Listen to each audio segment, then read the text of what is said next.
Hey, what's up? How are you doing today? I hope you're doing wonderful. Wonderfully.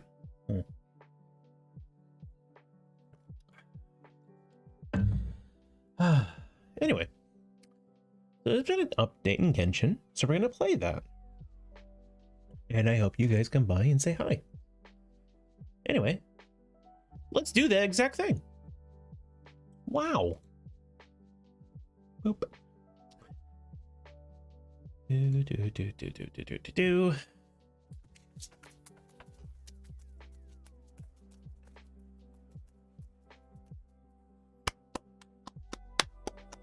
Okay. Pause the music. Kingdom in Blue is always a good song.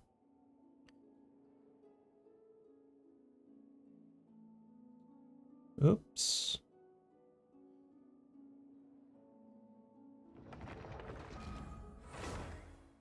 There you go.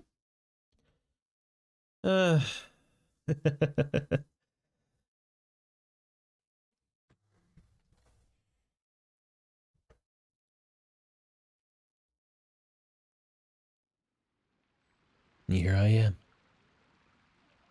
Like a newborn fawn. So, okay. So, heads up. I accidentally triggered a cutscene. I wasn't intending to, but there was a cutscene over there with Sucrose learning about this new thing called Genius Invocation TCG. And now I have to go to the cattail what's it called?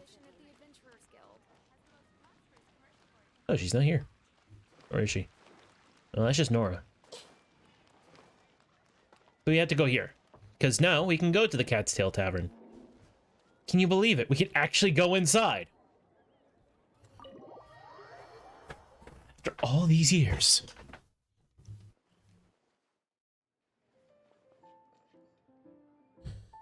Oh, so this is the inside of it. Welcome to the Cat's Tail. Ah, it's the Traveler and Paimon. What a nice surprise. Hello. Oh, and Sucrose the Alchemist. It's been a while, hasn't it? I'm afraid I've already told you before. Fur from the Cat's Tail staff is not for sale, no matter how much Mora you offer. Don't worry, Margaret. We're not here for that research project I told you about last time. Fur from the Cat's Tail staff? Sucrose, what kind of experiment were you trying to do with the cat's tail? I just wanted to test out some hypotheses, and I needed some materials. But, we can talk about that later. Actually, Margaret, we're here to learn more about Genius Invocation TCG. Ah, Genius Invocation TCG. We were just talking about that game. You see, more and more people have been gathering at the Cat's Tail to play, so I thought, why not have a dedicated staff to serve the new customers? Speaking of which, I believe you've already met. Met who? You know, Prince. This is the Cat's Tail after all, so I thought having a cat take care of our new customers would be quite a nice touch. Aww. Allow me to interpret. Prince says that the word customer is much too loose of a term, and we should instead refer to anyone who loves dueling with cards as TCG players. My mistake. So it seems I haven't introduced you yet. This is Prince and Shuyan. They will be in charge of taking care of our TCG players. I'm afraid I must correct you there, ma'am. Only Prince, the strongest and most formidable TCG player of all, is capable of providing valuable guidance to our new players. A cat. The average player is incapable of grasping the subtlety and sheer genius behind Prince's every play, and he has no choice but to rely on me to communicate with everyone. I am merely Prince's lowly assistant, that's all. Wow! Another guy who can understand animals! How can you use such a crude word as animal to describe the one and only Prince? He is special and the only one of his kind. Such a remark is an insult to Prince. Oh? What's that? Shu Yan. In the eyes of the common folk, I look no different than any other ordinary cat. It's a natural mistake to make, and you shouldn't overreact. Ah, understood. I do apologize. It seems he really is capable of communicating with the cat. Could this be the result of some modification to the language center of his brain? Seriously, how can he get all of that from a simple meow? That's pretty weird. It was the duels of Genius Invocation TCG that allowed our hearts to bond. It's understandable that ordinary people such as yourselves are unable to comprehend such a thing. So, I think he's making this up. It's playing flat. Genius Like, Invocation TCG fosters some sort of a telepathic link between players? Somehow Paimon doubts that. Uh-huh. Anyway, if you'd like to know anything about Genius Invocation TCG, then please ask Shuyan, who will ask Prince. Though I'd love to explain more myself, it's time for my daily walk. I'll let Prince play a game with you and walk you through all the rules. Just as a seasoned warrior can foresee the path of his opponent's sword, so too can I, as a TCG master, predict my opponent's every play. It would be improper to pit a newcomer to the art of the card against one such as myself, and I must therefore politely decline. That's what Prince said. Oh, Prince doesn't want to play with us, huh? Fine, then Prince doesn't have to. We'll play you instead. I'm sorry, but from the day I met the mighty card master Prince, I swore an oath that my hands would live solely to hold the cards and not to play them. I will never play another match of my own again. right. Prince's paws probably can't hold the cards. What a backstory. If Prince is unwilling to play, then I guess we should look for an alternative. How about this? Diona! Yeah, blah, blah, blah. What is it? I'm pretty busy over here, you know? She was just there on the ground, hiding. What the hell was she doing in the corner? What the fuck? Like, I can understand if she, like, emerged from the back room or something. But no, she just emerged from behind the counter. What the hell kind of Looney Tune shit is this? Why is it that every player that sets foot in here to play Genius Invocation TCG has to have a drink? Ugh! Don't they have any clue that the key to playing a game is the ability to think straight? Seriously, games and drinks don't mix. Unless it's a drinking game. What can I say? As the tavern owner, I can't help but feel happy to hear this. Anyway, I see you've been working hard, so I thought you could use a break. So why not come over here and teach these customers the rules of Genius Invocation? Ha! Yeah, what kind of break is that? I'd rather not. Oh, why are we letting all these loafers come in here to play Genius Invocation TCG anyway? All it does is encourage more people to come to the bar for a drink. You know, if drink sales keep going up like this, pretty soon Mondstadt's alcohol industry is gonna reach new heights.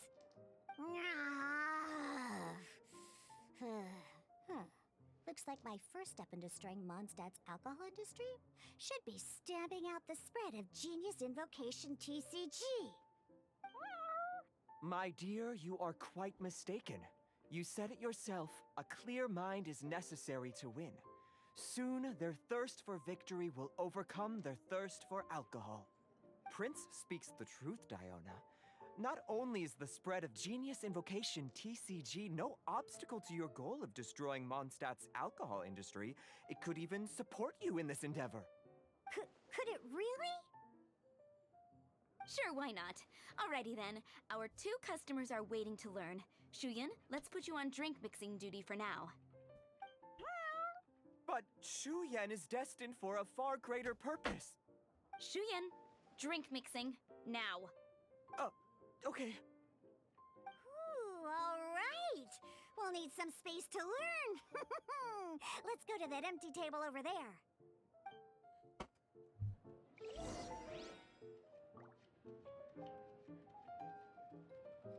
Weird.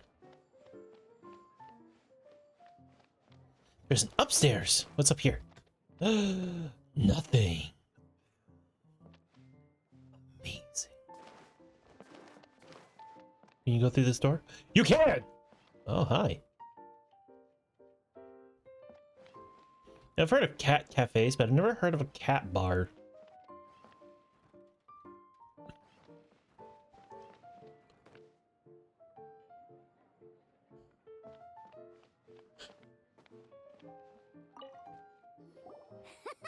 Okay, let's go through the rules. First things first. You'll be needing your deck, so place that on the table. Deck? Yes? You should have built a deck. You know, a set of cards that meets the bare minimum requirement to play the game. What's with the blank stares? Come on. Don't tell me you came to learn Genius Invocation TCG without bringing any cards.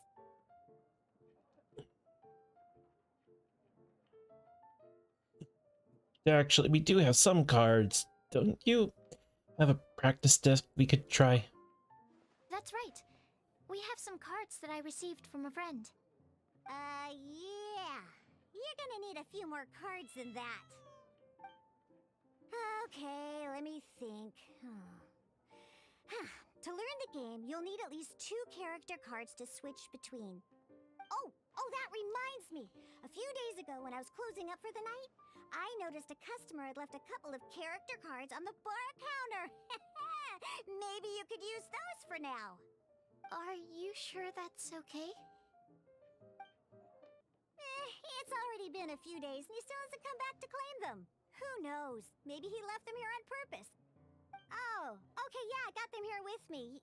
You know, just in case the customer came looking for them. Yeah, not because I like to play the game or anything. Please. Alright, so now we have 2 character cards. That's everything we need, right? Wrong. Yep. So, are you ready to start? Ready. All right, then let's begin.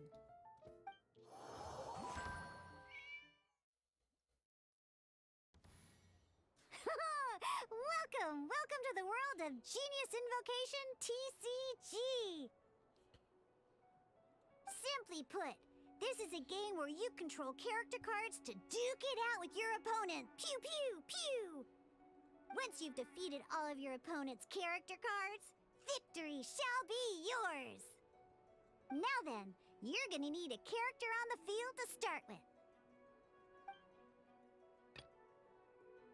Let's go. First, we roll 8 elemental dice at the start of every round. These dice correspond to elemental energy. We'll be spending these dice to perform actions.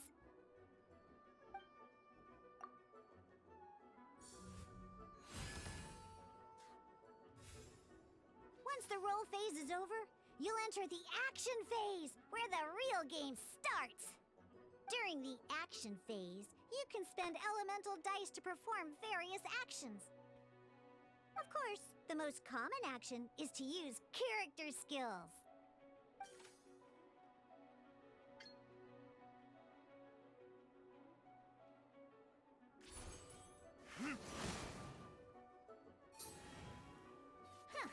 Not bad. You just made your first attack. During the action phase, both sides will take turns making their moves. After you use a skill to attack your opponent, it's their turn to attack.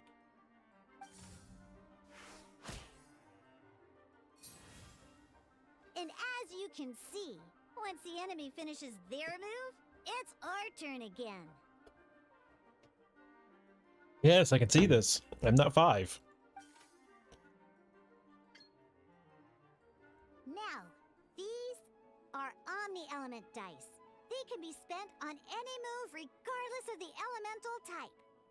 So, we're gonna use them to pay for the Pyro dice needed for this skill. Go on, give it a try.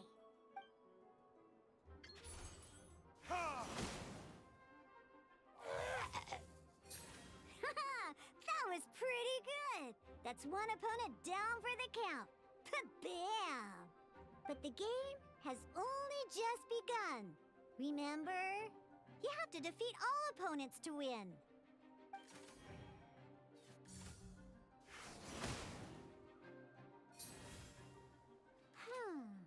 As much as we'd like to attack again, seems like we've run out of usable dice. In that case, let's end this round. After you end round, you won't be able to do anything else this round. And once everyone chooses end round, we can move on to the next round.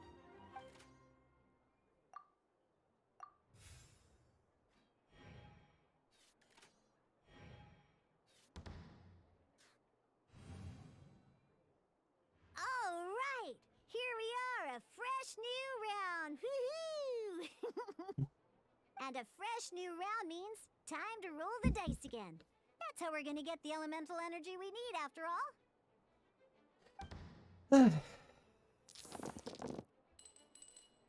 Ooh, that's some terrible luck. Well, there's no way we'll be able to use Diluc's skill now. But don't worry, situations like these are why we have the option to reroll. Once per round, you can select all the dice that you don't like and reroll them.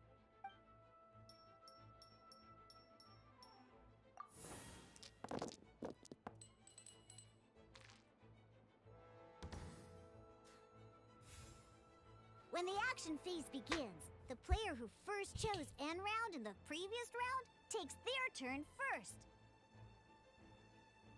This means that since you finished first the last round, you'll be the first to start this round. Alrighty then, let's learn a little bit about energy and elemental bursts. Each time you use a skill, your character will gain 1 energy. Okay. Once Diluc's energy is full, he can use a powerful elemental burst. But we're still 1 short. Never mind. Let's start with a normal attack instead. Diluc's normal attack only needs 1 pyro die and 2 other dice of any type. In any case, your normal attack needs fewer pyro dice than your elemental skill.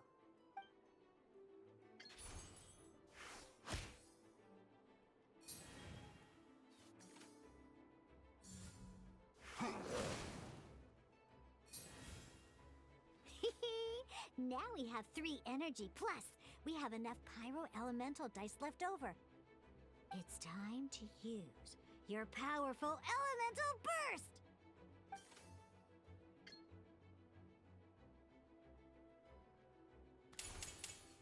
Your verdict is?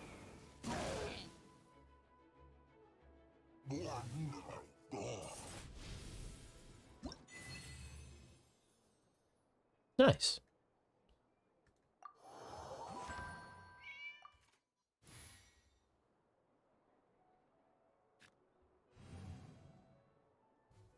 In an actual game of Genius Invocation TCG, you need to use multiple character cards to form a party. Next up, it's time for your second character card, Kaya, to take the stage.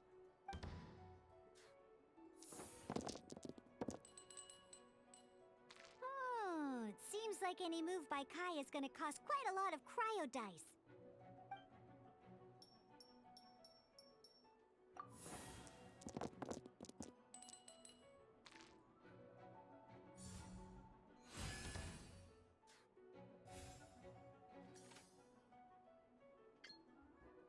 When you deal cryo damage, you'll cause your target to be affected by cryo. Freeze!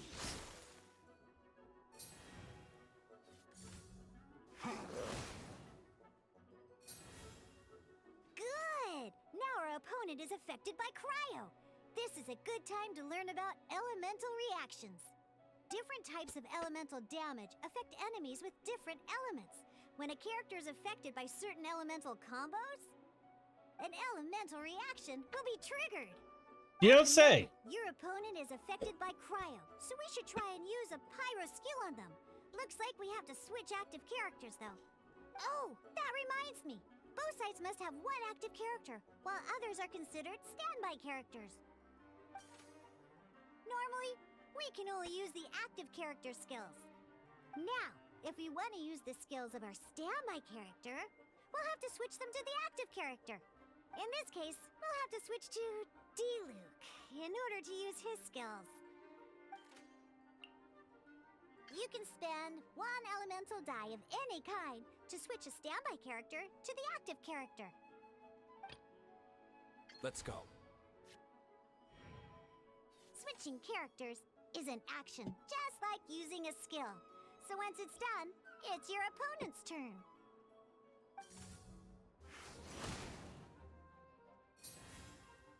Most skills can only target the active character. As you can see, your opponent just attacked D-Luke. Alright then, now that D-Luke is our active character, it's time to use his skill. Because the opponent is already affected by cryo, dealing pyro damage triggers the Melt Elemental reaction. When triggered, Melt increases damage dealt by 2. This will allow you to deal loads of damage in one go! Genius Invocation's elemental reaction system is pretty cool, huh?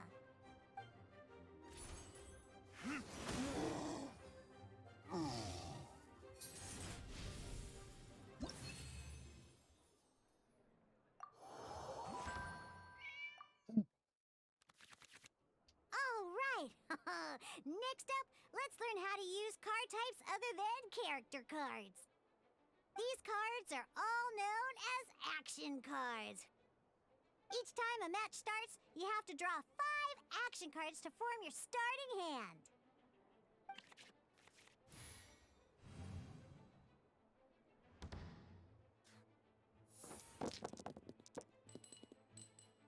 Uh-oh. Looks like we don't have any elemental dice we can spend to make an attack.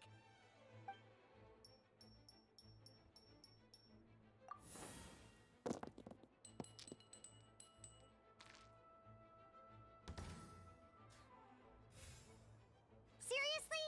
We still don't have any usable dice even after that reroll? Well, never mind. Even in cases like this, we can still attack. We just need to put the action cards in our hand to good use. Don't underestimate action cards. They can grant all kinds of support and buffs to your active character. Take this one, for example. So playing this action card will require 2 of these. See the symbol? Yeah, that means you'll need to play elemental dice of the same type.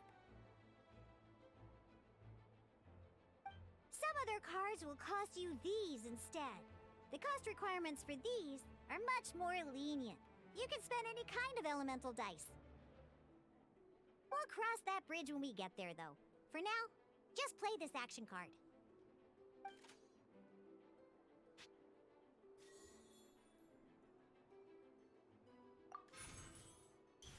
So, playing an action card from your hand is a form of fast action. Fast actions do not end your current turn.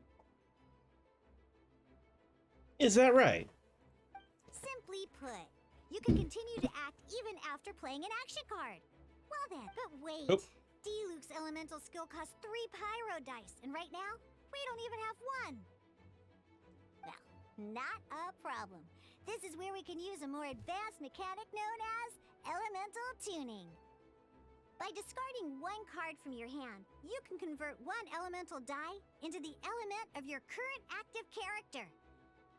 And this card isn't useful right now, so we might as well use it for elemental tuning.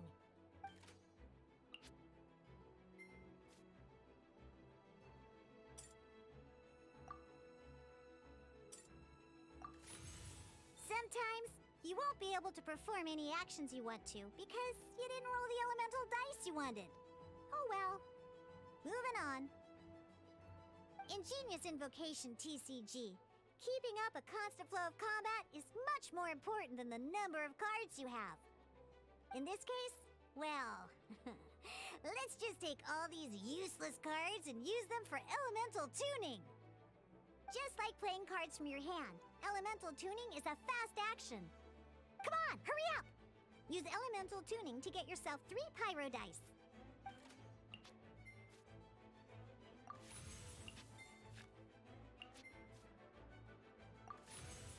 Well, would you look at that? Finally, we now have enough elemental dice to use Searing Onslaught. Because you have the White Iron Greatsword equipped, Searing Onslaught will deal 1 extra damage! What?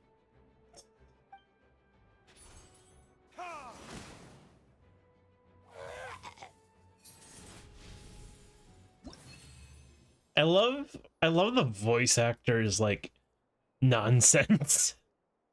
Like she's talking to a 3-year-old, and I love it.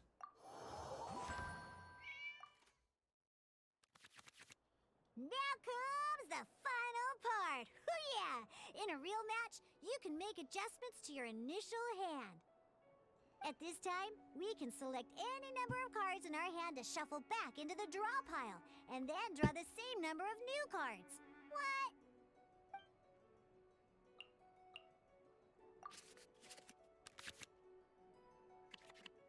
Once you have confirmed any adjustments you wish to make to your starting hand, both players have to select their starting active character at the same time. Oh boy, this one's a real doozy. We gotta take it out pronto. Let's see how you do this time. Remember, start by selecting your initial starting character.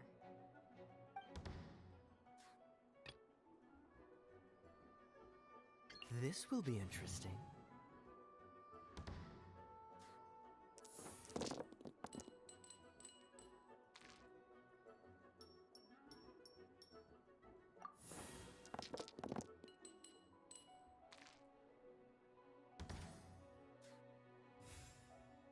Hey, look at you! You sure are getting the hang of these rolls. Now let me teach you one last trick, free of charge. You can preview your opponent's actions. I mean, that is to say, you can read their intent. Check it out. So here's where you can see all your opponent's intentions for this round. All your opponent's intended actions for the round will be listed here in order. Reference this to come up with effective countermeasures and easily defeat your opponents. Well then, that's the end of the tutorial. You're on your own from here. May victory be yours! Okay.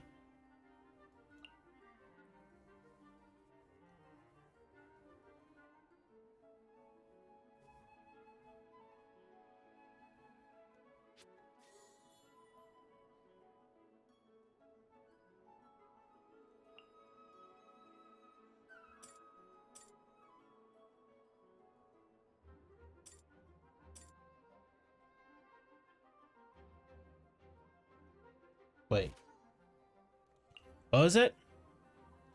When a character uses skill or equips this talent, spend 1 less cryo die. Once character can equip 1 artifact. Ah, okay. Yep.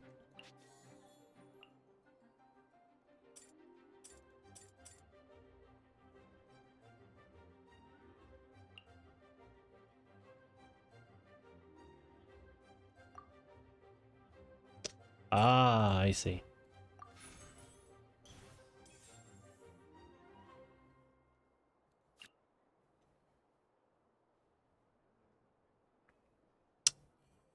Well, yeah.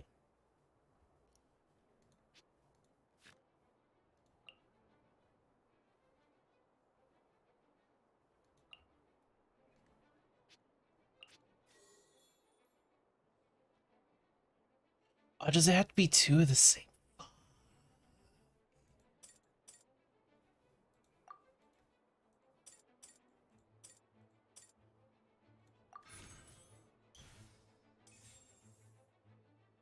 What is this? I see. Okay.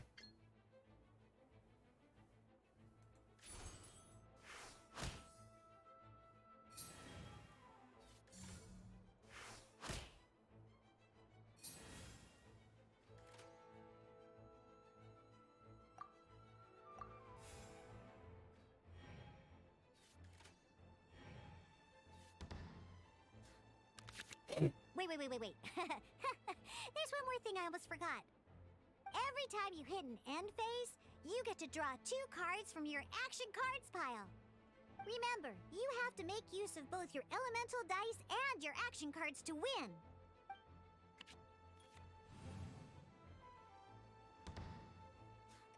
This is actually really interesting. I'm actually having a lot of fun here.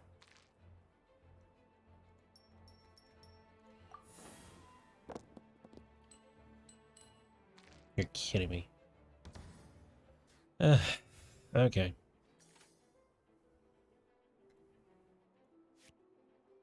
What is this? Ah.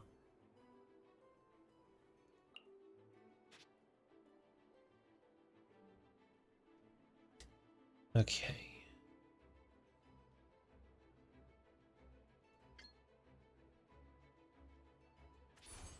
Dodge this!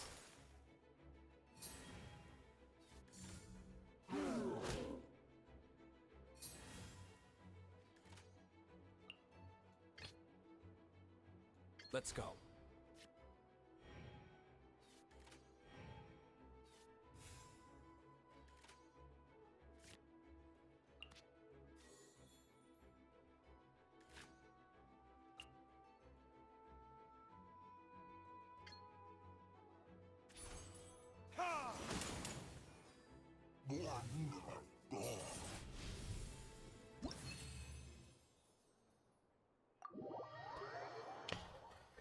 Huh.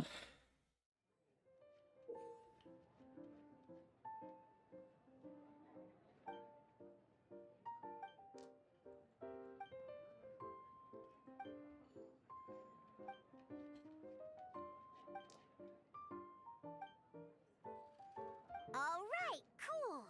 Those are the basics. Did you get all that? What we just played was an adventure challenge designed specially for new players. Genius Invocation TCG can be played in duel mode, where each player brings 3 character cards, or in adventure challenge mode, with a fixed deck for each challenge. But the rules are all the same. As long as you understand the basics, then you should be able to take on any of those rowdy booze hounds. Although I feel there are still many details to grasp, I think I understand the basic premise of the game now. That was quite the detailed explanation. I didn't know the Cat's Tail's famous mixologist had such an eclectic skill set. What? Oh, when did you get here? I stepped in while you were in the middle of your explanation. I hope I didn't dampen the mood. No, not at all.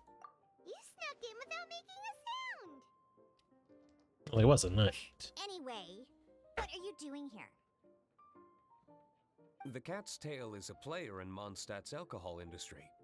Naturally, you have some collaboration with my winery. I'm here today to discuss a few items of business with Margaret.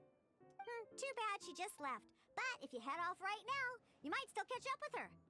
Never mind, it's nothing urgent. In fact, I think I'm now more interested in this card that you're using to teach them the game. Wait, this card? It's Diluc's character card! Although I have some degree of experience with Genius Invocation TCG, seeing this particular card is a first for me.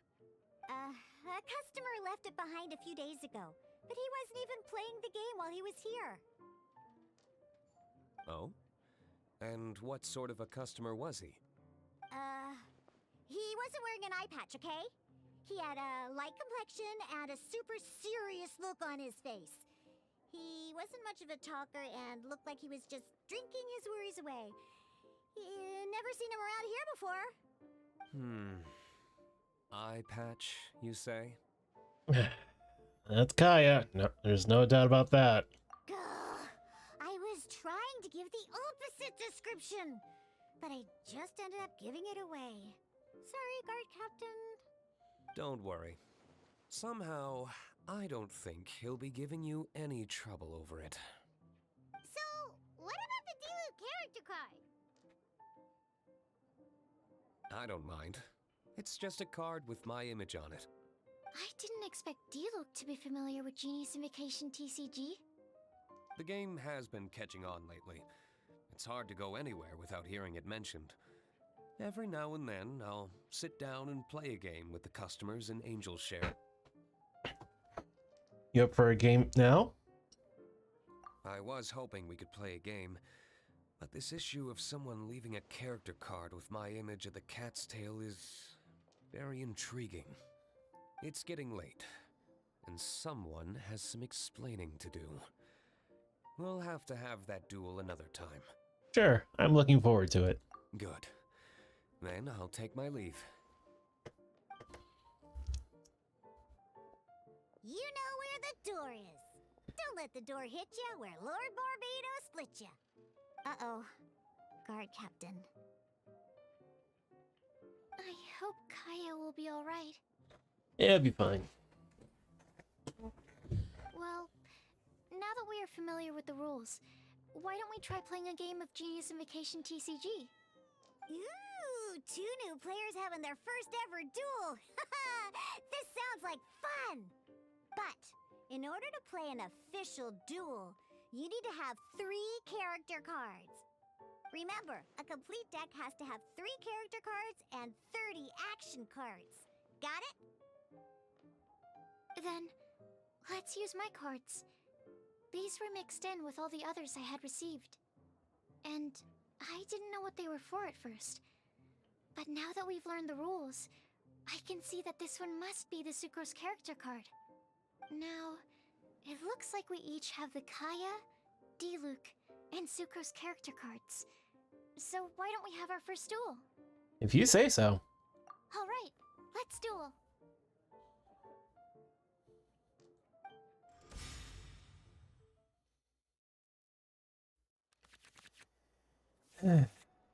Hmm.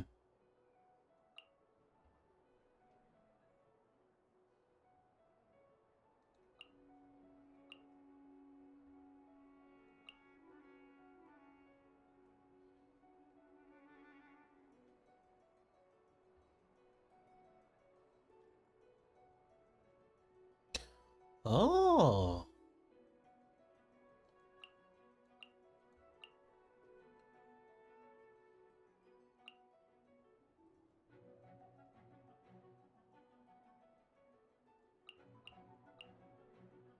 What is this?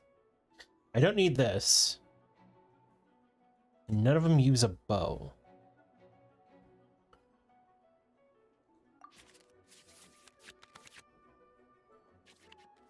Unlike the adventure challenge you tried previously, duels are true tests of strength between 2 players.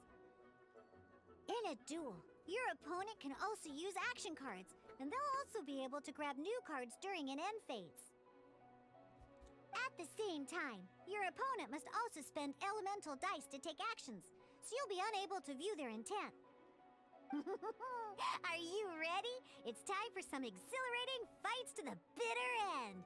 Musa! Okay, what do we have? Event card. Choose 1 summon on your side and grant it +1 usage. I don't have any Electro. Oh,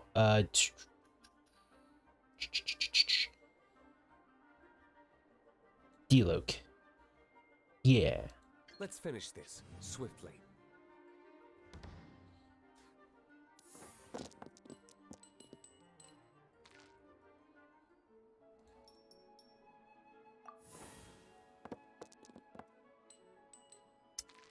All right.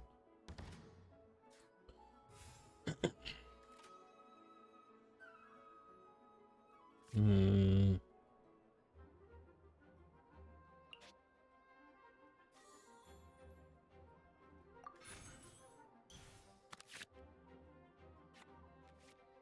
What's this?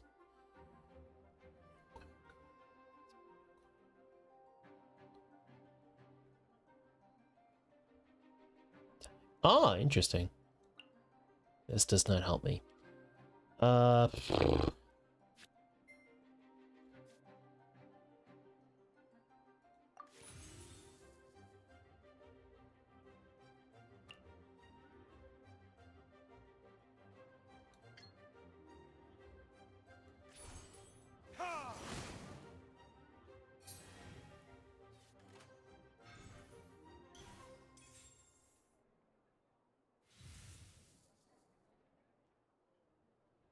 I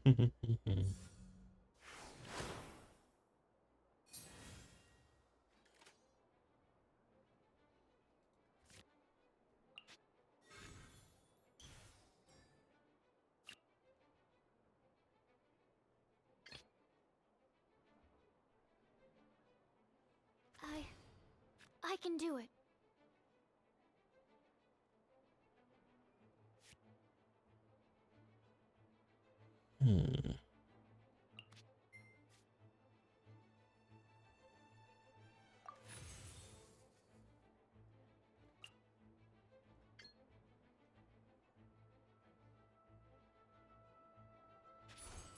Animal test 6308.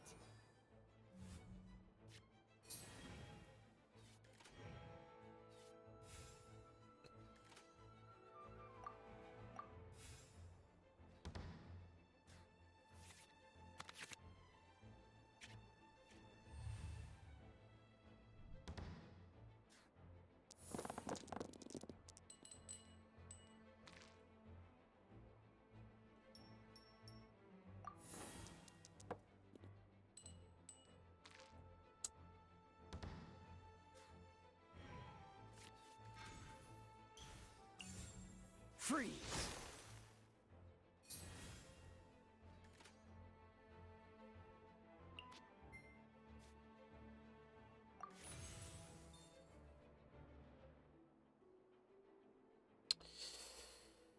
What is this? Each character spend one less and don't die. Interesting. Okay. Hmm.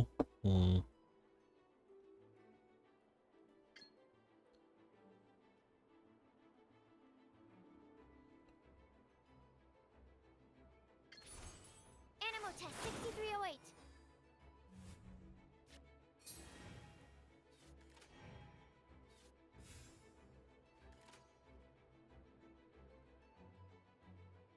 Hmm.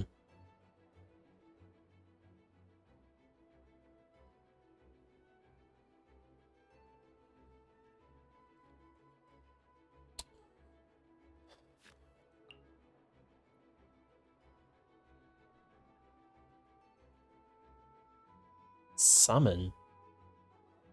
I don't think I have a summon. No, wait. What I should do is switch my character. Yes. Let's go.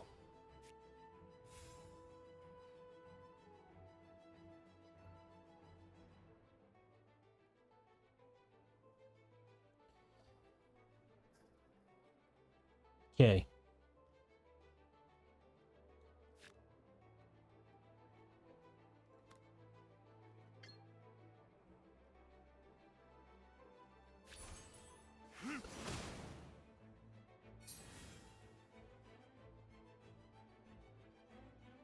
Hmm.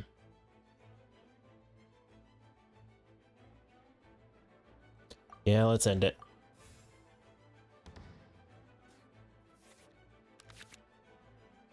Interesting.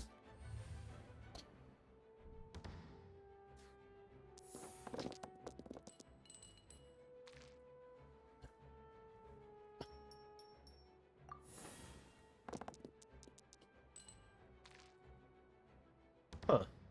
Not bad, actually.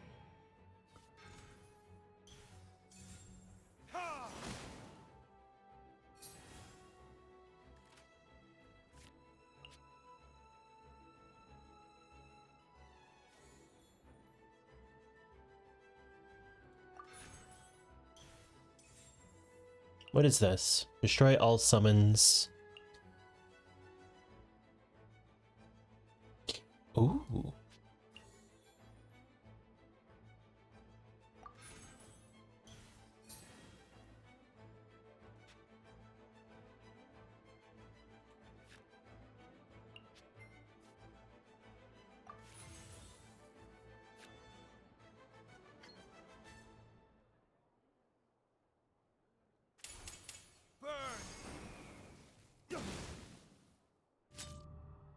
Where did I...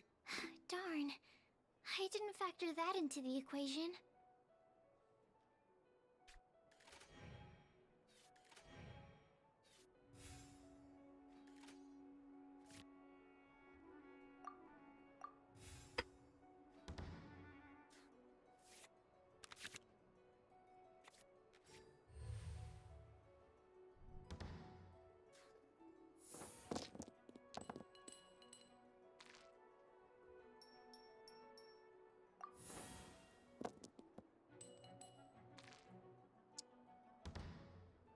That's okay.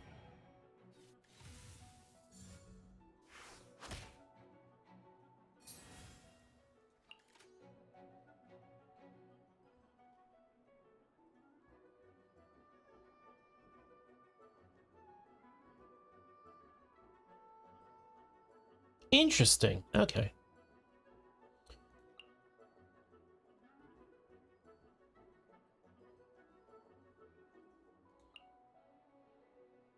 Hmm.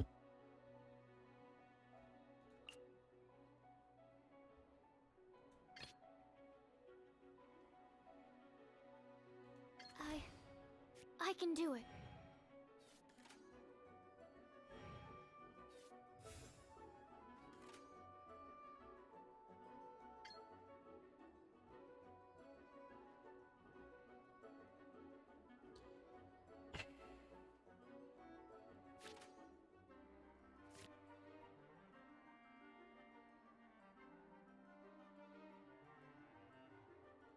Yes. Yes.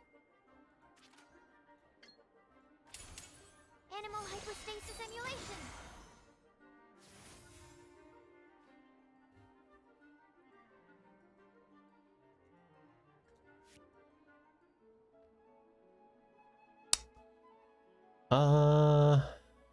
Hmm.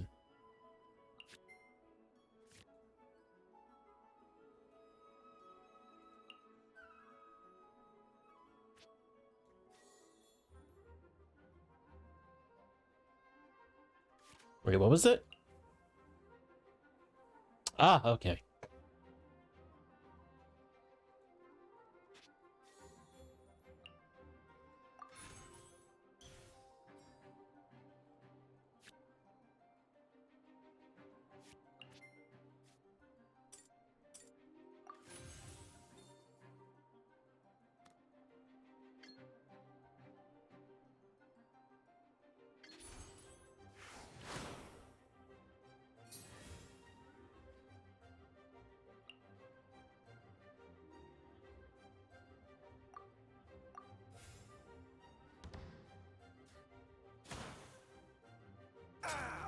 This doesn't look good. Oh, I wasn't expecting that. Nice. Huh.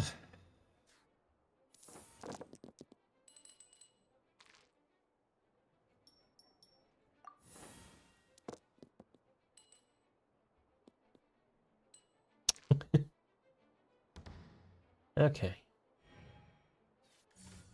Animo test 6308. There can be no excuse. Okay. One character card defeated.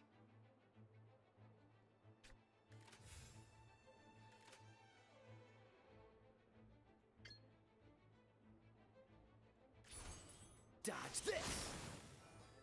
Need to make adjustments. Hell yeah.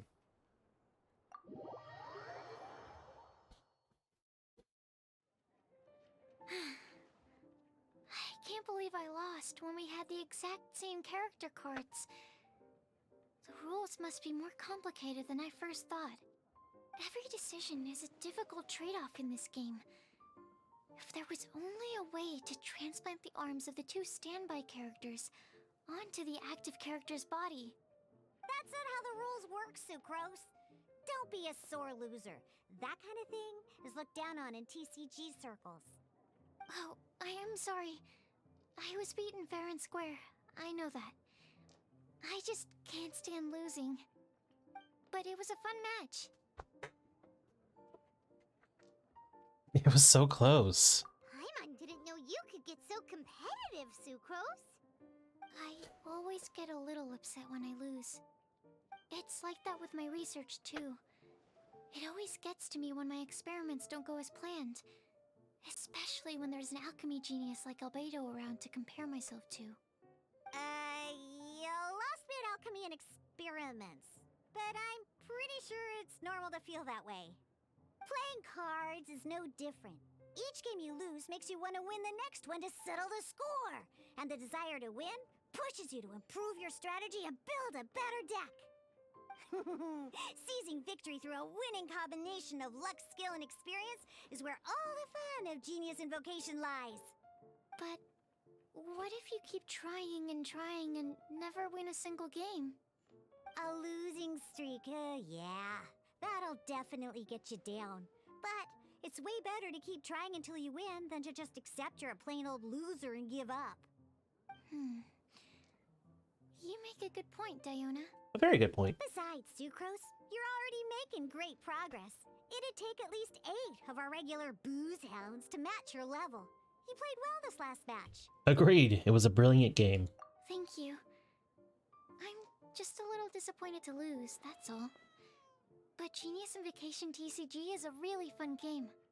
Good! Having fun is the main thing. If you ever want to play again in the future, feel free to come by the Cat's Tail. But don't expect me to play with you.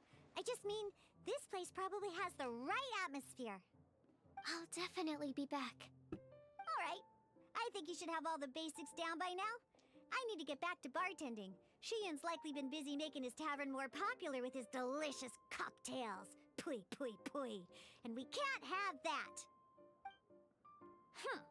Burning Mondstadt's wine industry to the ground keeps me pretty busy, you know. So if you need any more help, go bother Shiyan.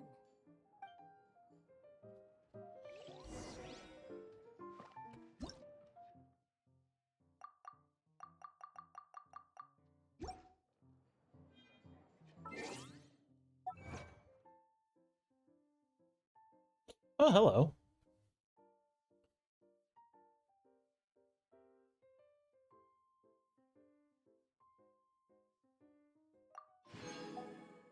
Oh.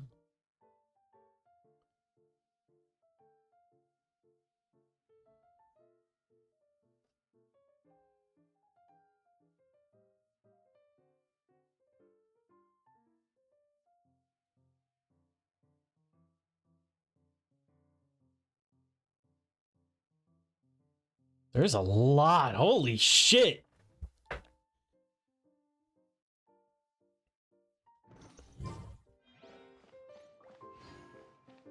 What does Prince have to say? I see. So you have now grasped the rules of Genius Invocation TCG. That's right! The Traveler, Sucrose, and Paimon are TCG players now! I didn't notice you playing Magus Paimon. Paimon picked it up from watching you and Sucrose. Becoming a TCG player is not as simple as that. You cannot call yourselves true TCG players until you have passed the test. Sobering words from Prince there. But I'm afraid he's right. To become official players recognized by the Genius Invocation TCG Society, you have to pass the test.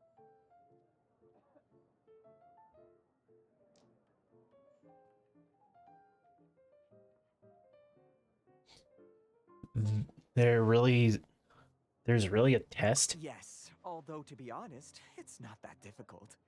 Basically, to become an official and recognized TCG player, you have to best 3 opponents in a duel. So, you have to win 3 duels against 3 different opponents? The duel you just played can count towards this tally. I agree. Although I didn't get to observe the match myself, I did listen along, and from what I could hear, you both performed at a rather high level. Same way you can hear what Prince says? A well-trained ear is a basic skill expected of anyone hoping to become a TCG master. But back to the matter at hand. The Traveler only needs to beat 2 more opponents to become an official TCG player. Sucrose, you may have lost the last duel, but don't be disheartened.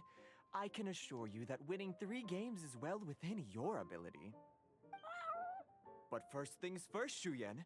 Before that, our TCG newcomers should receive their free gift. Ah, yes, my goodness. Completely slipped my mind. I'm lucky to have Prince here to remind me. Everyone who wants to start playing Genius Invocation TCG is entitled to claim a free casket of tomes. Where have I heard that before? Oh, Timaeus mentioned it, didn't he? It was from the light novels he's been reading. The thing that the main character found in his attic. Oh, that's right! The soul of an ancient TCG player was trapped inside, right? So the Casket of Tomes is actually real? Well, actually, all card cases in Genius Invocation TCG are called Caskets of Tomes. Not only do they provide a reliable and sturdy container to store your decks, they can also sense when other people in the area are also carrying a Casket of Tomes with them. Oh, Paimon can guess what you're gonna say next. The reason they can sense each other is because they have the souls of ancient TCG players inside. Wrong, Paimon. It's because there's a mechanism inside that alerts you. That would mean an extraordinarily high number of people in history have been turned into disembodied souls as a consequence of playing card games? No. The real reason that it can sense other caskets is because it holds a nifty little mechanism invented by Sumeru scholars. Called it. Darn, what a letdown. Sounds like a convenient way of finding other TCG players. Alright, now let's see this Casket of Tomes already. All Caskets of Tomes are issued by Margaret, so you will need to see her to claim yours. Probably for the best. If Prince and I were responsible for handing them out, knowing how eager we both are to promote the game, we'd probably have dished them all out by now. Okay, so go and see Margaret to claim your Casket of Tomes, use it to find another player, beat them in a duel, and then come back here. But even for the Traveler, that's only 2 wins in total. What about the last one? I shall choose the final contestant she must beat in order to become an official TCG player, for it must be one of comparable prowess. Excellent plan, Prince. Happy dueling, both of you.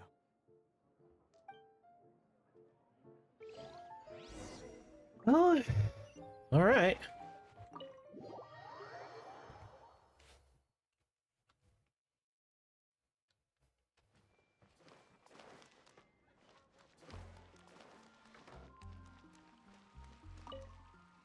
Hello, you three.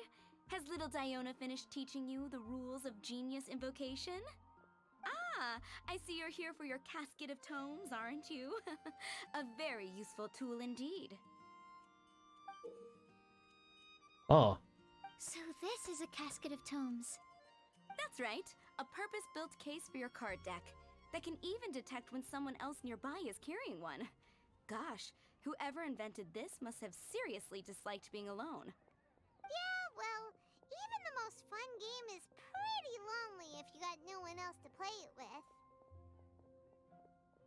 fair. True. So I'm glad that these customers, TCG players, are able to congregate at the Cat's Tail.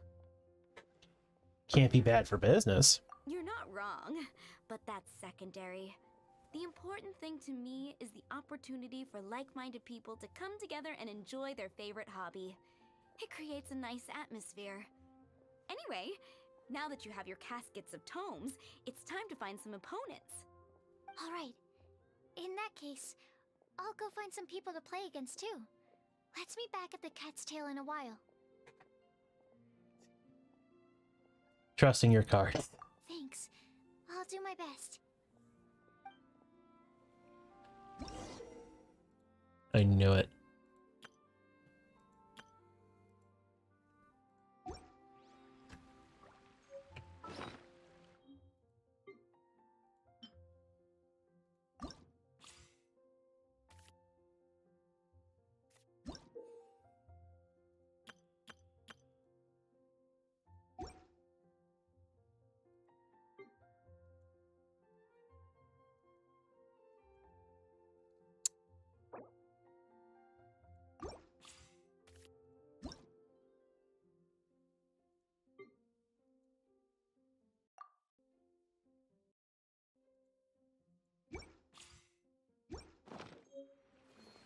Wait.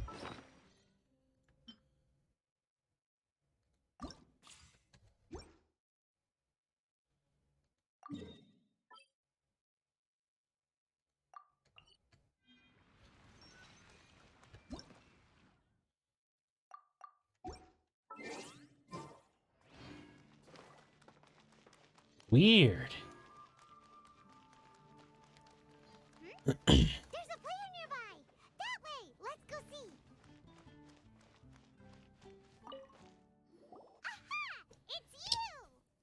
I'm sorry. Is there anything I can assist the two of you with? We want to become official Genius Invocation TCG players! But we have to pass the test first, so we need to beat 3 players in a duel. Our casket of tomes led us to you. Oh, I see. Unfortunately, I'm on duty right now. When it comes to your attention that a citizen of Mondstadt is in need, you must come to their aid promptly and willingly. Are you quoting the Knights of Favonius handbook at me? So be it. Then let the duel begin. Adventure challenge.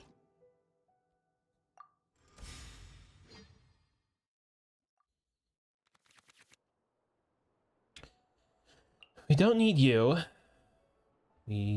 What is this?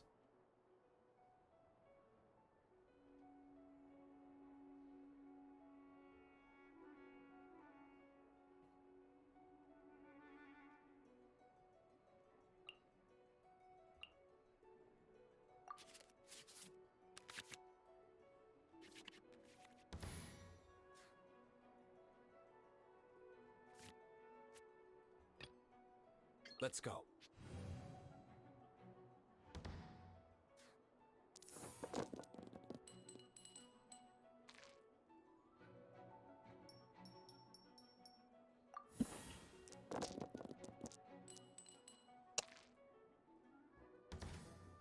Okay.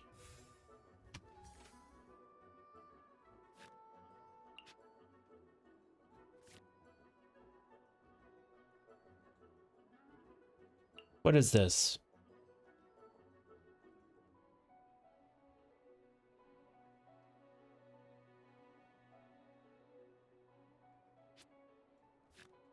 Okay.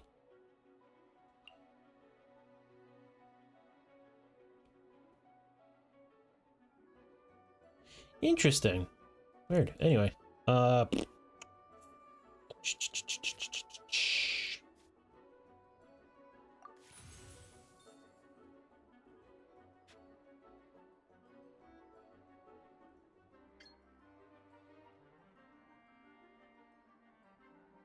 Yeah.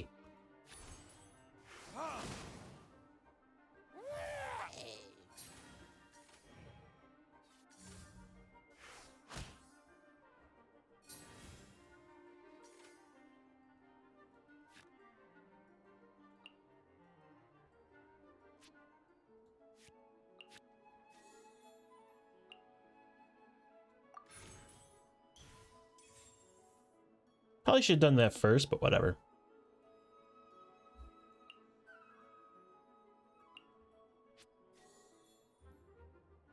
Wait, what does this do? Equipped to one of your characters to another one of your characters. Oh, okay. Let's end it.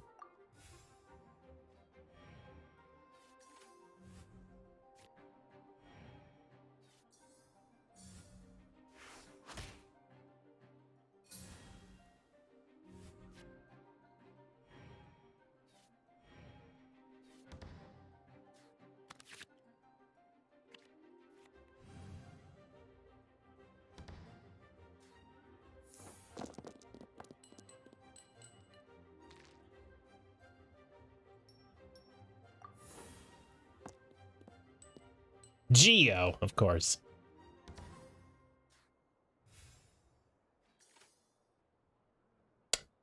Okay. So, what does this do?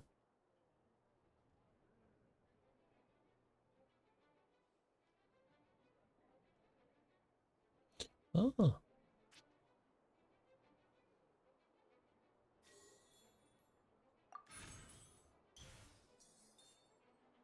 Nice. Okay, what is this?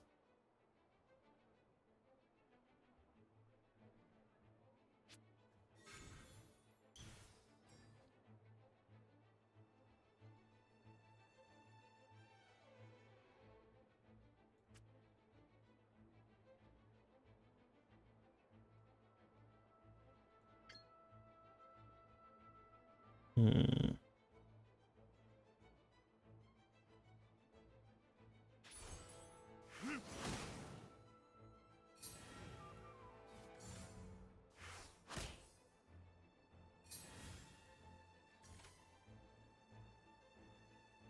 Hmm.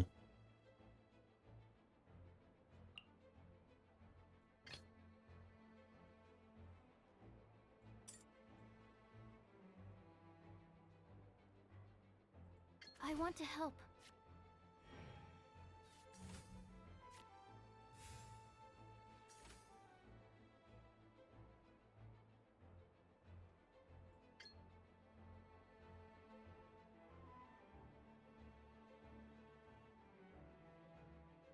Yeah, sure. Absorption test.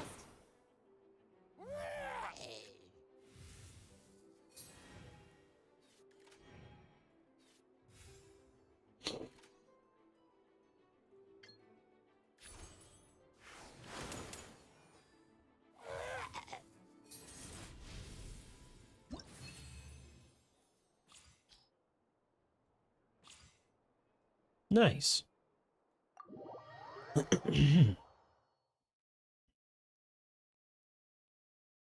Gosh, I lost.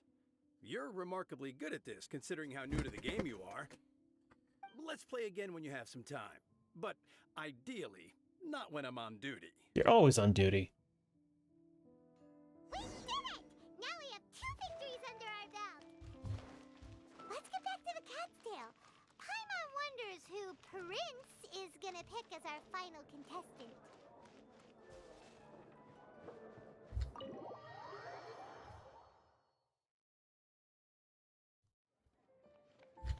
This is so fun. I didn't expect the game to be so I fun. sensed that she had what it took to become an official TCG player, but she has returned to the tavern more quickly than I had expected.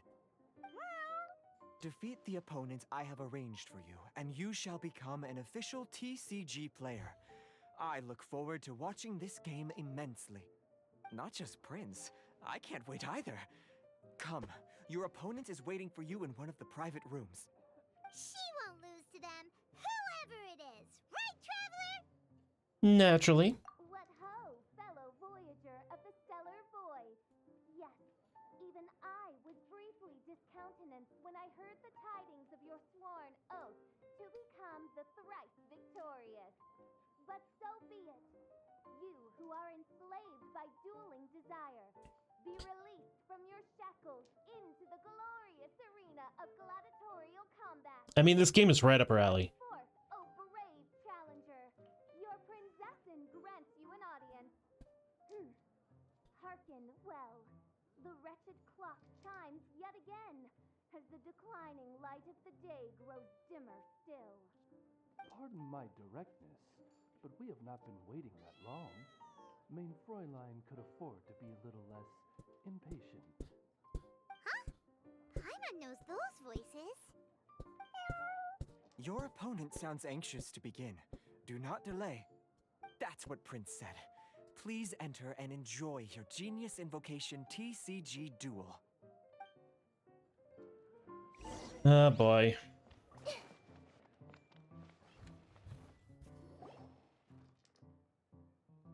Paimon knew it! It's Fischl and Oz! Who else but the Prinzessin? For, as the name of this hallowed rite suggests, only when the wisest of heroes is summoned can the Master of Cards hope to be crowned the champion. This path is a treacherous one. It must be tread with great caution, for eternal doom and damnation are but one wrong step away at any given moment. That is why none is more suited to appear in this audience chamber than the Prinzessin, whose Aug de Beurtelang des großen Kaleido-Phantasmus has witnessed 10,000 battles across 3,000 worlds. Oh, is that right? Indeed. Mein Fräulein has watched many games of Genius Invocation TCG, and has gained a solid grasp of the rules. Even in a duel between beginners, it is best that both participants are well versed in them. Oh, that's true.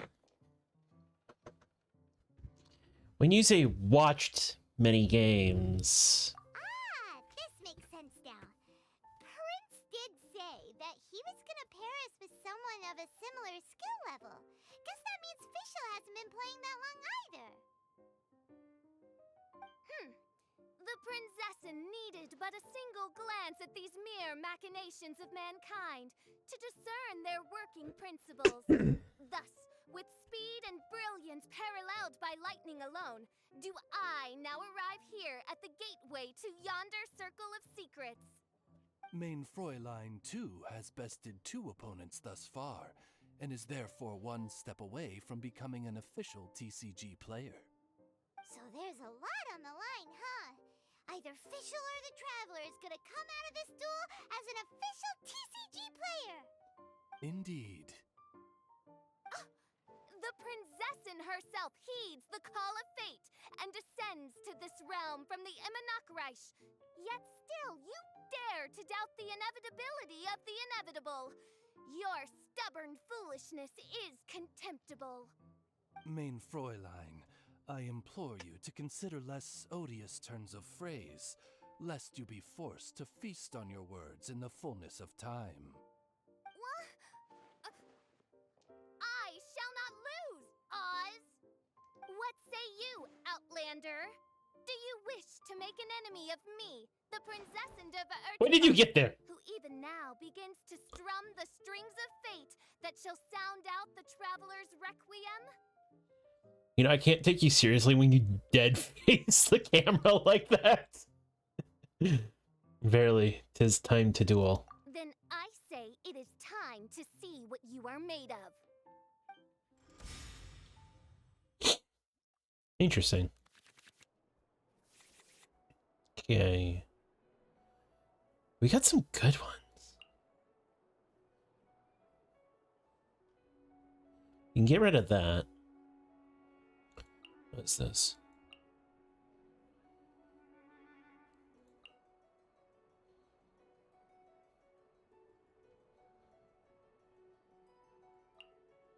Actually, we don't need that.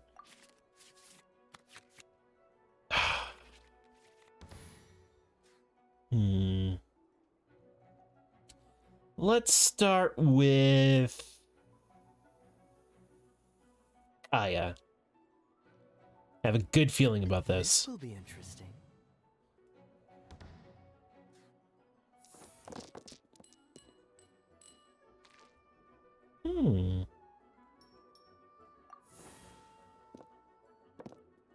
Dendro. Well, at least there's a set of 2. Okay. First, I'll set this out. What is this? Next time you use a skill, switch your next character to be the active character. Interesting. Anyway.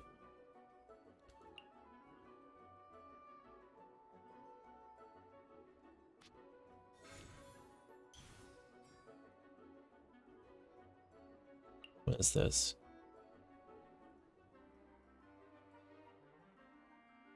Right.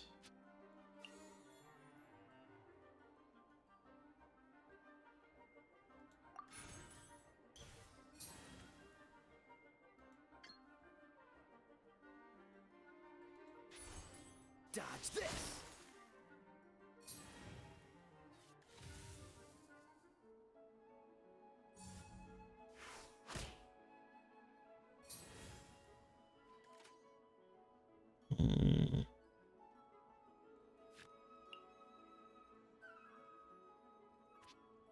I'm gonna have to end it.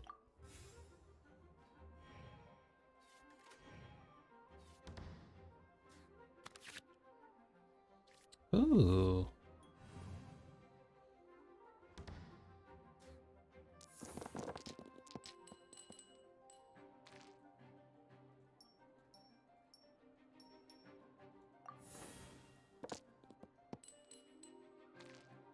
Actually, pretty good roll.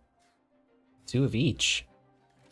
Okay, so what is this? Restores HP.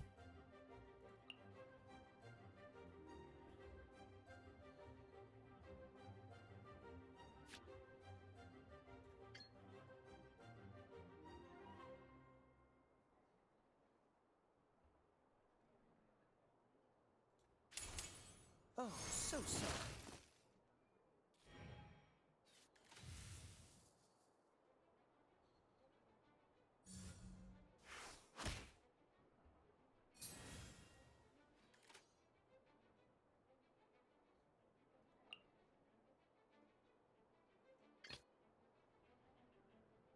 Oh.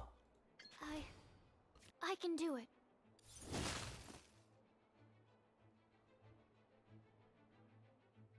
Uh.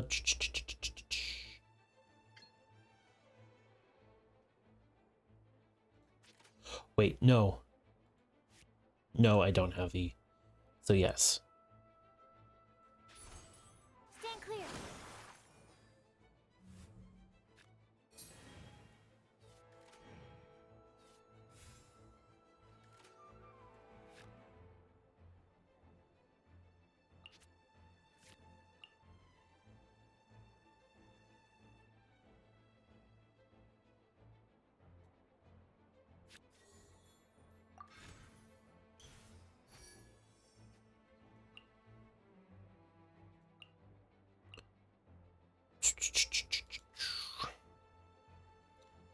Yeah. Let's end this round.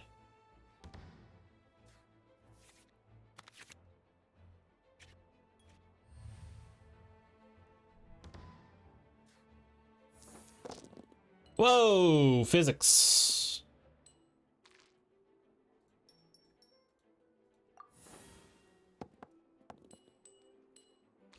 Not much better. Okay.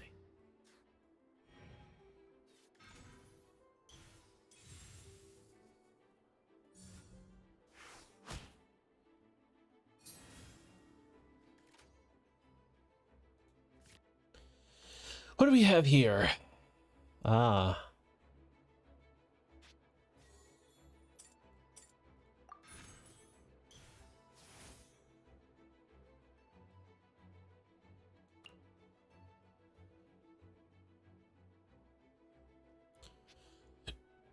Okay.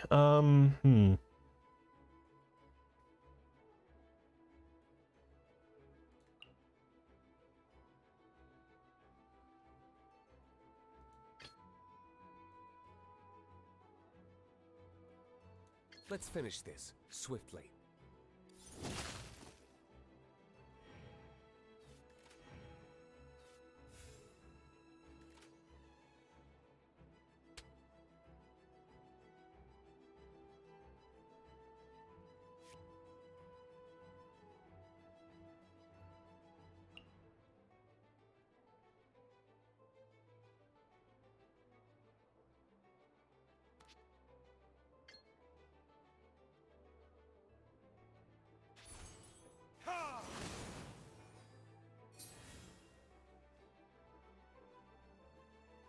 Hmm.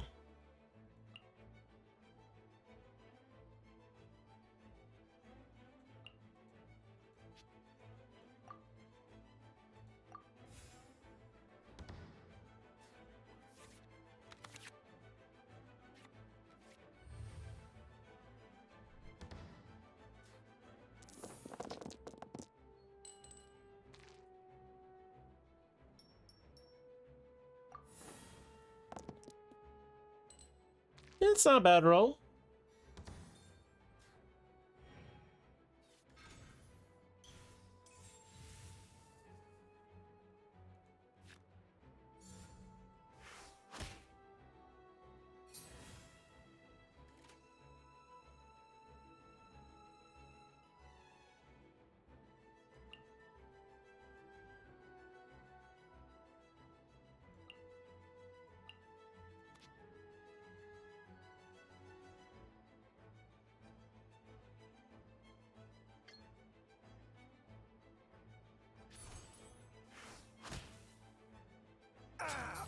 This is but a small sacrifice necessary to achieve ultimate victory. Cool.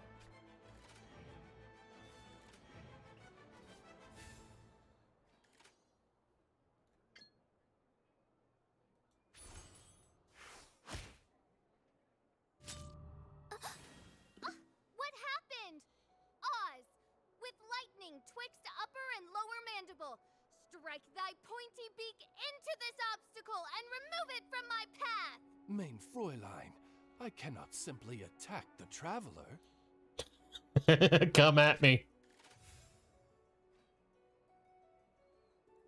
And then I use this to convert and do this for ultimate damage.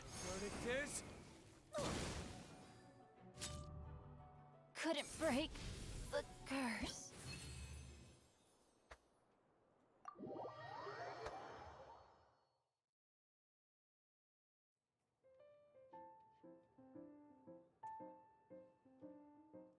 Impossible! Ugh, the cursed dragon looms near once more, casting its dark shadow on the slender threads of fate, hiding them from my vision. Traveler, was even this part of your plan? I got lucky. What a truly ingenious plot. And what an exciting duel to witness. Congratulations! You've won 3 duels now. That makes you an official TCG player. Yeah! Oh, Sucrose, you're back! Does that mean... Yep. I've won 2 games so far. When I got back, I heard you were in the middle of your final duel. So I came over to watch. Nice! Sucrose won too as well! Great work!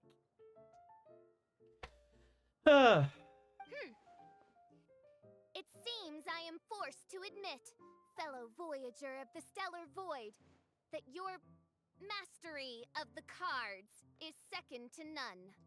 To commemorate your glorious ascent to a battlefield beyond this lowly mortal realm, I grant thee an incarnation of my majesty in miniature. As you embark on this ingenious vocation, may you wield it in battle against all your fated foes, that not a single one of them may be left standing. Main Fräulein wishes to give you a Main Fräulein character card. Wow! It's Fischl's character card! I dare not take advantage of the princess's generosity. 'Tis a mere token of such. To the victor of this splendid duel is a boon of commensurate splendor due. Oh, excuse me, ma'am. I am also a beginner who has won 2 games so far. Might I also have the honor of joining you in a duel? If you would be willing, of course. Nothing would delight me more. I hereby grant you permission to join me in performing the hallowed rite of genius invocation. One other thing. When I got back, Prince and Shuyan said there was something they needed to give you, if you managed to become an official TCG player. Hopefully not another test. Probably not. Oh, Paimon bets it's some kind of prize for making it as an official TCG player. Let's go get our prize! Hooray! More cards! With 3 electro dice, I summon my eternal familiar, Osvaldo Hrafnavine, to my side. Heed my invocation!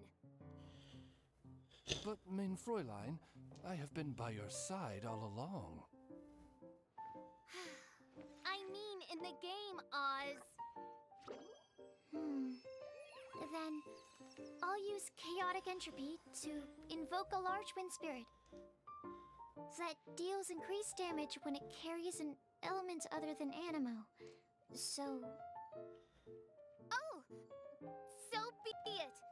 One shall not be swayed by such a feeble attack.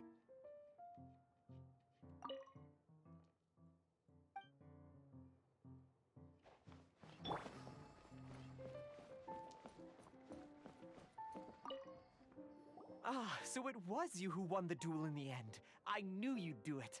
Congratulations! You are now officially recognized members of the Genius Invocation TCG community. Very well done. Now, I will explain to you what becoming an official TCG player entails. I'm looking forward to this. The first thing all new official TCG players receive is their TCG Player's Handbook. This handbook tells you exactly what you need to do to become a top-tier TCG player. Make sure you read it. Secondly, a range of Genius Invocation merchandise is now available for you to purchase here at the Cat's Tail. So you see, becoming an official TCG player is really just the first step. And thirdly, whenever you wish to play a game with a friend, you can use the invitation board there. Whoever you wish to duel against, simply invite them to the tavern for a game. Invitation board? Yes, it's right by the bar counter. Once you get the hang of it, you can play with your friends whenever you want. That's it, really. If there's anything else you didn't quite understand, you can always come and ask me. Yes, indeed, I'm quite sure they will. Oh, sorry, I forgot to translate for you. Prince would like to say, hope you have fun playing Genius Invocation TCG.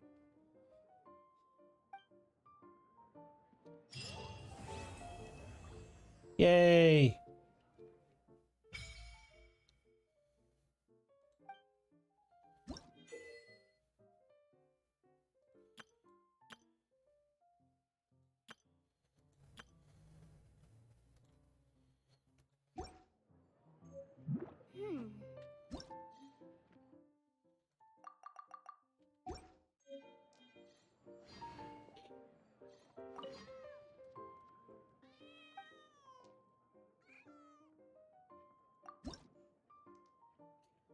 Okay.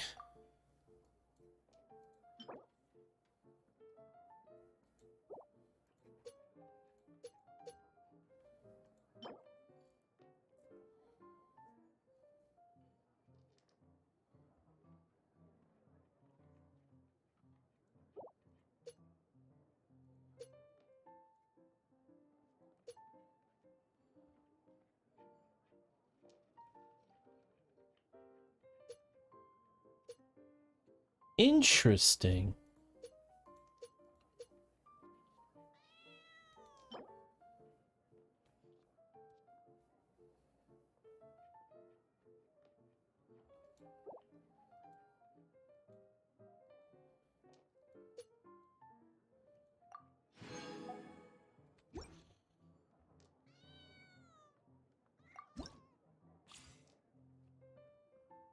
Oh boy.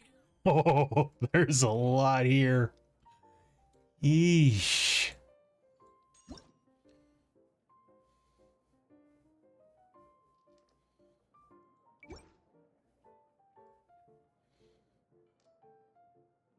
Weird. This is so weird.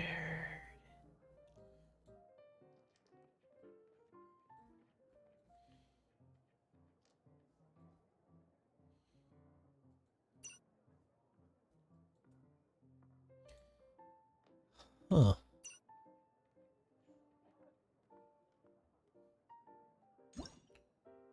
Create one Dendro die. You must have at least 2 Dendro characters in your deck to have this card in your deck.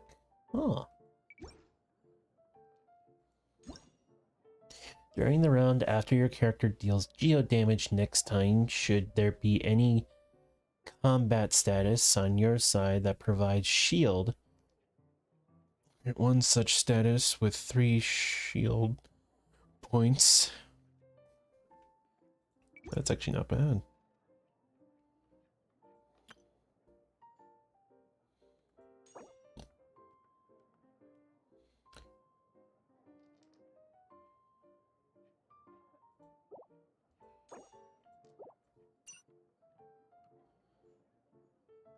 Oh. Oh my.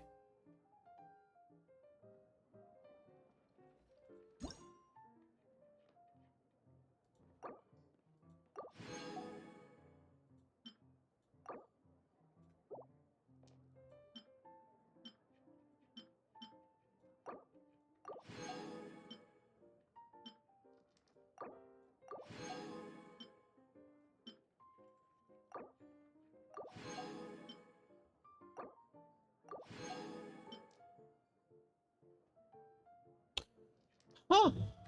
I wasn't expecting that.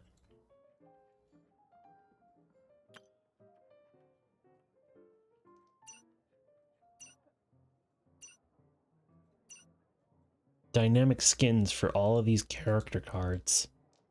It's actually interesting. There's not a whole lot of character cards, actually.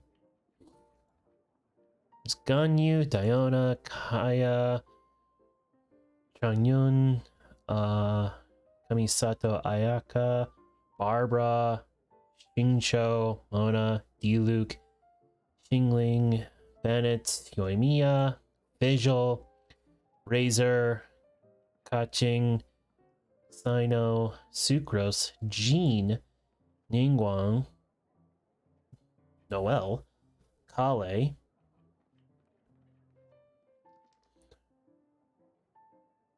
Ropi. I always fuck up this one's name. Rodia of Loach, Mere Maiden, Fatui Pyro Agent, Magu Kinki, Stonehide Lawa Troll, and Jade Plume Terror Shroom.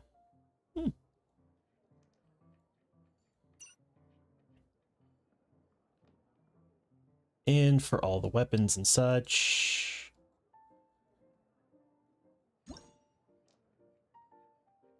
it's just holographic.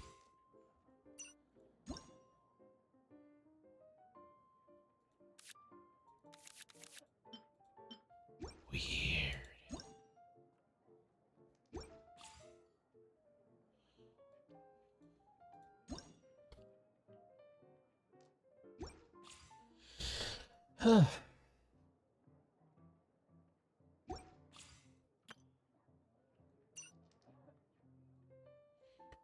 Oh.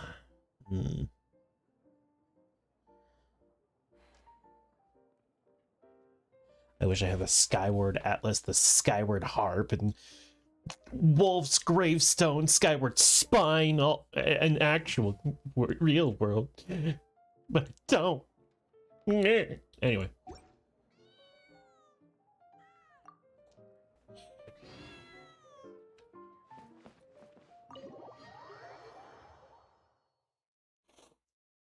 Alrighty then.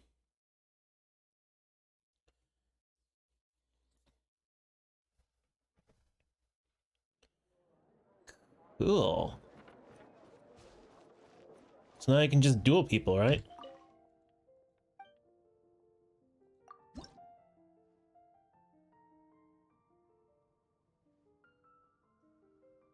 Oh, there's challenges.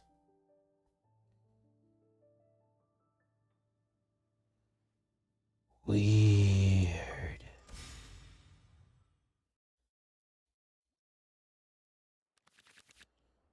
I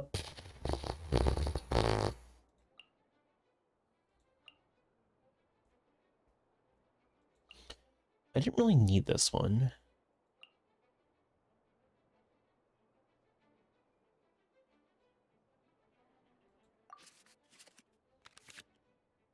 Good enough. Well, actually, let's choose Diluc. Let's finish this swiftly.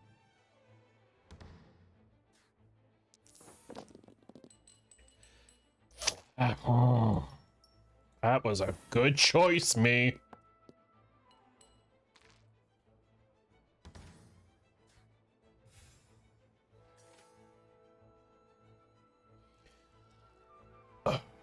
Oh, but wait.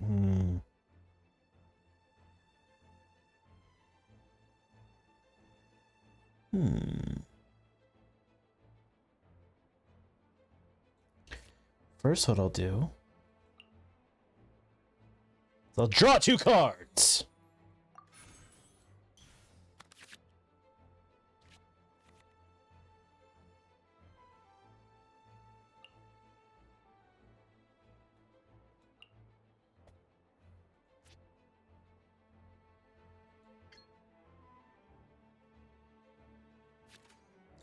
Wait. Yes.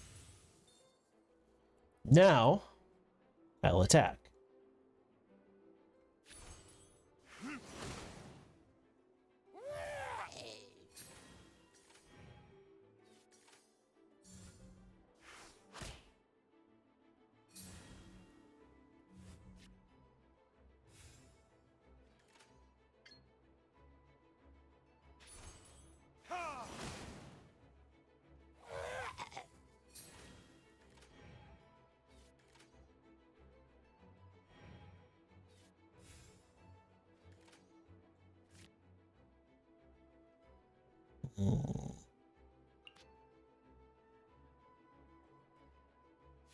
No.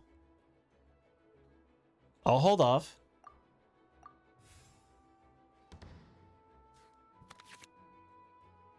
Hmm.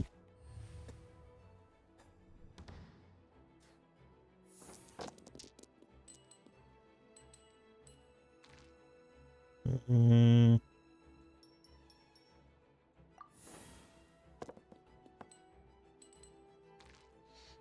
It's whatever.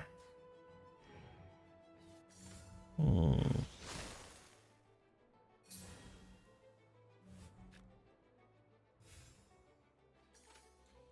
Now, since I don't need you, convert that. I don't need you, convert that. Okay, then.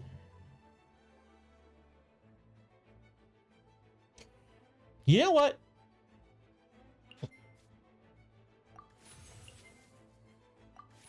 Let's just get this going.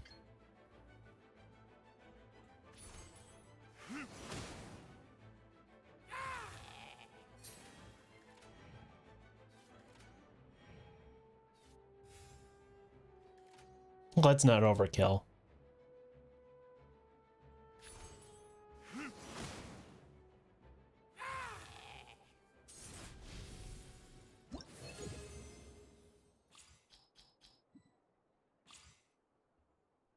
Nice.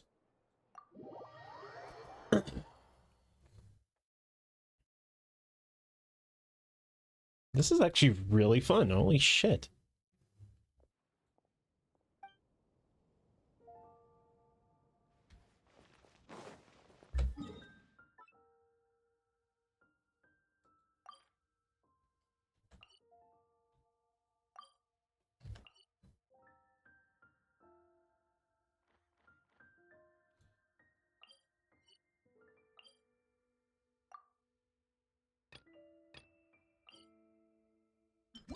Oh, you get Timmy. What about this one? Oh.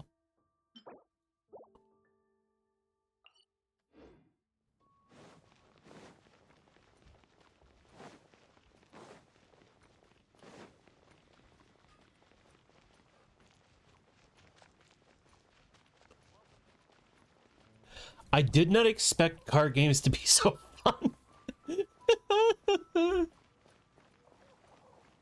He's not here. Probably because he's asleep. Like a good little boy.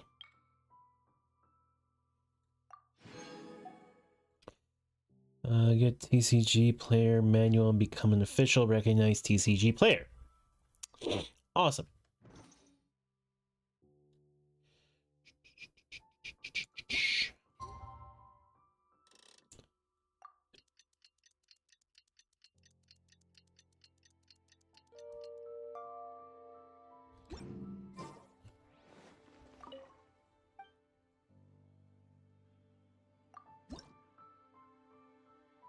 Within 6 rounds. Oh!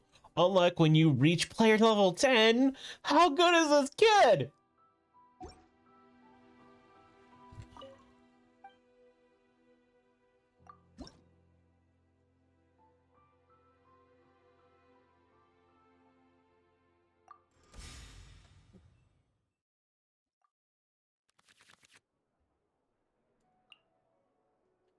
That's good.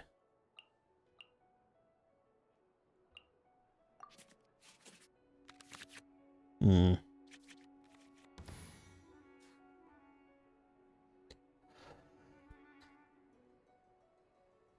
Okay,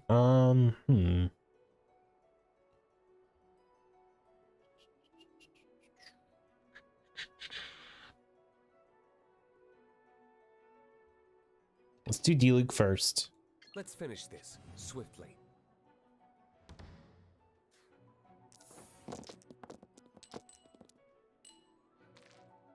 That was a terrifying roll. Okay.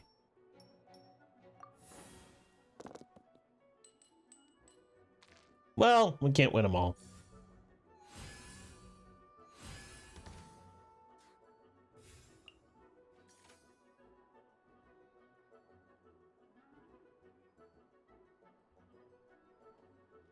Weird. Anyway. Don't need this. Convert.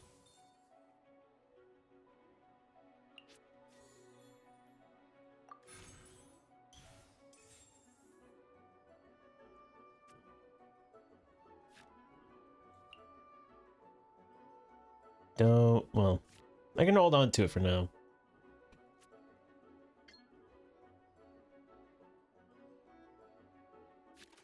Oops.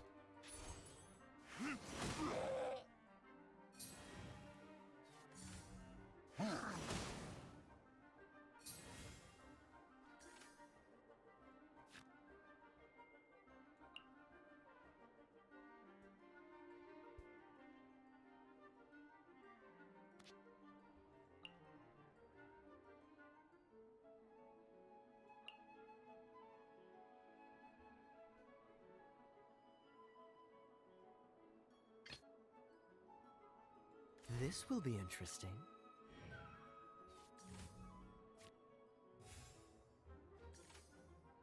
Damn. Wait, why did I do? Hmm.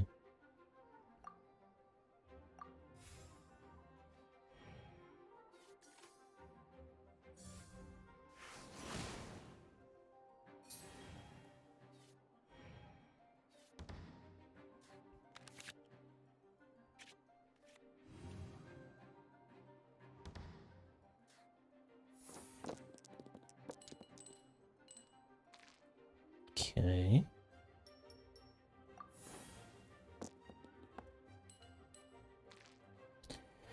Oh, we can't win them all.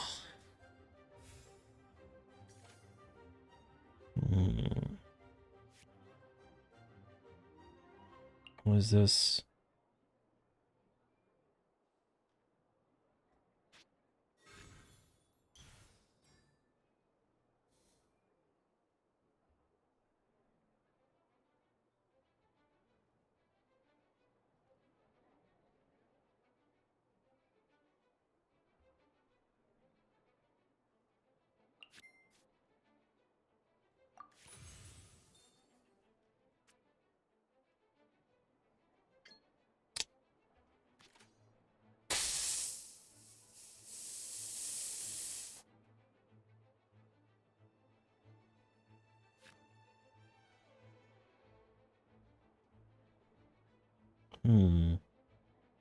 What I'll do is this. And then I'll switch a character.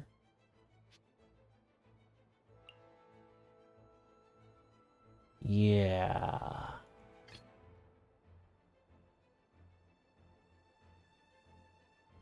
Let's finish this swiftly.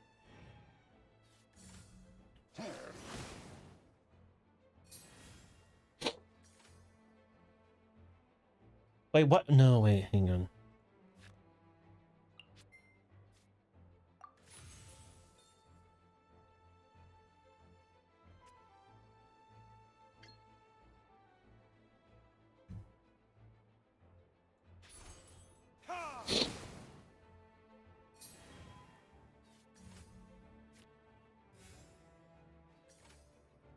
Okay.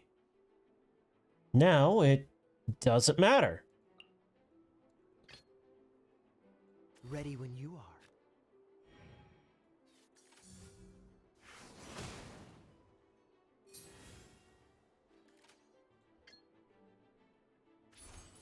Cool it.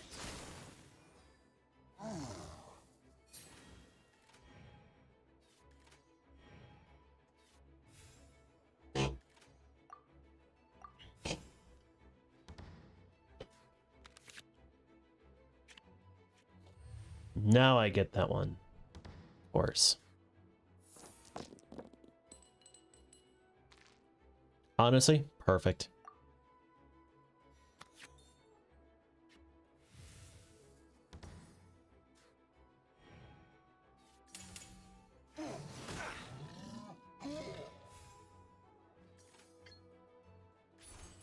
Freeze.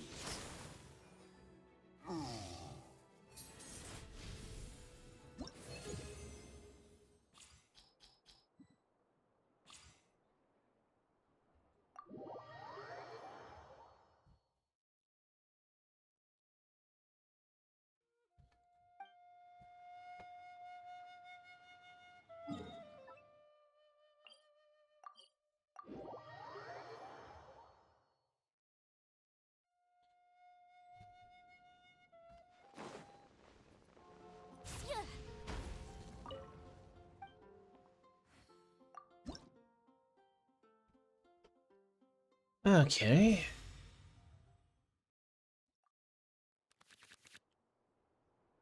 Ooh.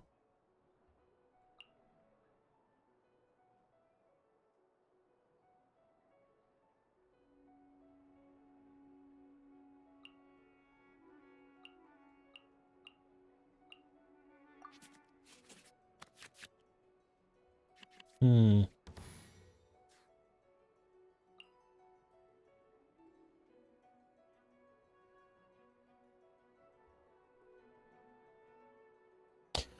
Oh.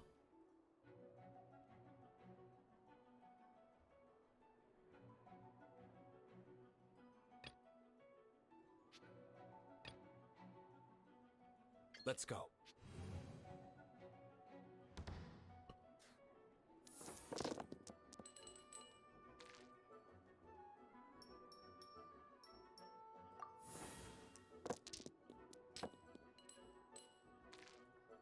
Eh.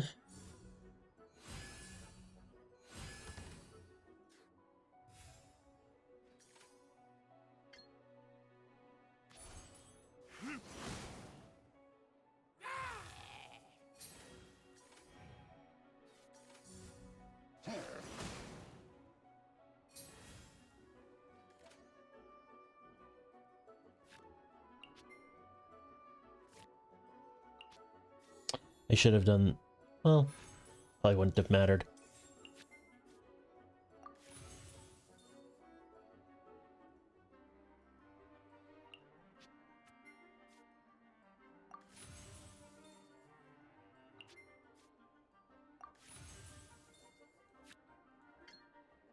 I did not. Okay.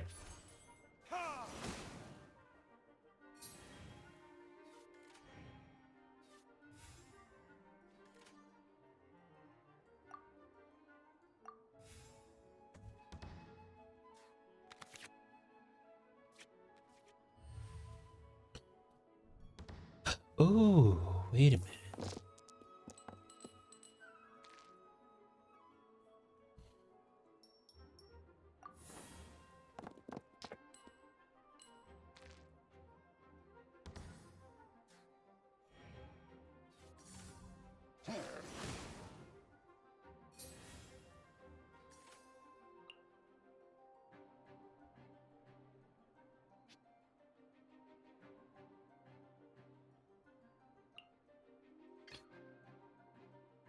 I want to help.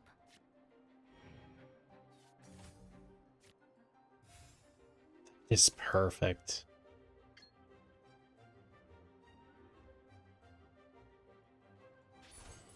Animal test 6308.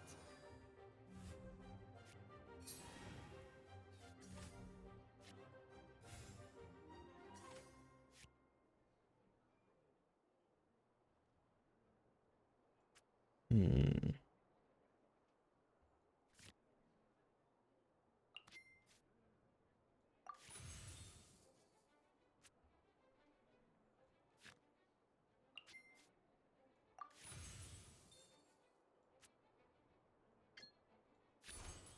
Stand clear.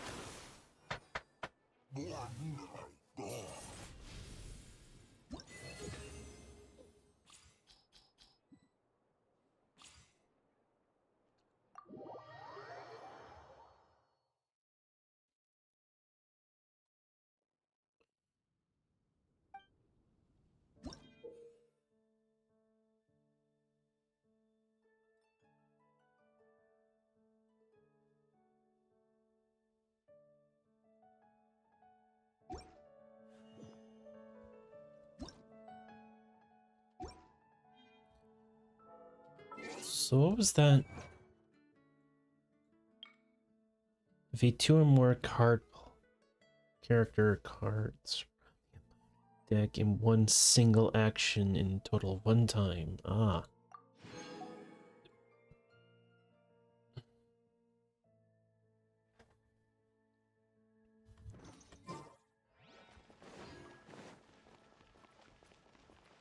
This is so fun. I'm bewildered how fun this is. I'm actually having a blast. And I've been doing this for 2 hours. I'm also supposed to be doing one for Scaramouche.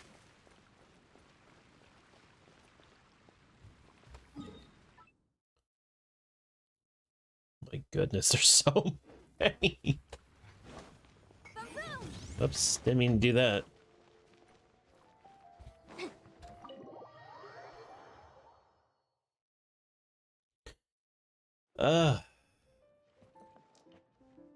Is that Kale?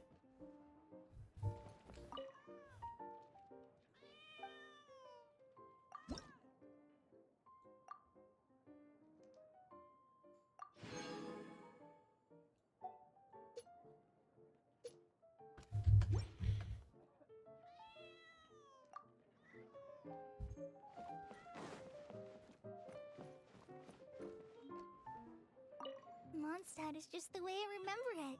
So many people.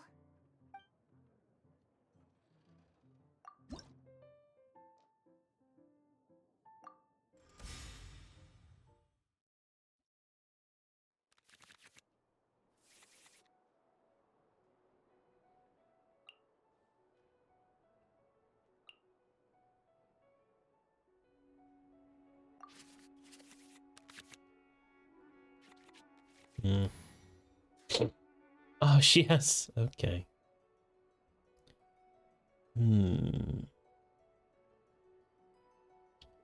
Let's go with you. Let's go.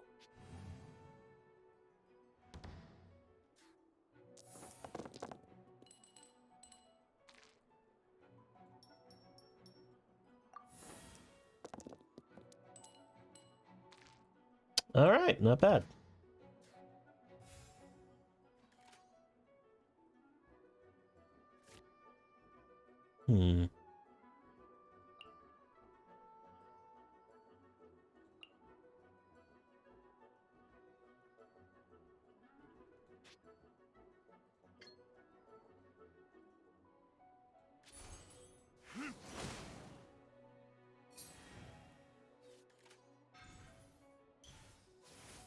What does this do?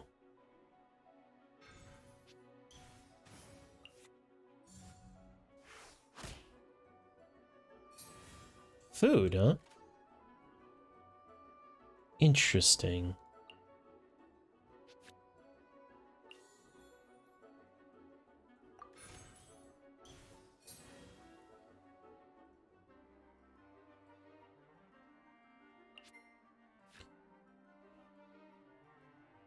I'm gonna end my turn.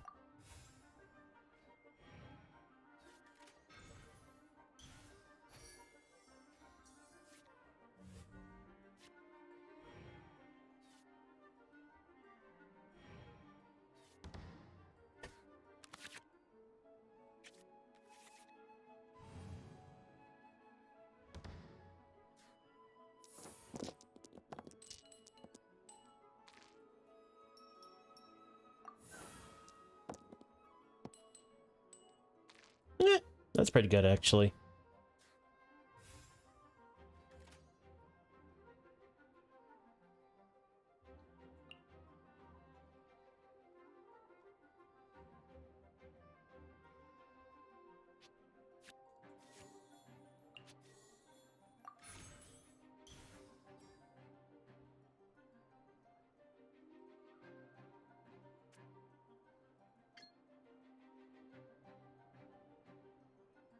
Wait, I should hold off. Use this opportunity. But,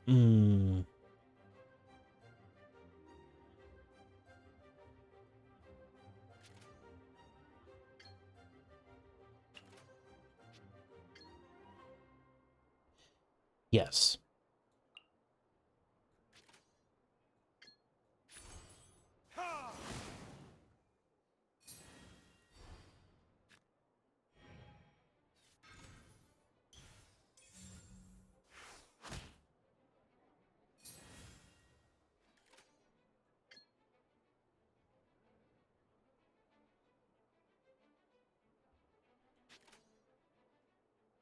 No, well,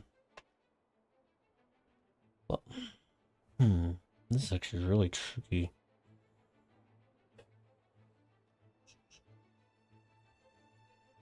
What we'll do is we'll switch.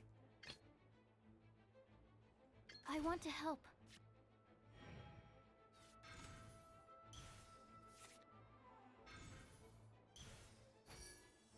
You. Another one? Okay. First we'll do this.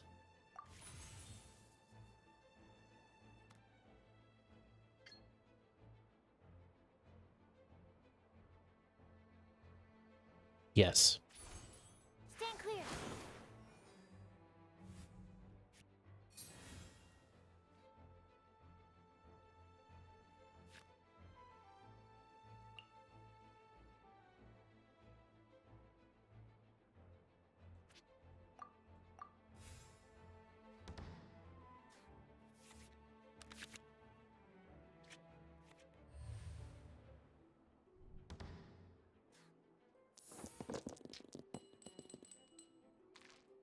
Wow, I got only one that's useful. Well, I guess it's better than nothing.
Animo test 6308.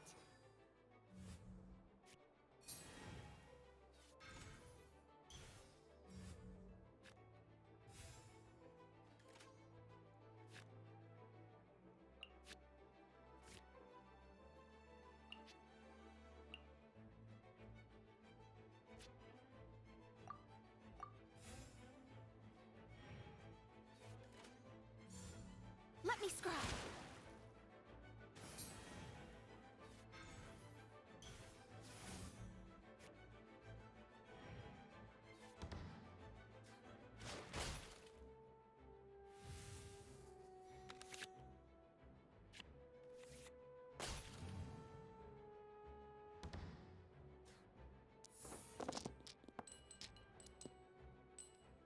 That is wow.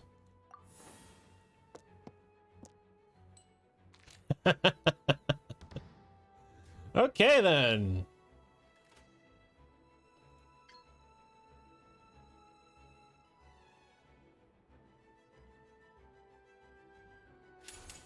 Enhanced Animo module 75.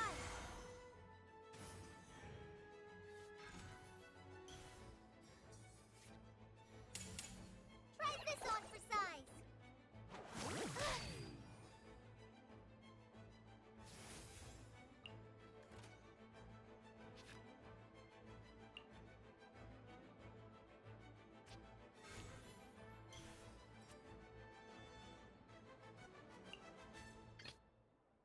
Ready when you are.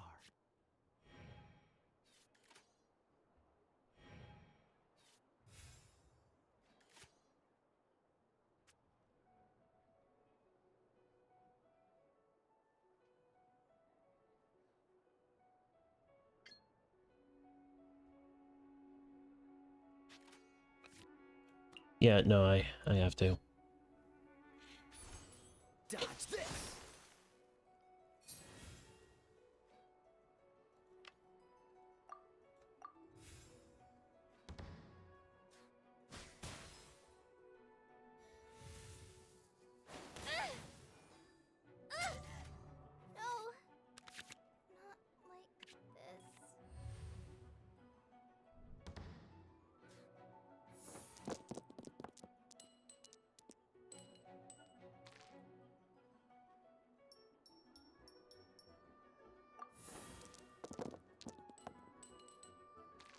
Hmm.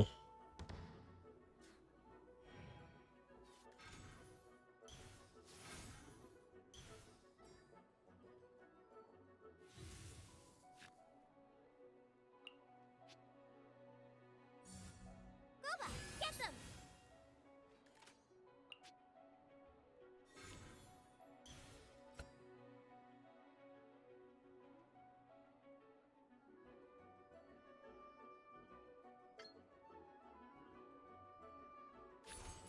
Cool it! Dinner's gonna burn.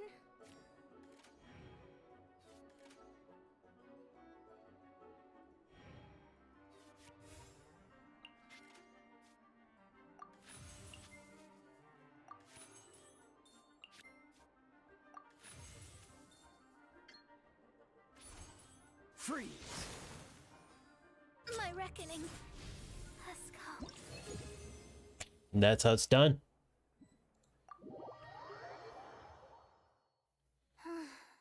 At least it's over now. I was flagging towards the end there.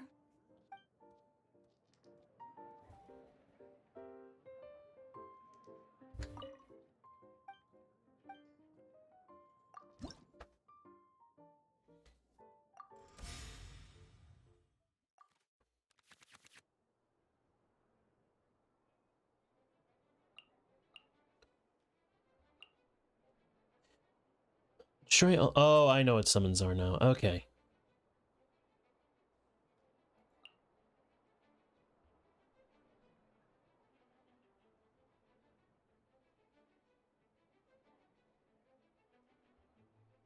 Oh, I get it now. That's actually a really good card.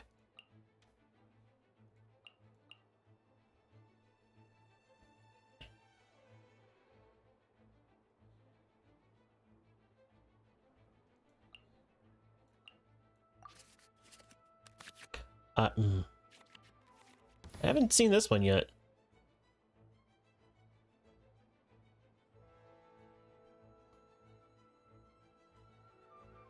Weird. You. Let's finish this swiftly.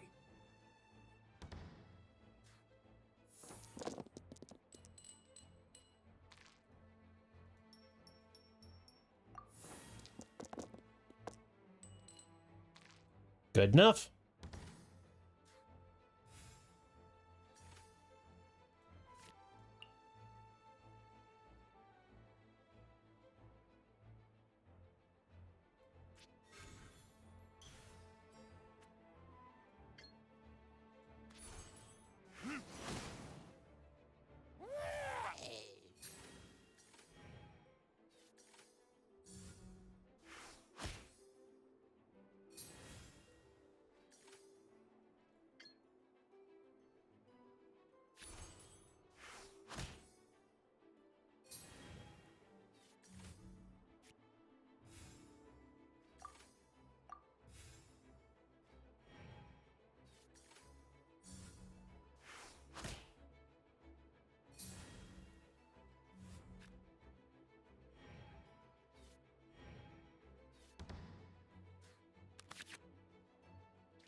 Perfect.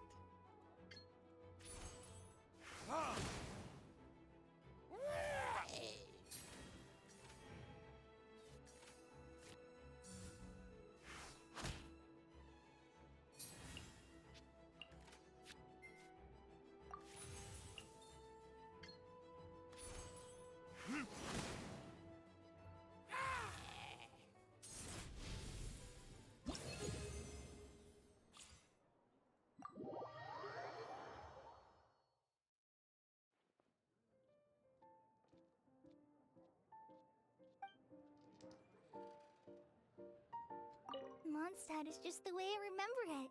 So many people. You're leaving? Maybe I should get going too.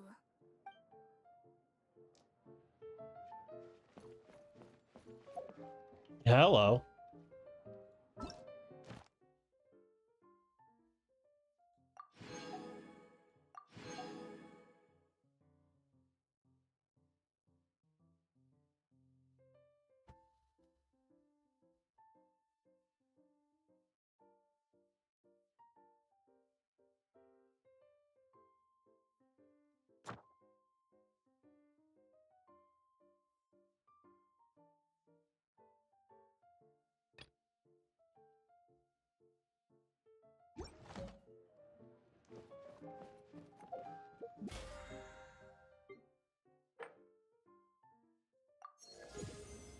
I'm having so much fun. This isn't fair. Why is it so fun?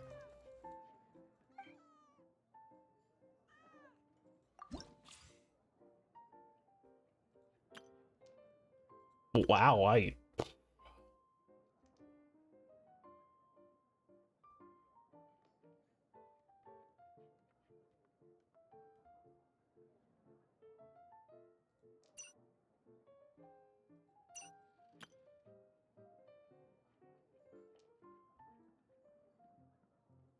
wasn't expecting that.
Oh, I get it.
Interesting.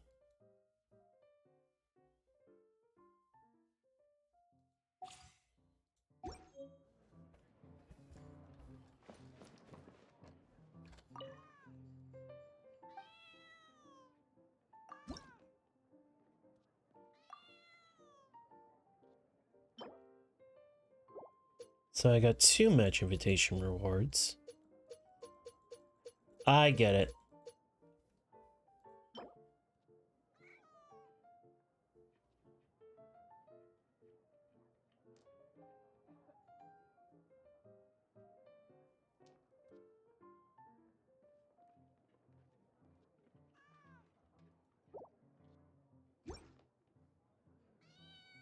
Oh, so you get 1 free dynamic card.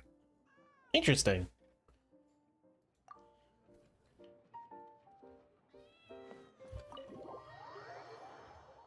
This is really interesting, actually. I'm actually having a lot of fun.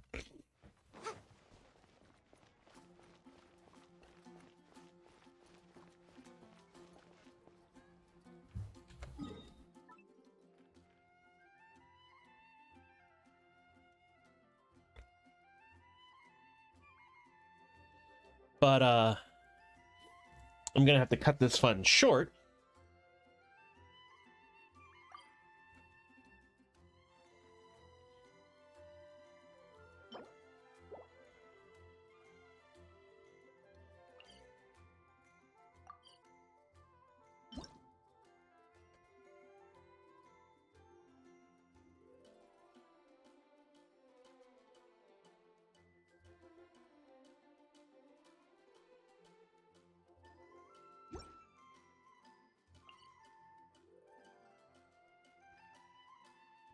No. Hang on.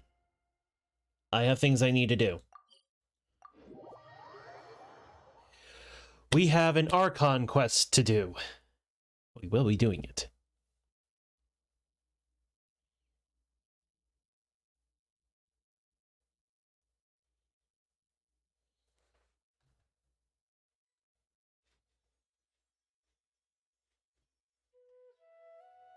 Come on, serious suggestions, please. I'm not trying to write a thriller here.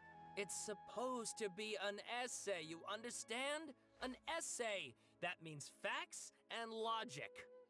Well, if it's facts and logic you're after, you shot yourself in the foot with your choice of research topic, didn't you? The Tatara Suna mystery. When so much remains unexplained, there's little to be objective about. Unless, of course, you restrict yourself to textual criticism. Yeah, well, this is my teacher's area of research. I can't change that. But it's fascinating enough without having to sensationalize it, don't you think? The strange location, the missing details, a mysterious person. I want to write my essay on something interesting, and I'm interested in getting to the bottom of all this. That's the only reason I came to you. Yes, you came to me, so all the more reason to take my advice. The fact is, it's the dramatization that will make people want to read it. There's no getting around that. Okay, but... Did one of them just mention Tatara Suna? But that's all the way in Inazuma! Is it just Paimon, or is it kinda unusual for someone in Sumeru to want to write a paper about that? Everyone here is just going about their business. Maybe it really is just Paimon. Guess people here are free to research pretty much anything. Well, let's go listen in. Great! Let's go find out what this Tatara Suna mystery is all about.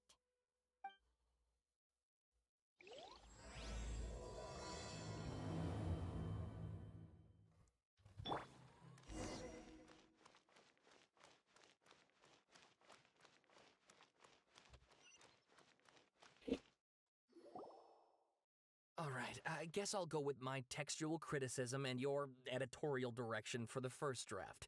I have a feeling that the missing Kabuki Mono will end up being the main focus of this paper.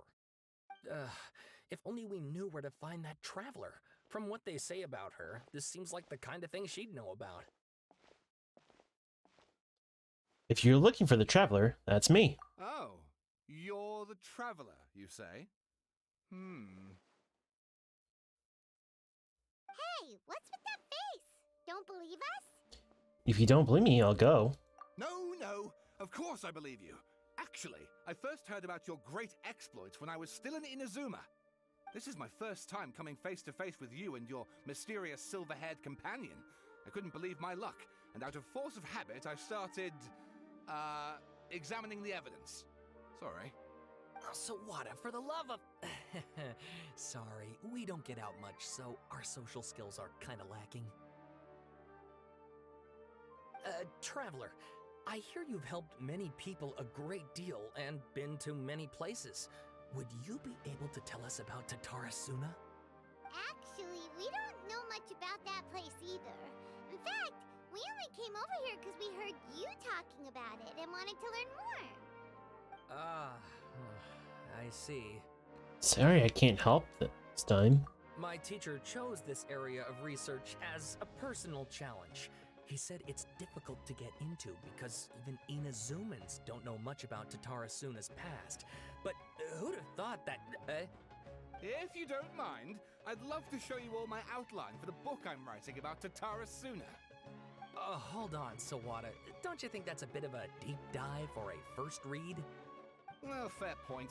In that case, please ease yourselves in gently by taking a look at Akaba's latest essay draft. Let me give you some background. This all started with the discovery of some records in Tatarasuna. The writings mentioned someone by the name of Mikoshi Nagamasa, who crafted a fine blade.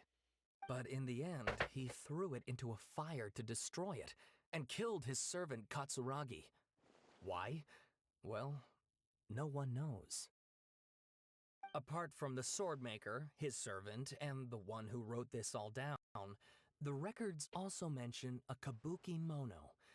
This seems to be an Inazuman word for an eccentric stranger, someone who dresses funny or acts in an unusual way. That's right. Akaba's teacher has spent quite some time researching these events on the ground.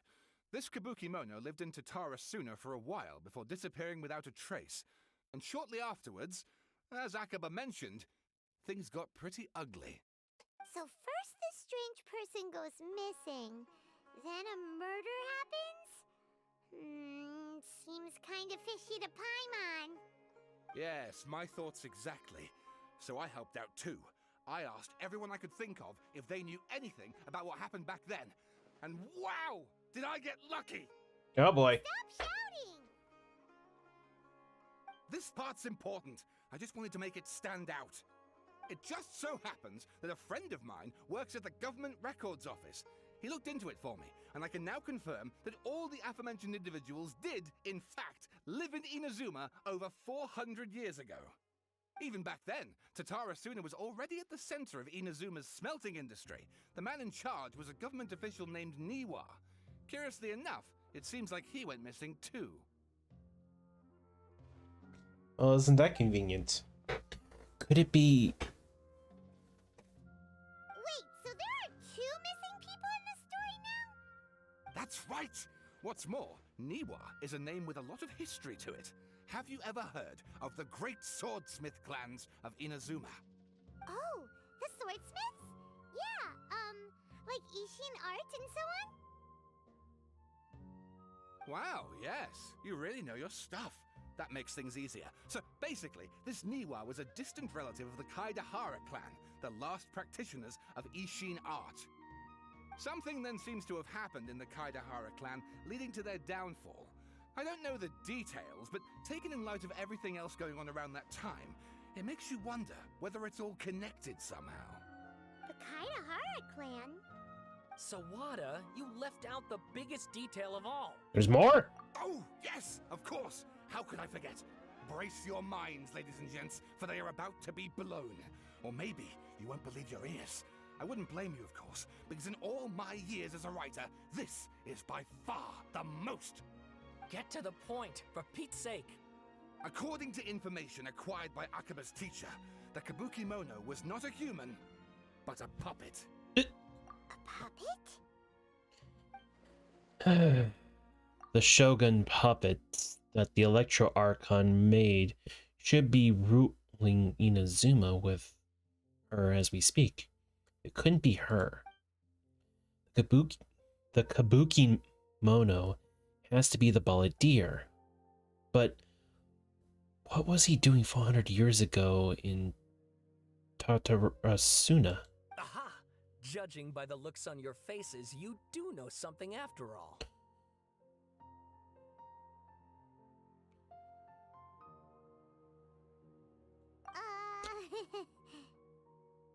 Glare at Paimon and hope she keeps her mouth shut. No! Paimon just meant, how creepy. The way you described it makes it sound like a ghost story.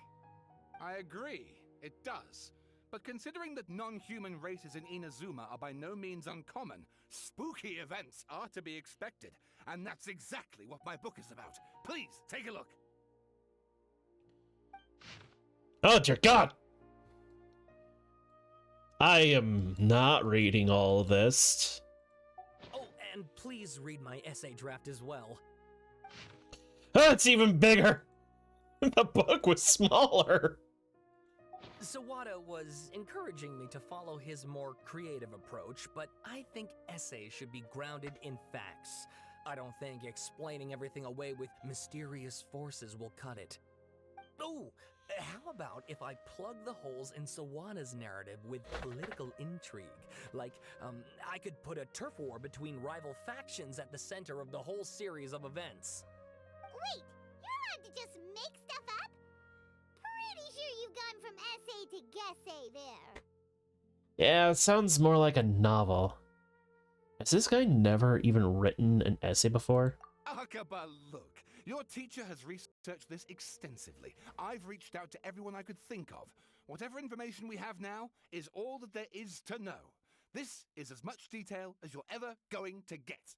Besides, if there really was a political power struggle going on at anything like the level you seem to be suggesting, what hope would we ever have of finding out the truth? Good point. Okay, back to the drawing board, I guess. Give me some time. I need to find a new angle on this. I'll leave you to it. We have some other stuff to do, so we'll have to say goodbye for now. Good luck with your essay! All right, thank you. If you find out any more info about all this, please do let me know. Thanks so much.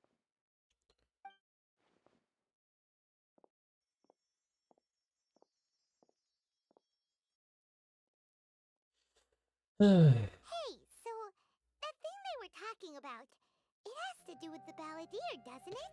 Yes. Okay, then even if we did know something about it, we probably couldn't share it with them, huh? After all, we kicked his butt and got him locked up. Information about people like that is usually super confidential, isn't it? Usually, not always. If you ask Paimon, Akaba should just pick a different topic. There must be as many essay topics as there are trees in the forest. There's no point in...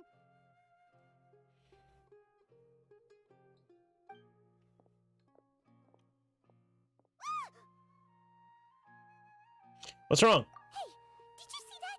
He literally just went by, over there. It looked like... the balladeer! No, it can't have been. He got locked up. Oh, quick, let's catch up and see. What? He's escaped prison?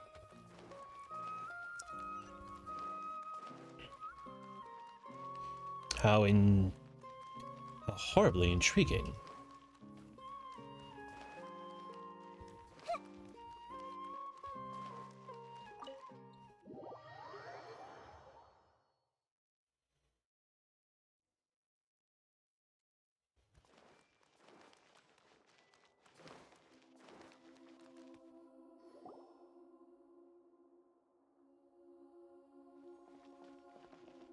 Traveler, Paimon, there you are.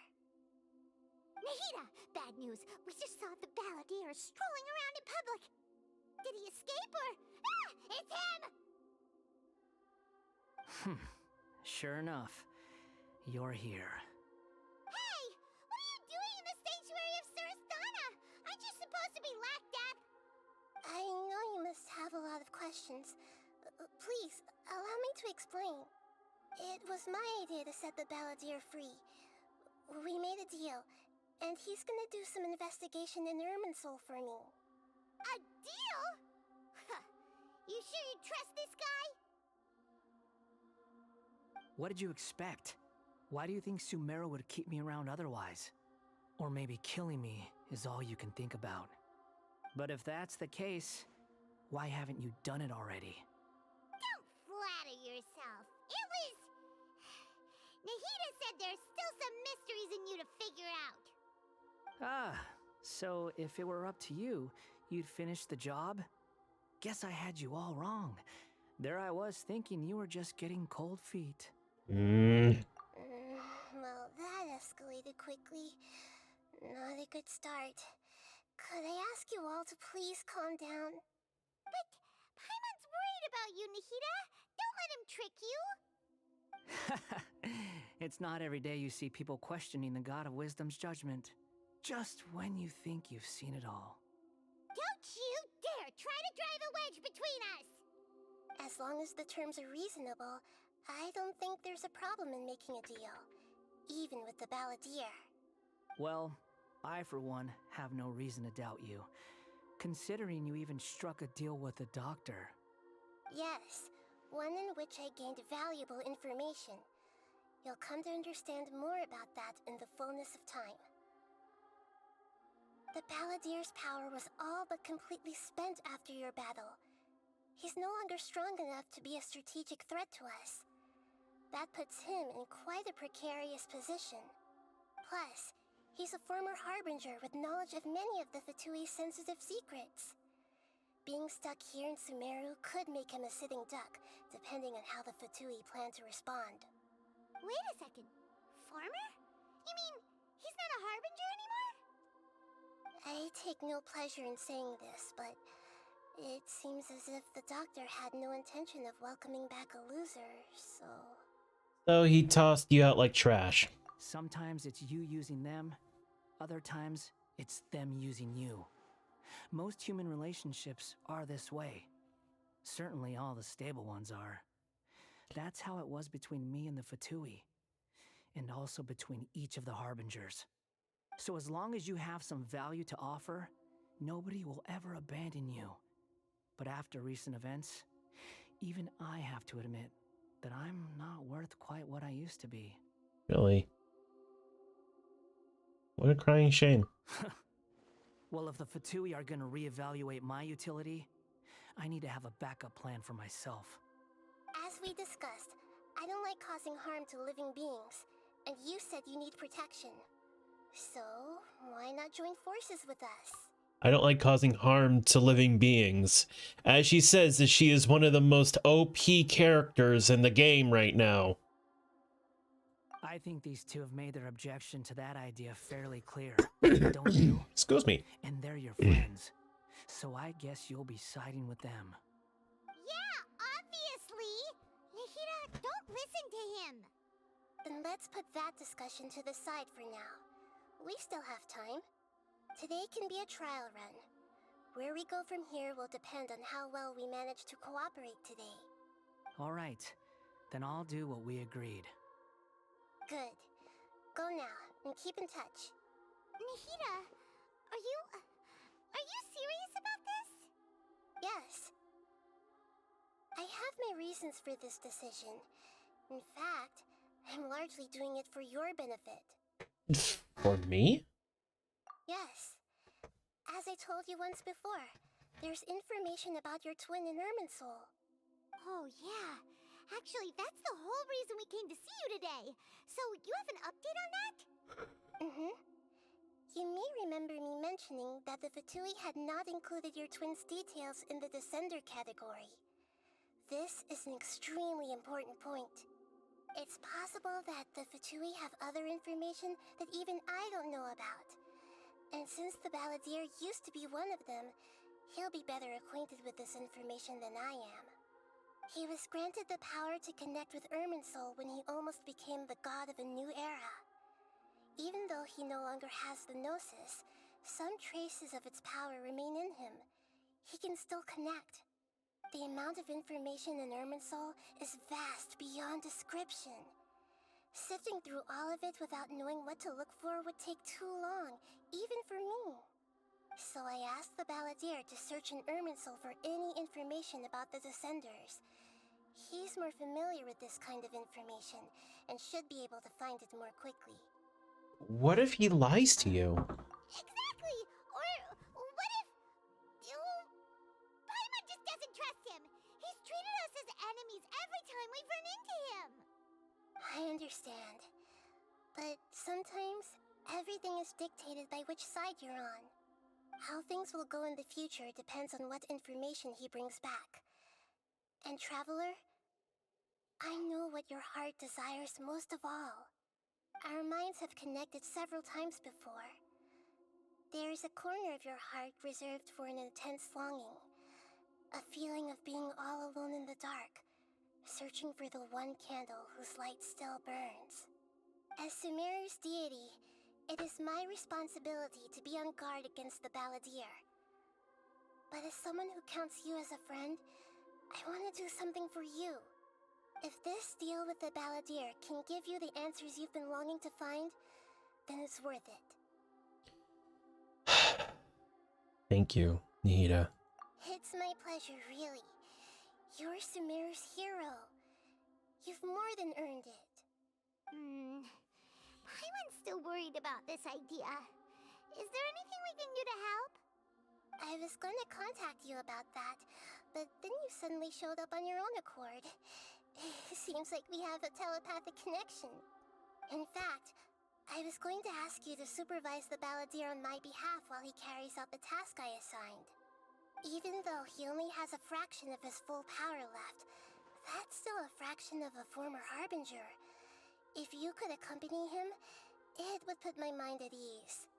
Of course, I'll be there to help guide you through Irminsul from the outside. I'm glad to be able to help. Great, thank you. Prepare yourselves. I'm going to transport you into Irminsul.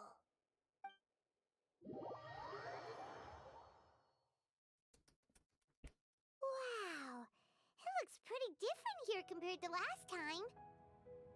The colors are gentler. Guess that must be because Sumeru's at peace now.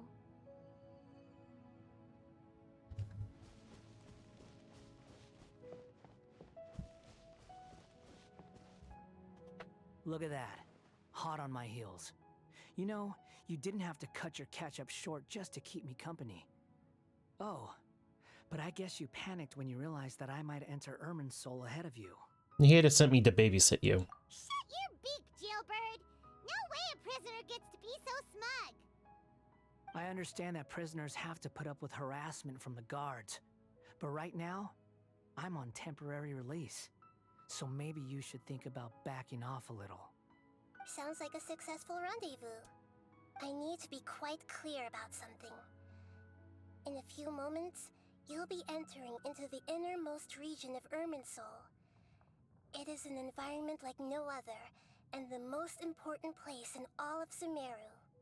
Unlike anywhere else, Irminsul's inner region consists exclusively of torrents of information. You must put aside your differences and be extremely careful as you navigate your way through. I know there are many grievances between you on both sides, but it is essential that you remain calm after entry. This is as much for your own safety as anything else. Understood.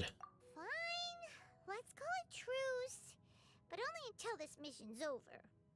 Let's cut each other a little slack, shall we? We are going to be traveling together after all. Per my agreement with Lesser Lord Kusanali, I'll be at the front. It's my job to lead the way and get rid of any obstacles in our path. All you have to do is keep your pretty eyes open and try not to fall behind. You sure are confident. Paimon will give you that. You make it sound like you're even more experienced at adventuring than us.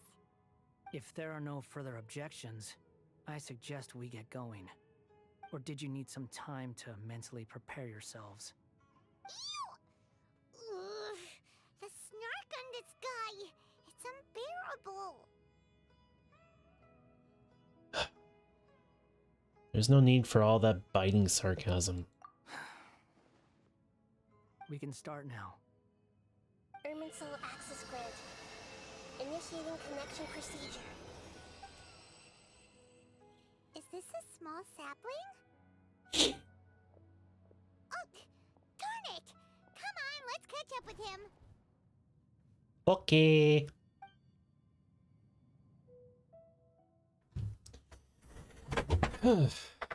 We just entered. Wow.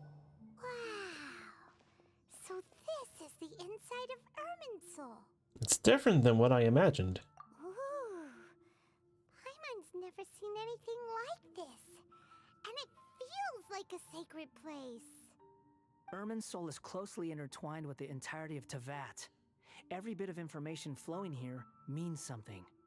Pick your jaws up off the floor. It's time to go. Why is it that Paimon just wants to do the opposite of everything he says? Lesser Lord Kusanali, we will now proceed to the heart of Irminsul. Can you still sense where the heart of Irminsul is? Yes. Permission to begin searching for information there? Permission granted. Go ahead. Let's go. Stay close. Don't go running off. Hey, so... say we did go running off in here. What would happen? smirking at? I was just imagining the look on your travel companion's face if you went and got lost. Anything's possible in here. You can't rule anything out. So if you want to stay safe, your best option is to stick close to me.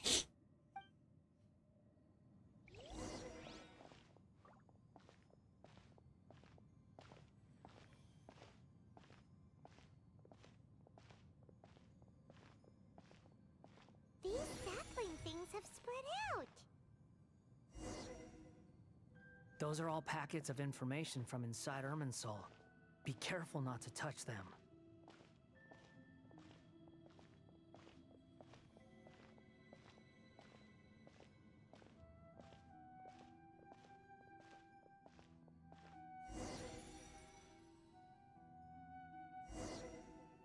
It looks the same in every direction.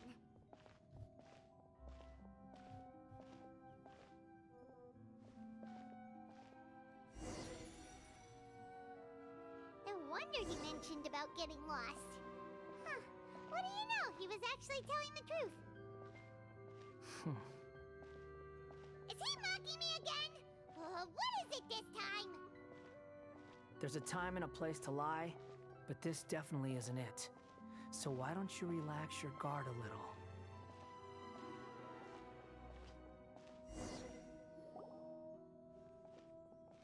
We're here. What a huge tree! This is the center of Irminsul. All the information in the world is flowing through it. Lesser Lord Kusanali. Good, you made it. Are you ready? Ready when you are. Then please begin. Preparing to access cognitive currents. Establishing waypoint. The Balladeer's actually doing what Nahida tells him. Guess he must want to stay alive. He's technically not alive. He hasn't put up any resistance, and he seems good at working on the front line. Maybe he had a similar role in the Fatui? First, Aquaba and Sawada's stories. Now this. What a strange individual. The rest is up to you. If you discover anything at all, make sure to share it with us. Will do. Huh. For once, we're the ones with nothing to do. Traveler, Paimon, would you like to talk? Nahida? Is this a telepathic conversation? Yes. I've also invited Paimon to join. Huh? What the? We can talk to each other inside our heads? I'm guessing that you don't want us to disturb the Balladeer. That's part of it. Plus, we're all friends. There's nothing wrong with us talking like this once in a while. Paimon's never tried this before. This is great! So, Paimon's been wanting to ask you something. Don't you think the Balladeer's a bit of a walking contradiction? He's always talking back, but he seems to listen to what you say. Yes, and he seems to excel at doing odd jobs for others. As I've told you before, there are still some mysteries for him to resolve. Things that are clear as day to me, but that he has yet to understand. Perhaps today will be the day that he finds some answers. Is it about his past? The betrayals and the other events in Inazuma? Well done. Smart and attentive as always. Actually, I caught a glimpse of a few things when I ran into Hypatia at Pardes Dii. So, you made contact with that part of his mind. Well, it's true. Betrayal turned the Balladeer into the person he is today. Huh. Paimon thought nothing could get under that guy's skin. Turns out, He can get hurt and angry just like anyone else. Everyone has a history, Paimon. Even if you're a puppet created by the Electro Archon. Speaking of puppets, we ran into two people at the Academia today talking about an essay.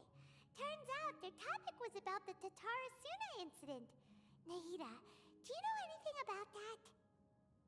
If you mean the mysterious events, the Kabuki Mono and so on, yes. I know about all of that. Really? Because from what they were saying, it sounded like lots of Tatara Suna's history is still unexplained. And most of the information we have now is just from people filling the gaps with their imagination. At least that's what they thought.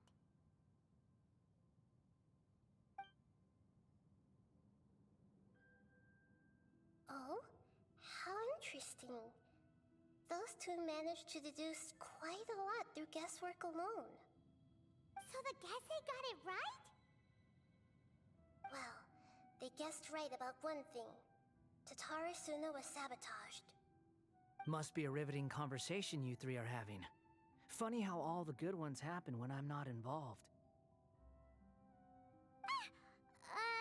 What makes you think we're talking to each other?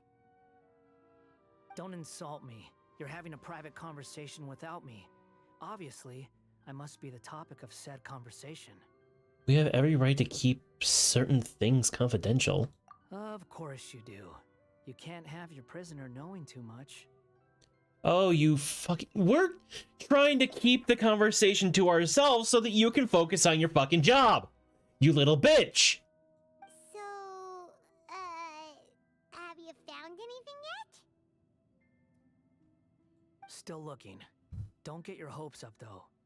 You and your twin come from outside this world. It wouldn't surprise me if there was nothing on either of you in Irminsul at all. Wait! How did you know about that? Did Nahida tell you? It's not like we've never met before. And anyway, you're world famous. It'd be more surprising if I didn't know a few things about you. Every conversation with you is hard work, but your attitude is better than I thought. Right now, we have to keep the peace. I'm not interested in creating more misery for myself. And making cordial conversation is something I can manage. Huh? Wait. This light. It looks similar to those saplings. What could it be? Anonymous data. Hey, don't you forget the agreement. You have to share it with us. Shh. Just wait.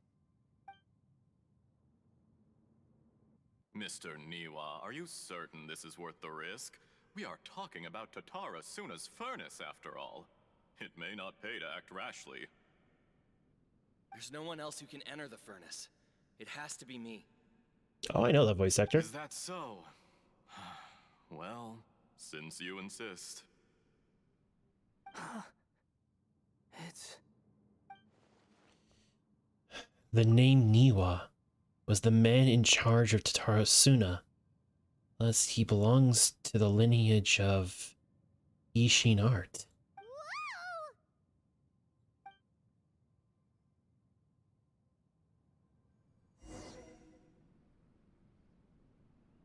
I have been in Tatara Suna for some time now. You have shown me great hospitality, as has Mikoshi Nagamasa, and indeed, everyone else. Under your leadership, Tatara Suna is a warm, welcoming place, like a giant village. People are gainfully employed, their lives have purpose, they are motivated. As I understand, the Raiden Shogun has, in recent years, eliminated much of the evil that plagued Inazuma. As for Tatara Suna, it was originally established as a means of safely disposing crystal marrow. The forging industry with crystal marrow as a raw material has since flourished, giving rise to generations of swordsmiths.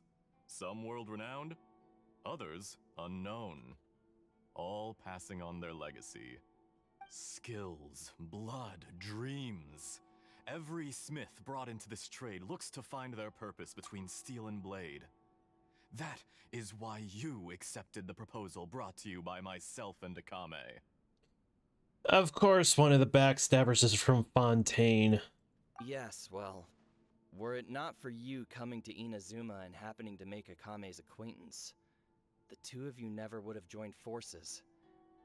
And he would be the first to admit that there's no way he could have revolutionized our forging process like this on his own. At least not on the same timescale. You allowed Akame to take all the credit for a method that you jointly developed. He sold it to me, and now every piece of ore here is smelted using the new technique. Even now, you remain one of Tatara Suna's key consultants, working right here alongside us. I believe it is you, sir, who are truly responsible for the changes in our manufacturing and forging methods. You flatter me. From the outset, I saw much that was commendable in the forging industry of Inazuma, and it has been my great honor to befriend you all. So you say, Escher. But is this really the truth? My good sir, what do you mean? I tried to resist thinking it was all connected, because I didn't want to speculate, and I didn't want to believe that things could turn out this way. What have we gained from adopting your new technology? Ominous black smoke? Mounting production problems? Worker fatigue and casualties are up and continuing to rise at an alarming rate. And recently, as you well know, someone died because of that strange filth inside the furnace. We've kept the truth from spreading outside, but still, I suspect you understand it better than I do. None of the people who went out to get help have come back. Now, our mutual friend, the Kabuki Mono, is taking the Golden Feather to Narukami Island to seek an audience with Shogun. This is our last hope. But that doesn't faze you, does it, Escher? Nothing does. Otherwise, why would you still be standing there with that smile on your face? I'm just surprised that you finally chose to be so sincere. I'm sure you've been harboring these suspicions for quite some time. Mikoshi Nagamasa may have noticed that there was one common denominator among all these events. Namely you, Escher. But Mr. Mikoshi is more cautious than I. He does things by the book. After all, Nagamasa is the adopted son of Mikoshi Torichio, the yokai struck down by the Shogun's own hand. If he truly seeks to redeem his family's honor, an abundance of caution is well advised. You're well informed on the subtleties of his situation for a mechanic all the way from Fontaine. Are you sure you're not a little overqualified? Why, Mr. Niwa, are you suggesting I find a job as a diplomat? Sadly, I am so very attached to my craft. Enough, Escher.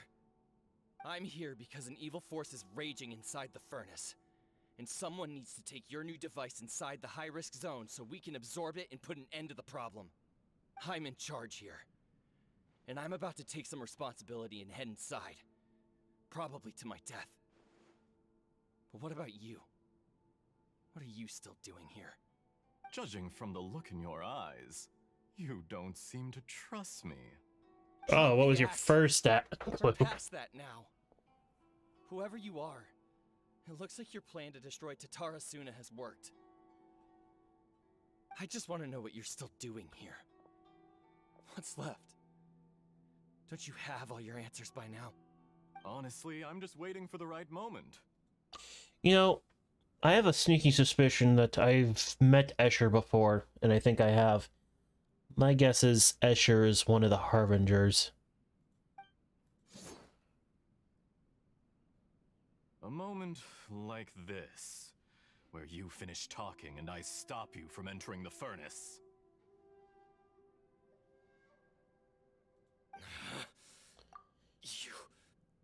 You...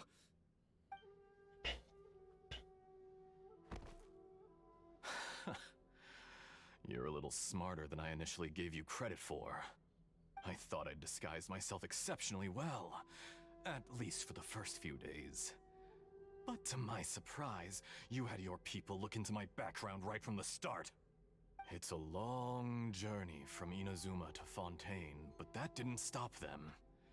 Eventually, they managed to confirm that Escher was an alias, and that I was not from Fontaine at all.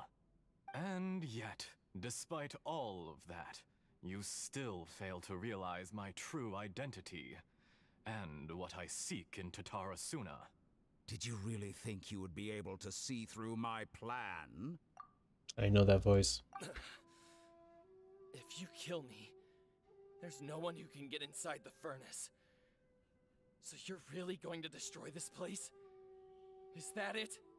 Oh, but you're quite wrong. There is one other person. Oh, some may not see him as a person, but you told him yourself. You're not a puppet. You're a human. You're just missing a heart. He's one of the doctor's forms. Got it. Whoever you're working for won't get away with this. They'll be found out. But this makes no sense. What are you really trying to accomplish by all this? Why go to all this trouble? It's no trouble at all.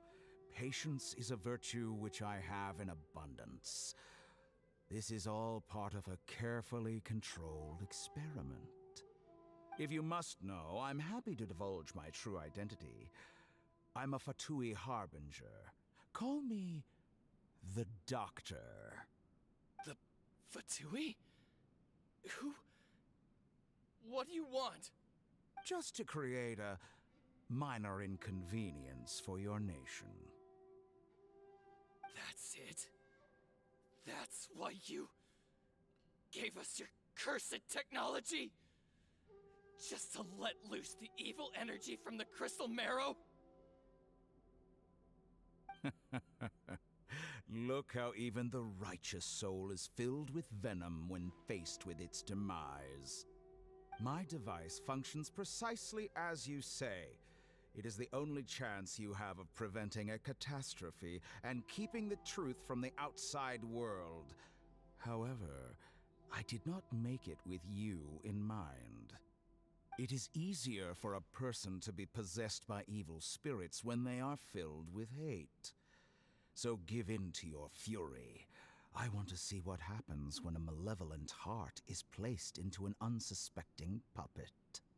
Make no mistake, even without you, that pure, innocent puppet would only end up being used by someone else instead. What other reason would a human have for befriending one who is not of our kind?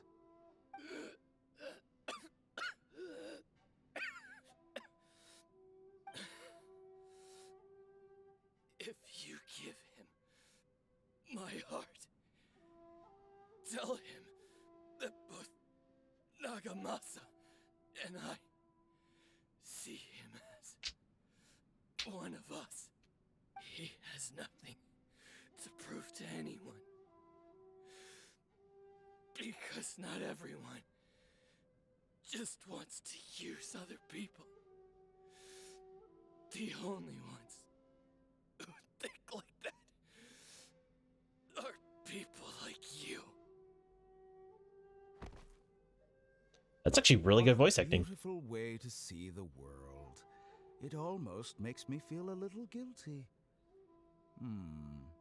Then out of respect for you, I shall redefine myself.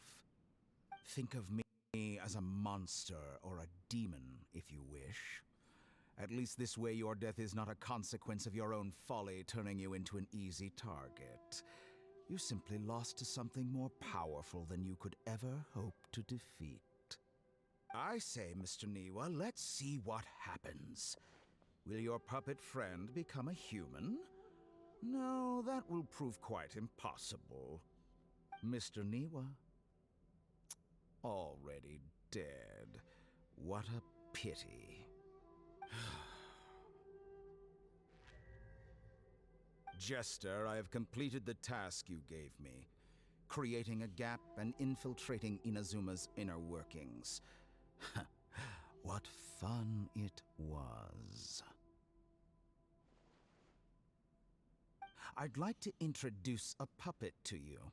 If he proves useful, let's make him our newest comrade. And if not, let's turn him to dust. Wow.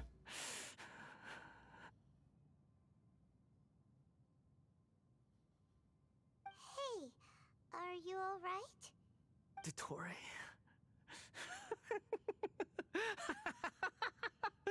Dottore!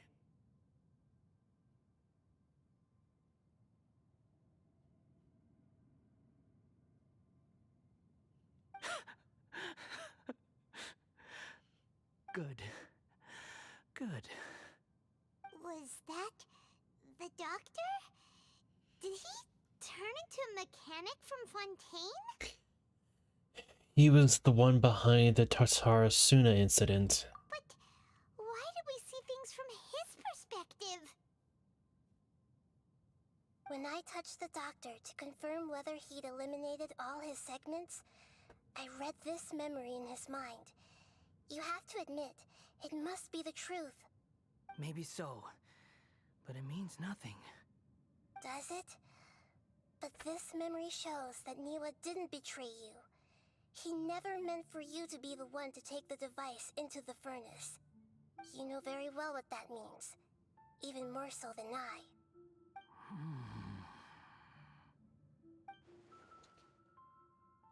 This betrayal was a lie that he has believed for hundreds of years. Was this part of the doctor's experiment? The betrayal never happened. It existed only in his imagination. But where does this leave him? Let's give him some space. He looks really mad. Paimon doesn't want to be anywhere near him right now. Okay, let's go over there. We need to give him some time to process his emotions.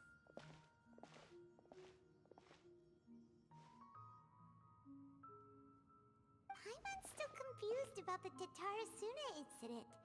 So, the doctor was behind it, but why has that gotten him so worked up? Nobody has ever deceived you like that, Paimon. It's natural that you find it difficult to understand. Perhaps he needed to learn this someday. So now you have the complete picture. Katsuragi took the Kabukimono to live with the people of Tatarasuna. Later, the doctor showed up, disguised as a mechanic from Fontaine. And that's when the trouble began. It was all a horrific experiment planned by the doctor. Everything he did was just to plant seeds of disaster in Inazuma that would bear fruit in the future. Of all the unwitting participants in the doctor's experiment, the Balladeer became the main test subject. After the events you just saw in that memory, the doctor put Niwa's heart into the device and handed it to the Balladeer. Then, he instructed him to enter the furnace and absorb all the filth caused by the smelting process. The load was far beyond what he expected, but the Balladeer survived. He left the furnace in sheer exhaustion and said to the mechanic, "This device seems to have protected me. What's in it?" The mechanic answered, "Niwa fled this place for fear of punishment, but he left you a gift. He said it's the one thing that you've been looking for." He took it straight from the chest of one of his innocent servants. The mechanic removed the withered heart from the device as he spoke.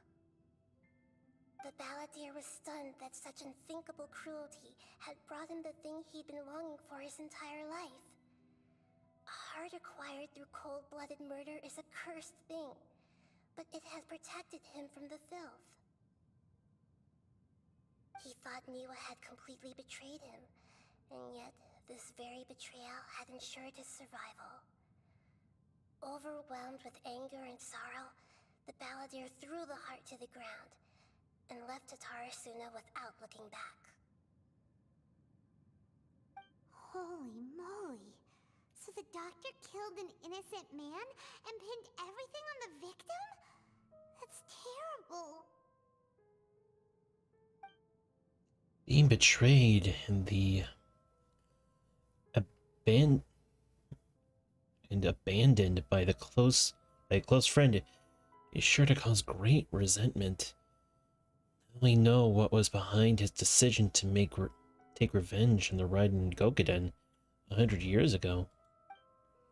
But it doesn't seem that vengeance was the right decision. Yes. Only if he understands this can he choose a new path forward.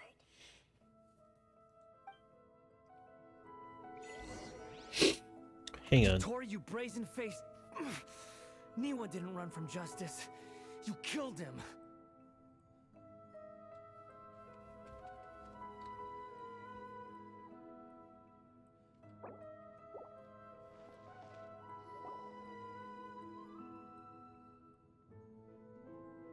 Shall we see how he's doing?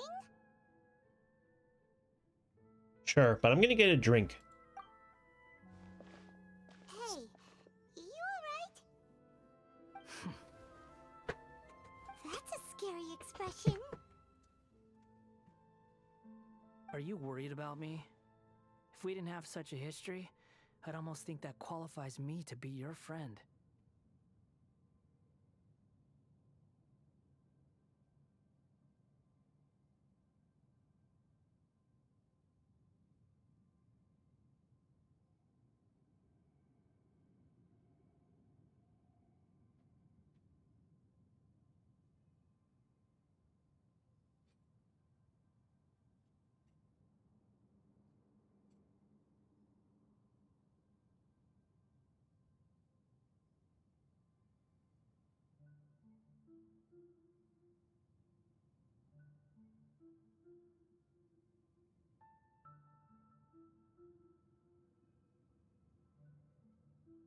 Of course, the moment I walk away is when a dialogue pops up. Without fail.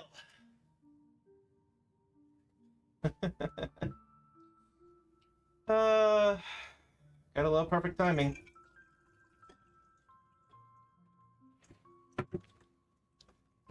Okay. We just want to make sure that this doesn't affect the plan. It won't. I'll keep my end of the deal. Hey, are you investigating the stuff we want to know about? That's why we're here. But unfortunately, there's no information about the Descenders in Irminsul. Even if you can't find anything, that seems to confirm it. Irminsul does not keep records on the Descenders. Anyone who comes from beyond this world is not counted as part of Teyvat. Oh, does that mean we have to leave empty-handed?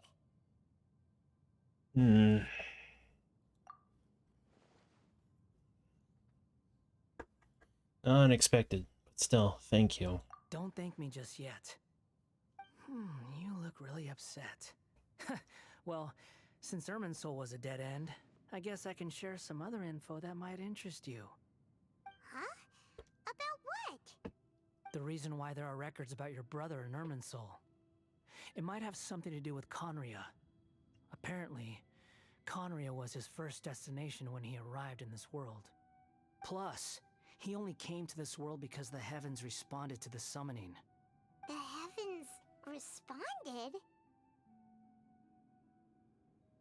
The Jester told me this himself. You can take his word on this. He was a royal mage in Conria, and lived with your brother for a time. The Jester. Another Fatui Harbinger. Why?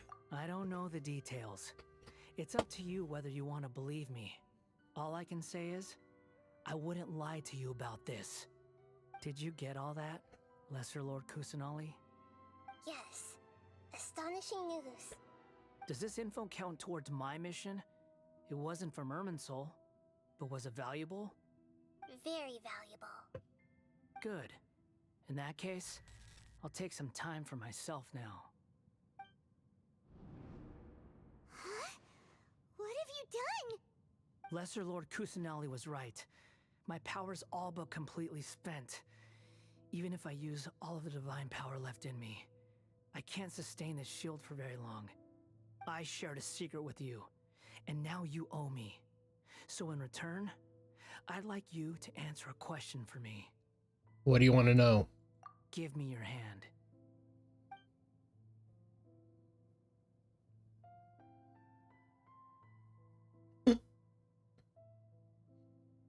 Can you hear my voice inside your head?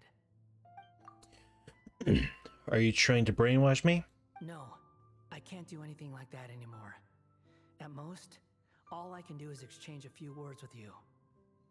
So tell me, in this world, is it possible to change the past?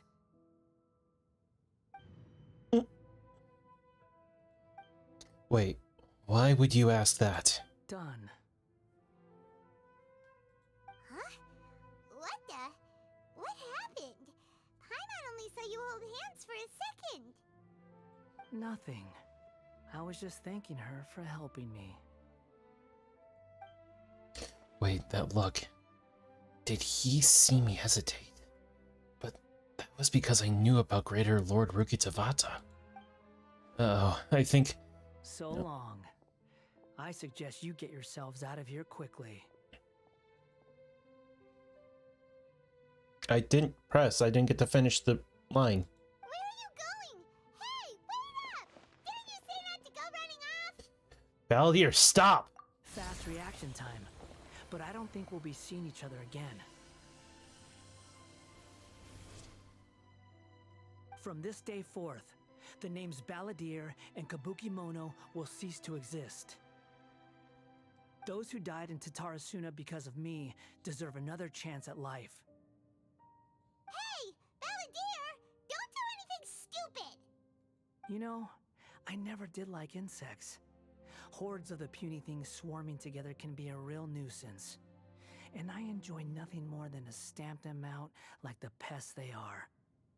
But if a colony of harmless ants isn't threatening anyone, I guess they deserve to be left alone. Luckily, everything can be set right. It's time to solve this once and for all. Baldir! Baldir!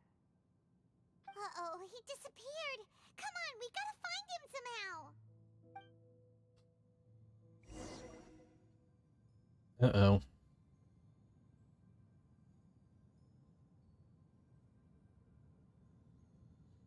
Oh no, he's really gone. Oh, can you hear me? Nahida! Traveler, Paimon, Baldir, what happened just now? I was suddenly cut off by some kind of power. It was the Baldir's fault. He shut you out.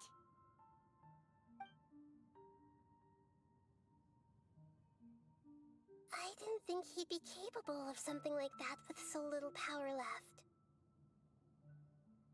Did he keep some of his power hidden when he was defeated? Or did he achieve something beyond his abilities, and it took everything he had? Where the heck did he go? Ugh, it's all our fault. We were supposed to keep an eye on him. Sorry, Nahida. Don't be. It's not your fault. Please, let me handle this from here, even though I'm not sure I can solve it. We're running out of time. Follow my lead and get out of Irminsul as soon as possible.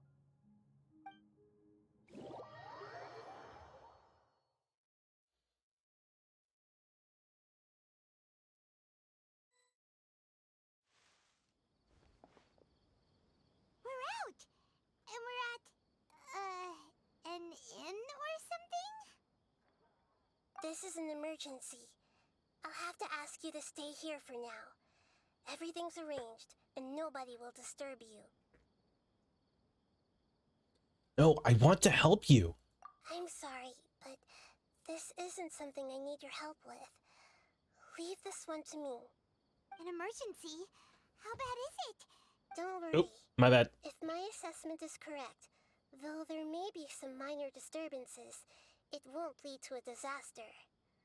Please rest and recover your strength here until I say it's safe. Her voice has gone. Paimon can't shake the feeling that something really big has happened. What do you think the Balladeer meant? And why did he suddenly grab onto you before?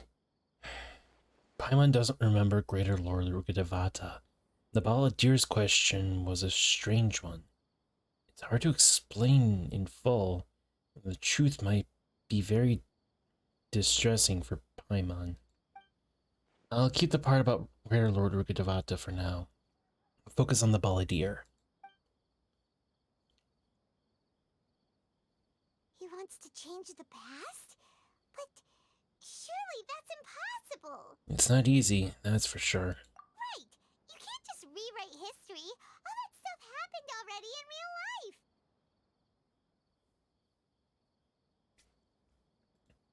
It's like, imagine Paimon drank all the water in this inn. Even if no one was there to see it, Paimon would sure as heck remember drinking it. Yeah, great example. So, why does Paimon still have a bad feeling about this? Paimon can't help but feel scared about what he might do.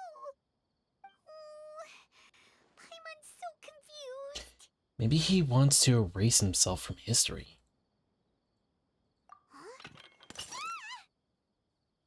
Paimon, are you okay?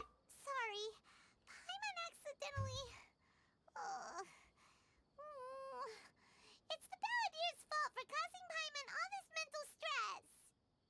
But erasing yourself from history? It's unthinkable. Is that really possible in Irminsul? Not necessarily, but maybe. Uh-oh. Paimon's head is overheating from trying to understand what he's up to. And it's still not working. Ugh. Paimon's had it with that little brat. He's been nothing but trouble ever since we met him. There's no way he'll actually succeed, right? Otherwise, won't everyone who's connected to him be affected too? Indeed, if the Balladeer does erase himself from Irminsul, many people in Inazuma will be affected. I can't imagine what that situation would look like. Worst case scenario, it would affect everyone in the connection to the Raiden Gokuden. Kazuha, Ayaka, Ayato. Will this mean that they'll disappear? There's nothing we can do about it at this point. Hey, have you got any ideas on what we should do next? Seems like now there's nothing left for us to do but to go to sleep.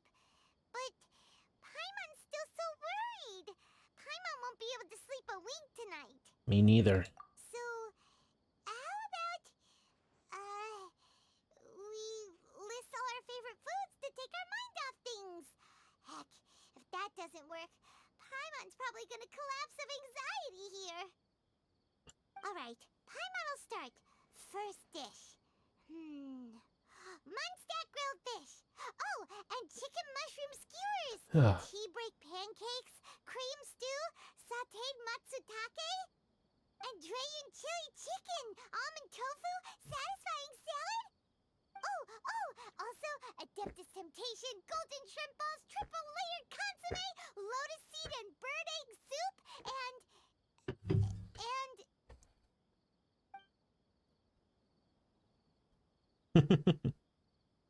That really did the trick.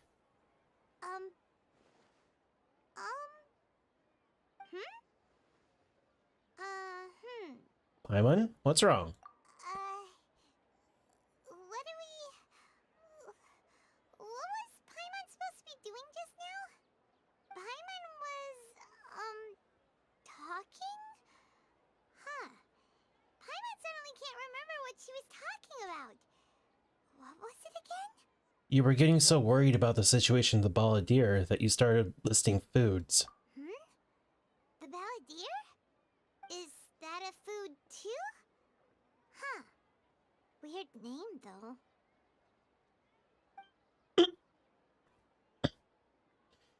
So he achieved his goal. Paimon doesn't remember the Balladeer? Must mean he actually pulled it off. But how did he have the ability? This doesn't make sense. What's wrong? Your eyes are like saucers. Was it something Paimon said? No, it's nothing. So, the Balladeer. Is that someone's name? 'Cause it sounds like a nickname or something.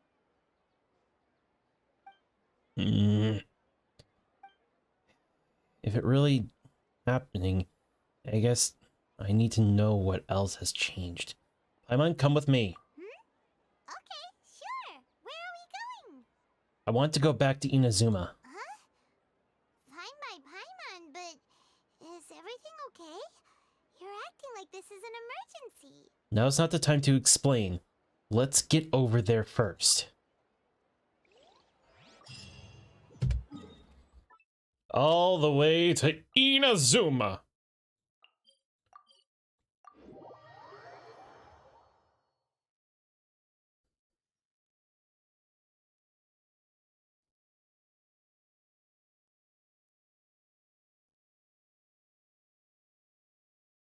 If it ever loads.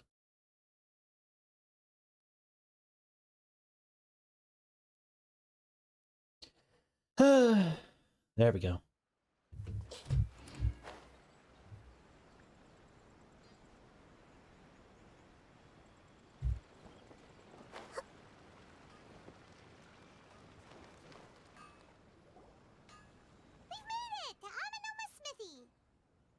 Ah, it's been a while. Pardon me, I'd like to ask you a question, if I may. Of course. Go ahead. About the Raiden Gokuden. Oh. Can you tell me the story one more time? Now there's a question I wasn't expecting. Very well. I'll tell you what I know once more. The once renowned Raiden Gokuden, comprised of 5 branches. Amenoma, Futsu, Ishin, Hyakume, and Senju. The art of forging practiced by these 5 clans was first taught to them personally by the almighty Shogun. Over time, the 5 branches diverged from one another as generations of bladesmiths honed and perfected their craft until they became 5 distinct traditions. Most of the great swordsmith clans of old have since fallen into decline, and for a long time, only the Amenoma branch kept its art alive. But fortunately, Kaedehara Kazuha recently returned to Inazuma and took up the mantle of the Ishin art. Now, 2 clans remain of the original Gokuden 5. If my memory serves me right, you yourself were present when he forged the Ishin blade. Oh, yeah, we were! Paimon remembers that now. We learned a bit about the decline of the Raiden Gokuden then, too. It seems like such a shame. What was the reason behind their decline? That, my friends, is a tragic tale indeed. In fact, this was not made known to me for most of my life. All these years, I knew of those great clans' demise, but never the cause. Only recently, when the question was on my mind, did I ask Kaedehara Kazuha about this. He told me that, as we are both heirs to a branch of the Raiden Gokuden, it was right that I should know the truth. There is no harm in telling you, but I must warn you. It is a dark and sorrowful tale. The Raiden Gokuden were the targets of a murderous rampage by a vengeful bladesmith. Vengeful? Why? 400 years ago, so I'm told, there was a catastrophic malfunction in Tatarasuna's furnace. One brave swordsmith heard the commotion and chose not to flee, but he rushed to the scene, hoping to prevent a disaster. Tatarasuna was home to a state-of-the-art forging and smelting operation in that day, and overseeing it was the armory officer. His surname was Niwa, though he had family ties to the Kaedehara clan.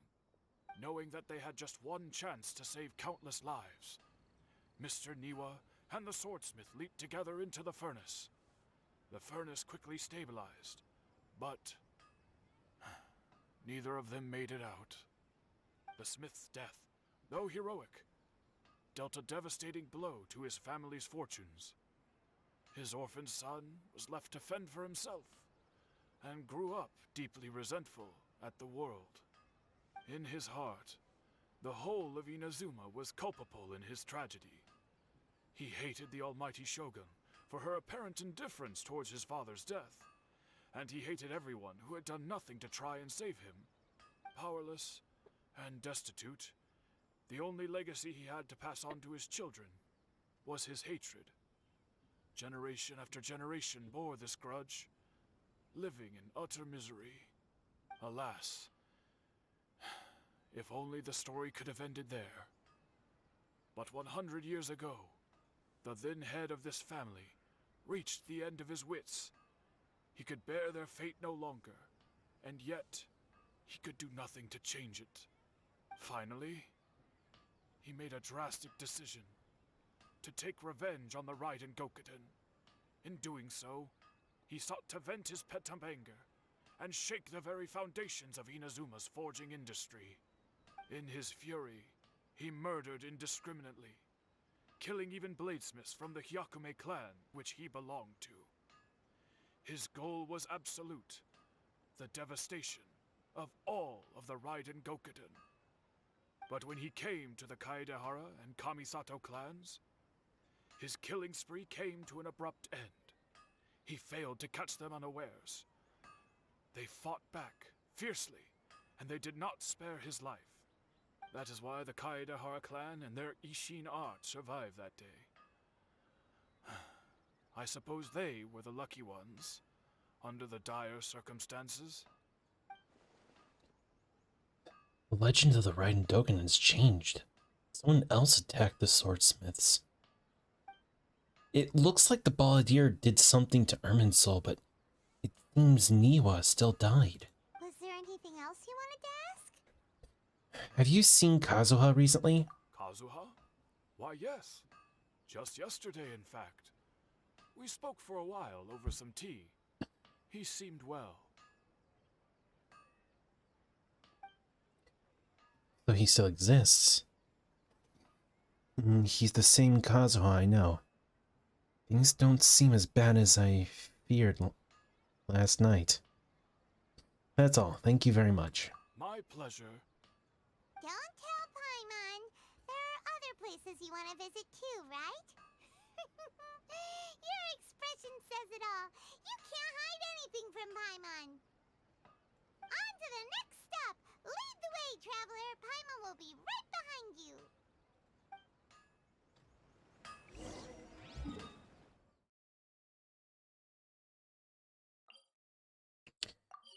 Oh boy.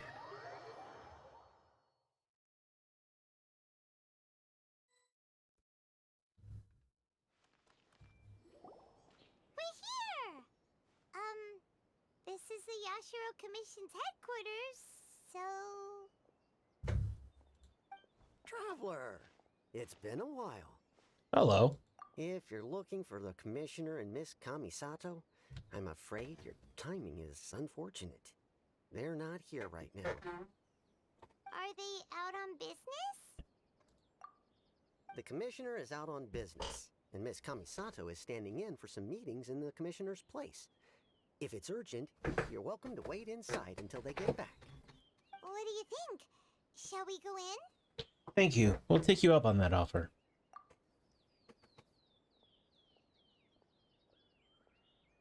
Can we take a walk in the courtyard? If it were anyone else, I couldn't allow it.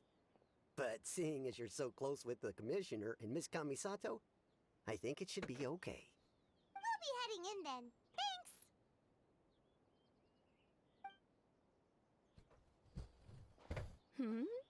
Hello, dears.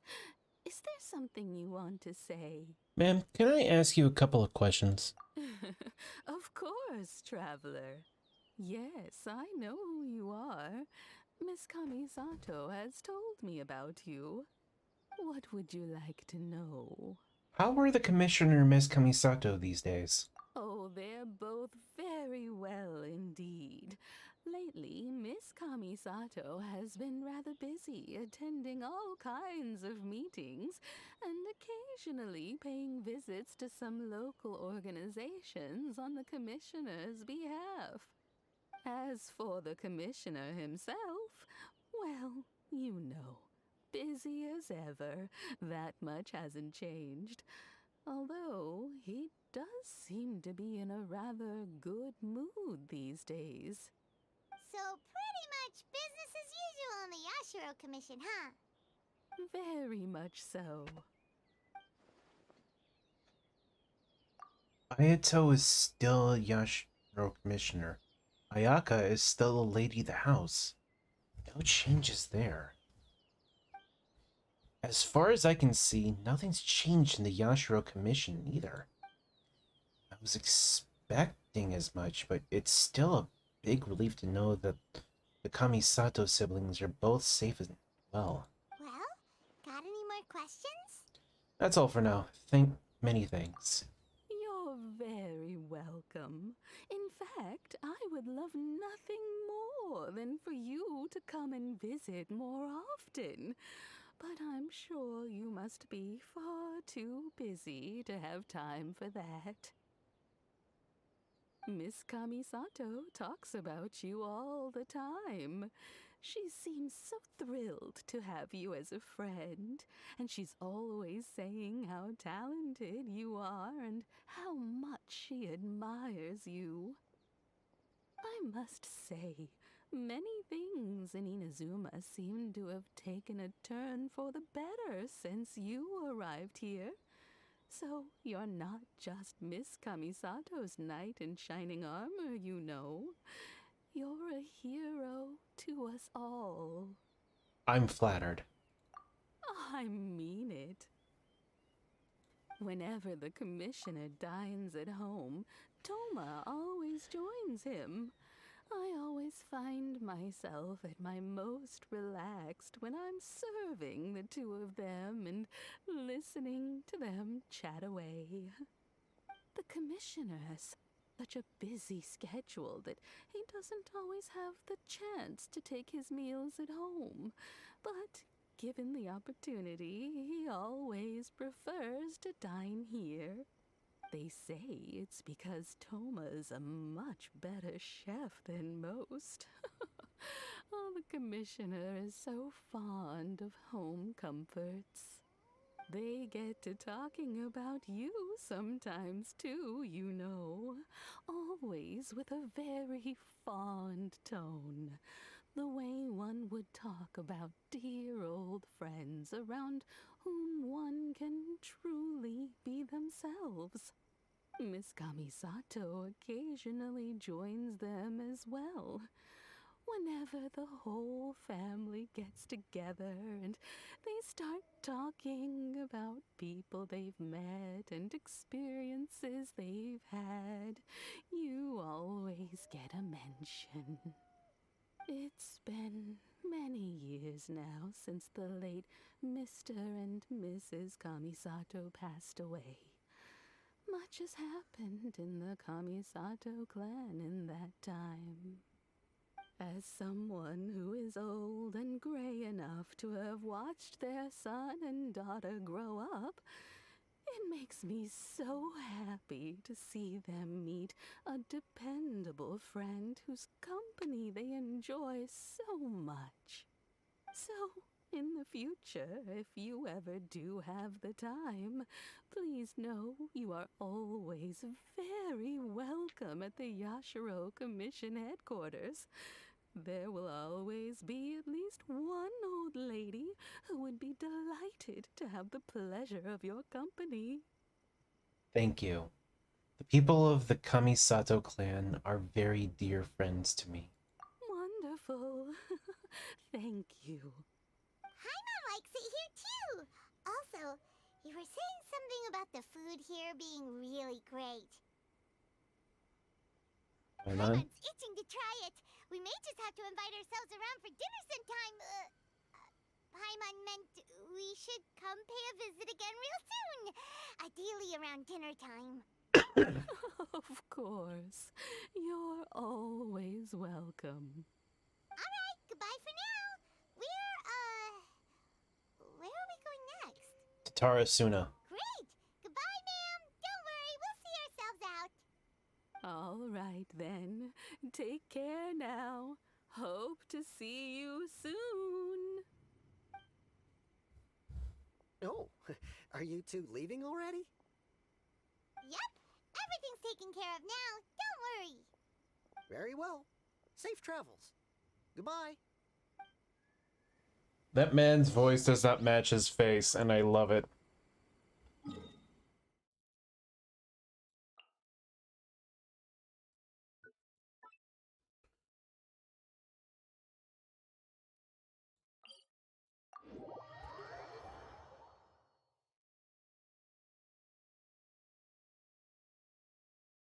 Come on.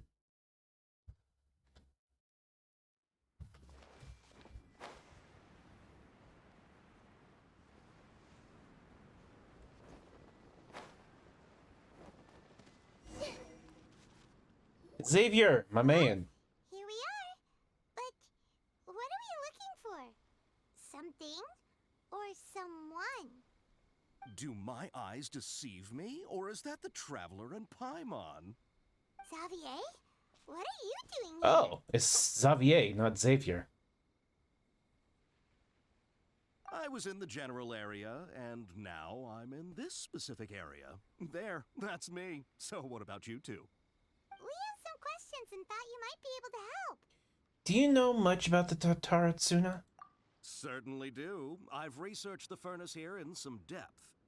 If there's anything you want to know, just ask away. How well do you understand the history of this area?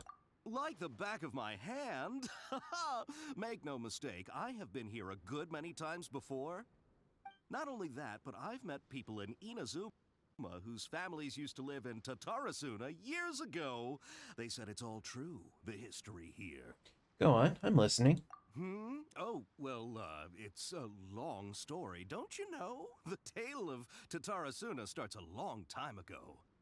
I'm told that its history is one of the most foremost forging and smelting operations in the nation, goes back around 1,000 years. Still, the furnace has had a couple of serious maintenance issues along the way. A couple? When exactly? One was just in the last few years, the other was several hundred years ago. A fun fact, I'm not the first Fontaine tech guy to come and work on it either. There was a guy back then too. They say he was a mechanic who consulted on a technology upgrade. It seems like the technological collaboration between our two nations goes back a long way. How about that? Mechanic, huh? Looks like the doctors still sabotaged the furnace, leading to all the ensuing chaos. Hey, weren't you gonna ask Xavier something about Tatarasuna? Come on, ask already. I am. Oh, I didn't realize you two were here for a history lesson. Me neither. Paimon doesn't know what's gotten into this one today. Feels like we've been preparing for a history exam or something. What brought this on? Did you just wake up today with the sudden burning desire for historical knowledge? Pretty much. So, can I ask you one more question? Sure, go ahead. Have you ever heard of the Kabuki Mono connection to Tatarasuna? A Kabuki Mono? No, I can't say that I have. I do know the word, Inazuman for those eccentric types who always go around dressed to the nines. Just the sort of person that I'd like to meet, actually. But sadly, I've never had the pleasure, nor have I come across anything to do with a Kabuki Mono where Tatarasuna is concerned. So, there is no more Kabuki Mono. The Baldir really managed to erase himself from the history completely? If so, he must have wanted to change the world and revert everything back to the way it was. But so far, it looks like the majority of changes have only affected himself. Thank you, Xavier. Of course! Don't mention it. One more place to go, I'm guessing. Oh, we're leaving? Okay, bye, Xavier. Oh, you're most welcome. More than happy to help. Farewell. Looks like you got all the information you're looking for. Time to go back to see Lesser Lord Kusanali. Sure, but what's up with you today? Whatever it is, it seems like it's really troubling you. Keep your smile, Spino Crocodile. No matter what happens, Paimon will always be there for you. Thank you, Paimon. Hey, don't mention it. Alright, let's head off and go meet Nahida.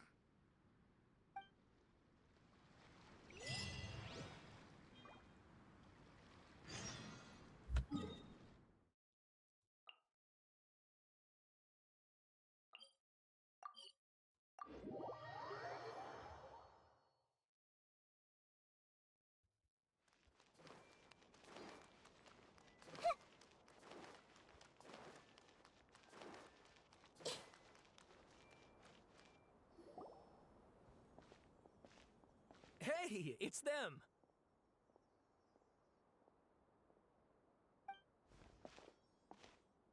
Akaba, Sawada, you're still here? Are you still talking about the essay? Indeed we are. If you have a moment, we'd love for you to join us once more. Nah. We have time. What do you want to talk to us about? It's the same topic we discussed last time. Obviously. Still looking for more info about Tatara Suna, huh? Should we join them? Perfect. These two have researched the Taratsuna's past. Let's hear what they have to say. Unfortunately, we haven't made any real progress. The article that you let me read that time we got was great. Can I read it again? Huh? Oh, of course. And we read... I presume you'll want to read mine as well. Here.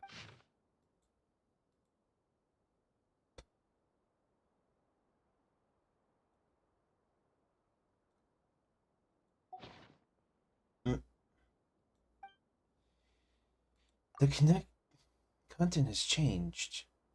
Another affected tampering with the information in Irminsul. The Balladeer said that he erased 2 of his names. If he really succeeded, it must have taken all of his might. But still... Well, what do you think? A masterpiece. Hey, Traveler. Remember how last time Akaba was saying how he wished he could gather more information about all this?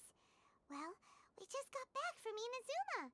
So how about we tell them what we learned? Sure. What did you find out? Something big? It's a long story. Basically, we have some friends in Inazuma, and... Wow, so many new details. Thank you so much for sharing that with us. Well, well. So it all comes down to one man's desire for revenge. Huh. You heard this from a member of the Amanoma clan, you say? Then I guess it must be true. Man, I didn't realize the Amanomas were so, reputable. Ugh. So there's no ghost story here after all. This new information actually lends further credence to my hypothesis. Evidently, swordsmiths were seen as having an incredibly prestigious role in society those days, to the extent that harming them was conceived of, at least by the perpetrator, as a way of exacting revenge against those in power. Yes, okay, point taken, you were right. But that doesn't mean I can't carry on with my novel. And they're back at it. These guys are really into this. We've got some things to take care of. Bye for now. Oh, so sorry. Look at us, prattling on about our projects and ignoring you. Thank you so much for the information. You're welcome. See ya. Keep us in the loop if you find out anything else. Will do.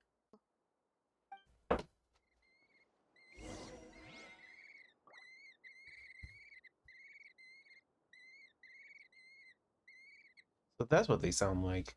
Weird.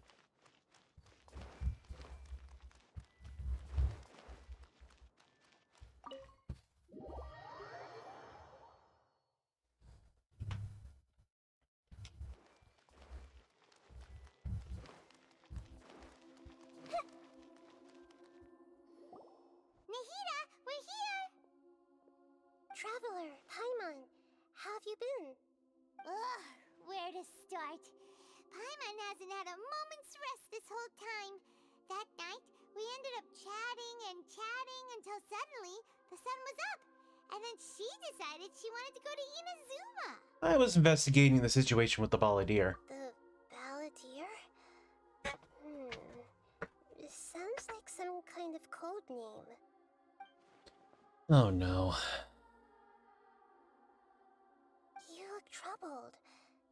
Is there something you need to tell me? Even Nahida doesn't remember. Just like last time, any changes to Irminsul affect her as well. The Balladeer acted quickly. He finished erasing himself before Nahida could stop him.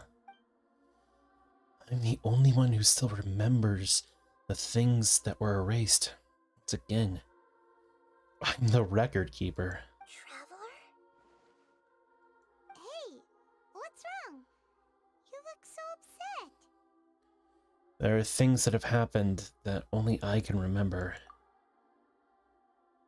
I have to tell you the truth.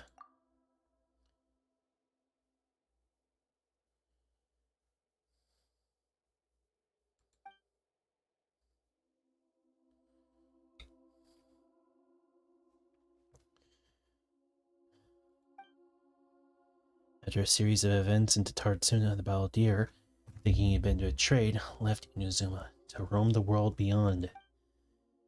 With no trust for humans, and only loathing for the gods, he bore his grudge for years as he grew in strength, and returned to Inazuma to take his revenge. He tried in vain to become a deity with a gnosis, but ended up losing everything. Finally, he entered Irminsul and learned the truth behind his betrayal. Knowing how his entire life was built on lies, he did the unthinkable in attempting to reverse his tragic fate. That's quite a story. So, this puppet known as the Balladeer erased himself from Irminsul, hoping that he could change the past. But how was he even able to do that? As the Traveler said, he very nearly became Sumeru's deity. Admittedly, I remember it a little differently. I don't recall finding anyone inside the machine after we defeated it. Nevertheless, it does make sense. If someone were to successfully erase themselves from Irminsul, the world would change to reflect the new reality. So, you believe this person really existed, and we just don't remember him because, well, because he literally changed the world? Yes. Theoretically speaking, it is possible to do this. But I'm struggling to imagine the kind of person who would dare go through with it. The Traveler comes from a world beyond Tevat. That's why there's no information about her in Irminsul. And it also explains why any changes to Irminsul wouldn't affect her. So if there's anyone in the world capable of retaining memories from a past that has been rewritten, it's you. It's quite incredible when you think about it. You can say that again. Paimon's having a hard time understanding this Balladeer guy's motivations. Why did he do it? I can only make inferences based on the information we've been given. As for what kind of person he was, only you remember that. I'm really not sure. We were enemies after all. I don't know his perspective on all of this, so I can't say why he did something so extreme. Did he want to reset everything? Or save someone? Or did he want to completely undo his existence? Everything that can be set right It's time to solve this once and for all. Maybe that's all there is to it. I still remember the question he asked. He asked me specifically, and my hesitation gave him his answer. I hesitated because I witnessed Greater Lord Rukkhadevata erase her own existence, but I can't tell Nahida that. To put it another way, I know why the Balladeer was so sure it could work, but I can't tell them that. Something else worrying you? Something that you can't share? He chose such a radical option, and yet I just feel empty. It couldn't change the fate of the ones who had died, right? Yeah. Once the Balladeer realized he hadn't been betrayed after all, it must have completely changed his view of the people of Tatarasuna. Now he saw them as friends again. He couldn't keep hating humans after that, and if he thought there was a chance he could save his old friends, it would be hard not to try. The story makes sense, every part of it. The Balladeer tried to achieve godhood with the Doctor's help. He was unsuccessful, but retained the power to connect with Irminsul. That power then enabled him to change what was recorded in Irminsul and erase himself, even though he didn't have much strength left. Yeah, it does make sense, but it still ended in tragedy for his friends. It just feels so hopeless. He gave everything to do this, but it seems like he got nothing in return. Yeah, he changed the world in many ways, and yet the dead still didn't get a second chance. Those fated to a tragic end could not be saved. What exactly did he want to fight back against? The betrayal in his life? Or did he wish he'd never existed at all? Please wait a moment. I want to check something.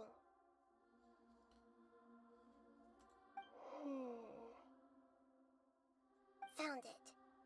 This should be the one.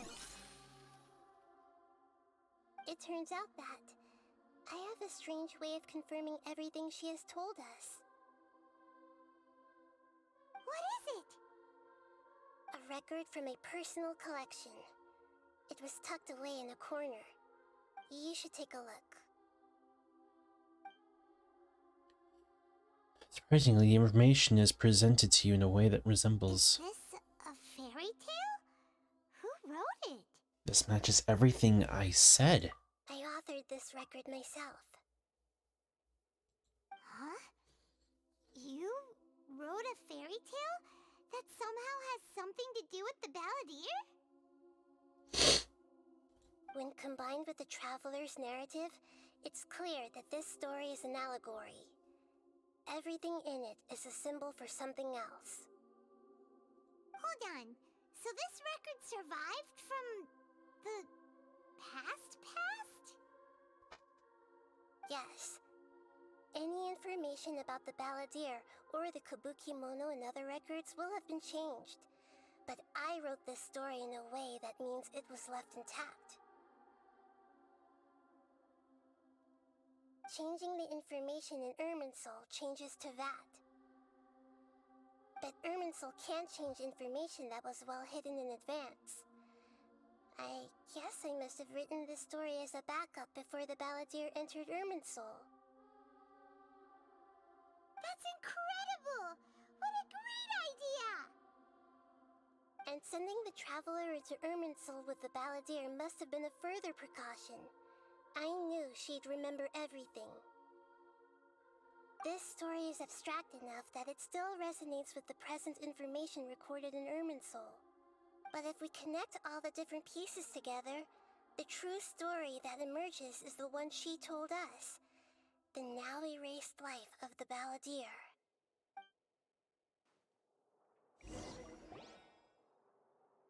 There was once a lone monster draped in fox fur. The monster found a family of foxes, joined them, and they became friends. The monster lived with the family day and night, and everyone treated it as one of their own. Once in a while, the monster would take off its fox fur at night and lament to itself as it gazed at its reflection in the water. I am a monstrosity, yet they are too foolish to see it. I pity them. But the monster soon found solace when another came to live among the foxes who was not their kin. A kitten, carved from the wood of a white tree, who had been abandoned by the humans. The kitten too wished to become a fox, but its tail was too slender, and it could not grow a coat of richly colored fur. Yet when the other foxes saw this, they spoke words of comfort to the kitten. Even without a tail and fur like ours, you are still one of us. Furious at this happy resolution, the monster lit a fire on the mountain. The terrified animals panicked as the fire spread. The only way to extinguish the flames was to make a sacrifice. A gray fox stood up and addressed the monster. It said, "You are the cleverest among us. Surely you can help us find a way to solve this." The monster smiled, led the fox toward the fire, and murdered it. The gray fox's heart was turned into a beautiful drop of water, clear, spotless, and pure. The monster gave the heart of water to the kitten, telling him, "The foxes have decided. You are the one who must be sacrificed. Take this, quench the flames, and die for your fox kin." The fire was extinguished, but the kitten lived. It left that side of the mountain and found a little bird who had a broken wing. The two promised they would spend their whole lives together, but the little bird did not have long left to live. It passed away soon after. After burying the bird, the kitten left the mountain for good. Never again would it cherish a single creature, nor a single blade of grass that stood on that mountain. The kitten spent the nights wandering aimlessly, gnashing its teeth at the moon. How it wished to swallow the moon and devour the moonlight. If the world could only return to darkness, then it would finally be peaceful and content. I will become the new moon, the answer to everything. Then, no one will know that there were once birds, foxes, and cats in this world. And no one can know that they were different.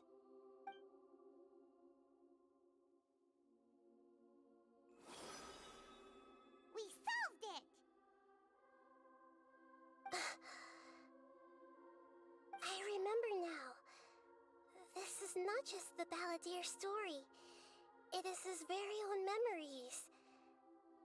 I made a backup so that it would be preserved no matter what happened.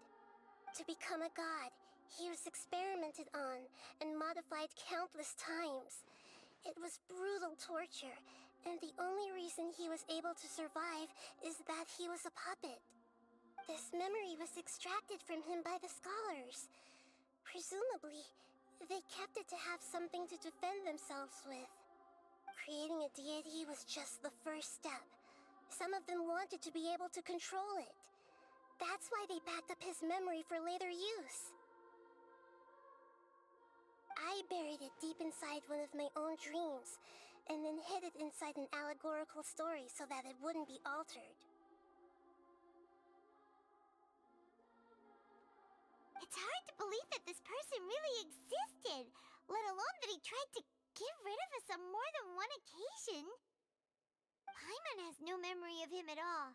He completely vanished like a puff of smoke. The Balladeer agreed to help me look for information about the Descenders, and although he was unsuccessful, he still helped you. Before he vanished, he confirmed an important detail. that Conria was where your twin first came into this world. We still don't know how the change to Irminsul will affect the senior ranks of the Fatui, but in all likelihood, they won't even remember their own Harbinger. We've never had this feeling before. It feels like life is insignificant as a feather. It sounds like Paimon wouldn't like this guy a whole lot if he was still around. But still, Paimon doesn't like the way it all ended that much better. This is why wisdom alone cannot answer all our questions. We look, we see, and we comprehend, but the question still troubles us. So the answer is not everything. People yearn to find the truth and then conquer the troubles they face. When you give someone the truth, you give them a chance to choose their own destiny. To others looking on, this may seem like a pointless endeavor, but for him, the chance to act on his desire to disappear must have meant a lot. Never forget that even when we walk beneath dark clouds along a road filled with suffering, the light of wisdom is always there, guiding us toward a better destination. And that is what you have been doing all along. Yeah, Nahida's right. Cheer up! How about we go get something to eat? We can pick up this heavy conversation again later. Good idea.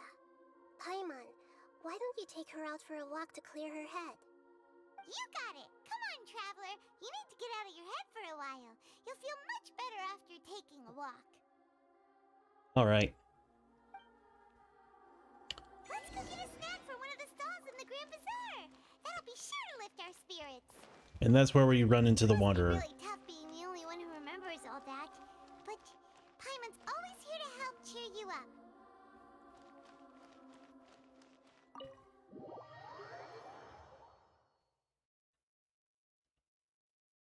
Getting the hiccups.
We're here!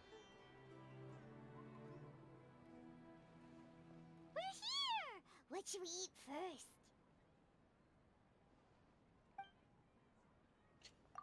I have a nagging feeling that there's something I'm missing.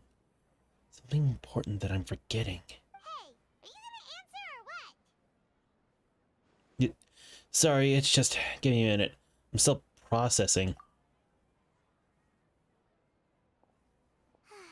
Alright, whatever you want. Well, Paimon will be right here when you figured stuff out. Then we can get something to eat. Come on, brain. Let's dig this out. There's gotta be I mean, there's somewhere. It was something about Irminsul. And deleting oneself. Greater Lord Rikidevata, forbidden knowledge. Hida. What is it? Have you figured it all out? Yes, that was it. Greater Lord Rikidevata. She said that no one can erase themselves from existence. Not even her. Otherwise, why would she need to create her own reincarnation in Lesser Lord Kusanali to do the deletion for her? There would be no point. Why'd you jump up all of a sudden? No, I can't tell Paimon. She doesn't know about Ritter Lord Rukkhadevata. But this is critically important detail. It's simple. It's simply not possible for the Balladeer to completely erase his own existence. In which case, the question is, what happened to him? Excuse me, boss. There seems to be a small problem with the last bill. Look, here.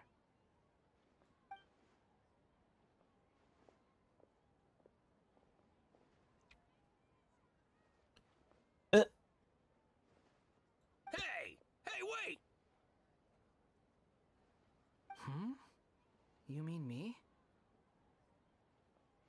No, not you. That kid! Didn't you see? Little rascal grabbed my last 2 fresh Sunsetias and ran off. Look, if you're gonna help out here, you can't keep spacing out, okay? What is it? The work's too boring for you? Or has the big city got too many distractions? I wasn't paying close enough attention. Sorry, boss. I think you're right. Maybe it's the city. It's so exciting. It can be hard to focus. Who's that guy? You know him or something? That guy is the Balladeer. He's who? You're a strange one, kiddo. You say you don't want any money for helping out here, and then when I actually give you some work to do, you keep letting yourself get distracted. I don't want to take advantage, so I'm happy to pay you what I'd pay anyone else. But if you keep acting like this, pretty soon I won't be able to afford to. No, please. I mean it. You don't need to pay me anything. I'm just so thankful you agreed to take on an outsider like me. You're welcome, I guess. But I got bigger things to worry about. Look, we're all out of Sunsetias, and I promised the lady down the street I'd deliver a fruit bowl this evening. Leave it to me. I'll find some more. Just a moment. I'll be right back. Stop. I'm gonna level with you, kiddo. I've never met a worker who said they didn't want a wage before. And at first, I got greedy. Couldn't believe my luck. But I figured you'd start asking for something in return eventually. You don't want money. You don't take days off. And in your free time, all I see you do is wander around, taking in the sights. Are you a drifter or something? That's right, I am. We can talk more about that later. First, let me get those fruits you needed. Sunsetias, was it? I'll be right back. Hey, what do we do now? Let's follow him. Okay, stay out of sight. Don't let him see you.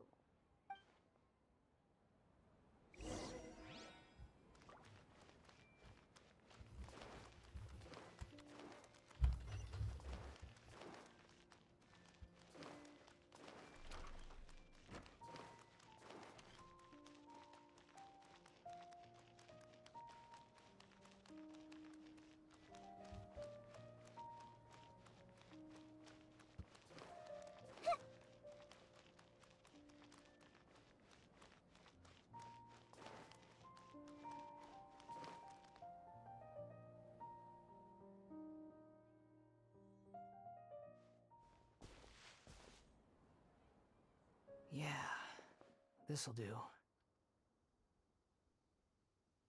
though you say he's the Balladeer, what are we planning on doing? Stealing his Sunsetias? Isn't that a bit too cruel? Shh. Oh, alright. Shush. This should be enough. Guess I should wash them before I take them back. If I wasn't seeing this with my own eyes, I would never believe it. Huh? You two over there. Is there something I can help you with? He spotted us! You've been following me all the way from the city. I'd have to be blind not to notice. You're right. We were following you. Have we met before? I just slid right in. No, we haven't met. But you know me? Yes. I have no recollection. It's complicated, but I do know you. Are you absolutely sure? Yeah. Sorry, but I just can't take your word for it. I can prove it. You're a puppet. A puppet? What makes you think that? Huh? You were right! The look on his face! I guess you do know me after all. That is not something I share with a lot of people. Look, I'm just a wanderer. But seeing as you've gone through all this trouble to track me down, I'm sure whatever it is must be important. There's somewhere I want to take you. Okay, but please let me deliver these goods to my boss first. Are you really working for that guy? He said you don't want any more for it. Is that true? Yes, I ran into him out in the wilderness during a storm, and he let me take shelter in his cart. In return, I said I'd be his helper for a while. That's oddly nice of you. Let me take these back. Then I'll come with you, okay? All right. Then let's return to the city.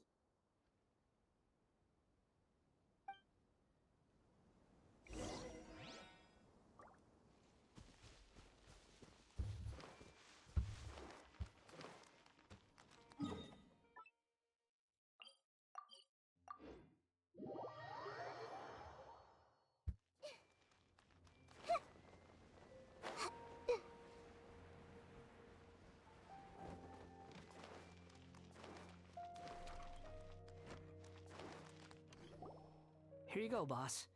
I'll leave them right here.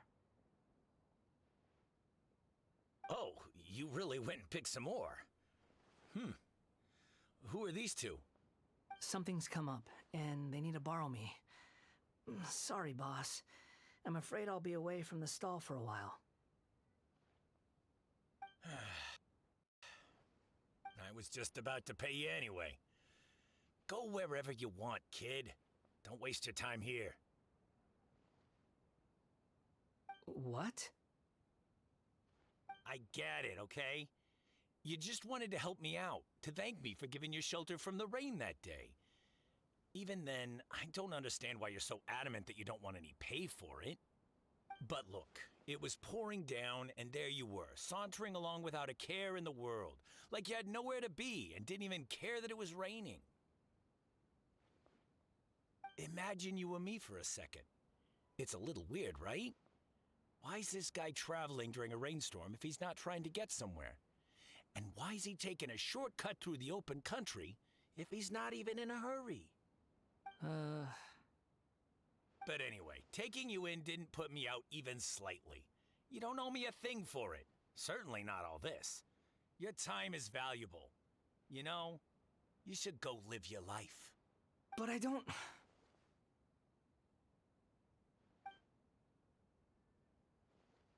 No, you're right.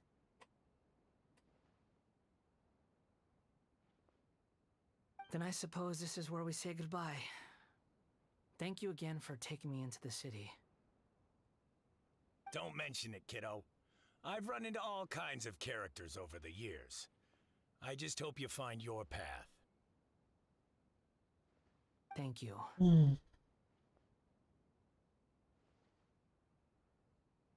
All right, done. Thanks for waiting for me. We can go now. Okay.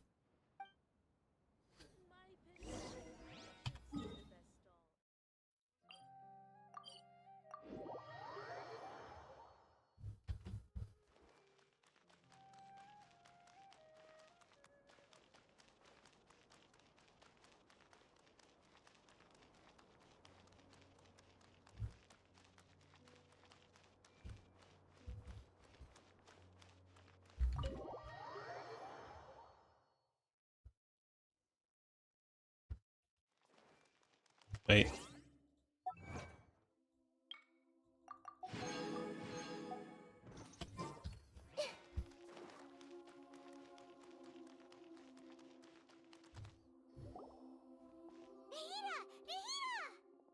What's wrong? Huh? Are you? Hello. I do apologize for the sudden intrusion. We found this guy in the street, but he doesn't seem to remember anything. So, yeah, quite an eventful walk. You tell us to Lord Kusanali what happened in the Grand Bazaar. You say that you are trekking across Teyvat to train yourself. Many other Inazumans who describe themselves in this way call themselves Shugenja. Why do you refer to yourself as a wanderer? Well, it seems more relevant in my case. To me, it sounds like a plant with no roots. But these two claim that they know me, and that I have a hidden past unknown even to myself.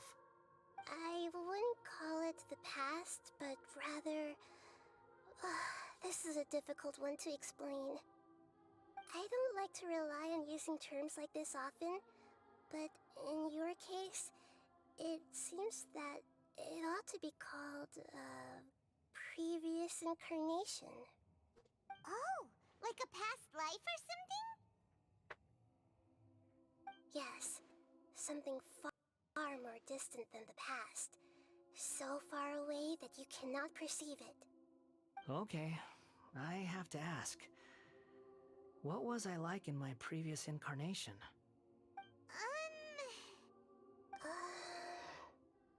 Oh, okay. I see. You want to tell me, but you can't bring yourselves to say it. Looks like I didn't have the most wonderful existence in my previous incarnation. We're just trying to think a way to where to start. If it's that difficult to talk about, I have no doubt it will be just as difficult to hear. But I'll be able to handle it. Please, tell me the truth. Is truth something you care a lot about? Yes. Then I'll be straight with you. In your previous incarnation, you did many things that would be considered evil. You nearly died because of what other people did, and many died because of you. As a non-human being, you hated gods and humans alike. You drifted from place to place, never able to settle, even where you found status and identity.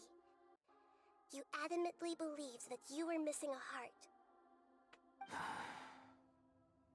Actions rooted in persistence sometimes bear bitter fruit. Sometimes, you have to let parts of yourself go, or you'll never be happy. He tells the wanderer about his past. I gave everything I had, but it barely changed history at all. In terms of the outcome alone, that's true. I don't think I can judge everything I've heard purely in terms of right and wrong. Each choice a person makes belongs to a specific place and time, a chain of cause and effect, a cycle of karma and consequence. That is the nature of truth. If one thing is right, its opposite must be wrong. And yet, dichotomies like this are not enough to explain the world in all of its complexity. It seems like my previous incarnation wasn't the most likable individual. He also wore a lot more purple. We're not trying to hurt your feelings or anything, but yeah, we weren't your biggest fans. We were each other's enemies. If we were enemies, why are you trying to help me find the truth? This is so frustrating! This guy's supposed to be our arch enemy, but now he's just some random stranger we met on the street! He's got so much to answer for, but we can't make him talk because he doesn't remember anything. What a weird situation. Lesser Lord Kusanali, as the god of wisdom, I trust that everything you told me must be true. Yes, it's all true. I can even show you the memories themselves, if you're willing. Please, I want to see them for myself. I want to experience my own transgressions. Even though it will cause your present self great mental anguish? I'm just a puppet, with no heart and no name. There is nothing in this world for me to cling to fill the void within me. Except maybe these sins that can never be undone. Very well. As you wish. Wait, shouldn't we go with him? This one's kind of on us for bringing him here. Don't worry. Whatever danger I might face, it's my burden to bear. Traveler, could I ask you to supervise him on my behalf? Okay. Oh, good point. Given your, unique situation, we'd better keep an eye on you. Understood.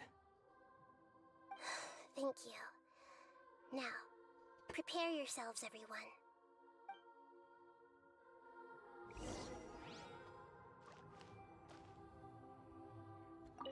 No matter what lies ahead, I'll face it. Whatever it takes. I'm just sorry that you have to join me for the whole thing.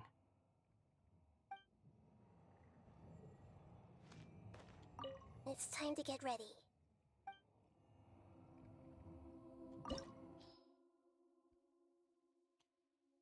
Here we go.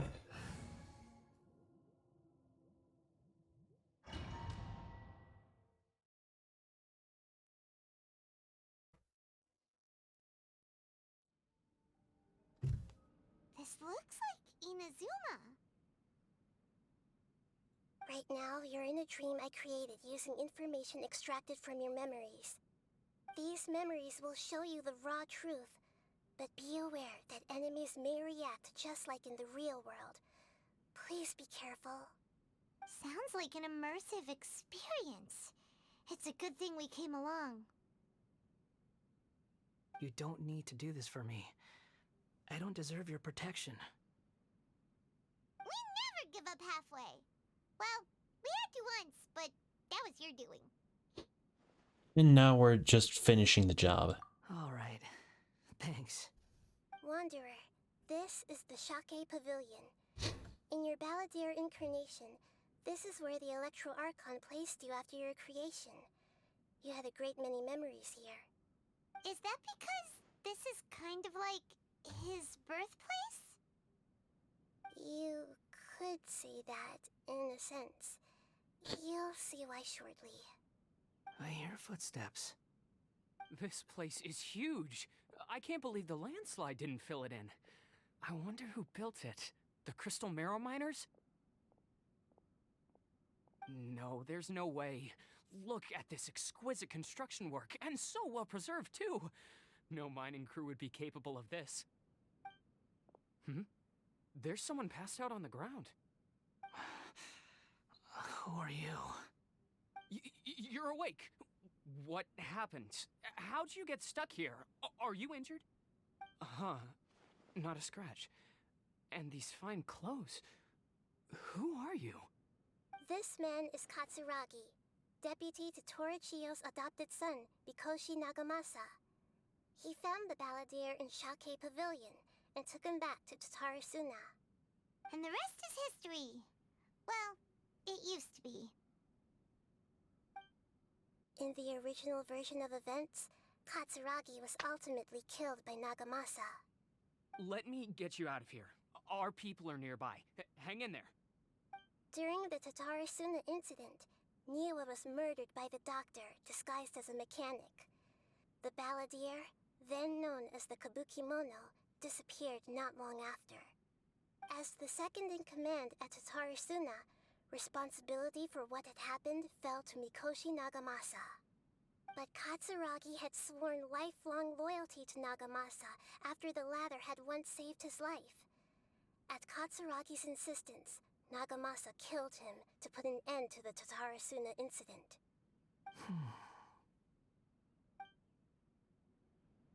Katsuragi seems like he was a good guy. He looks like a warrior, but he has a kind face. Why couldn't he live a long and happy life?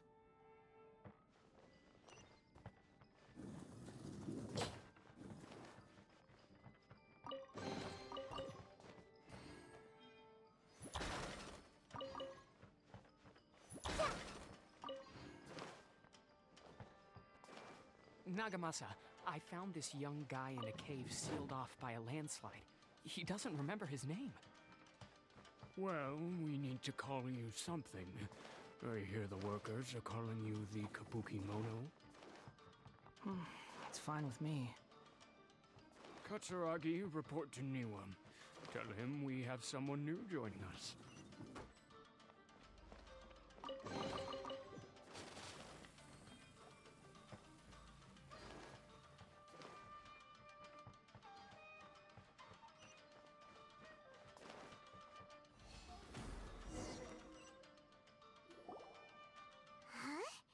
What are we doing back here? I hear voices. Whoa, this is where you were born? It's pretty, but there's nobody here.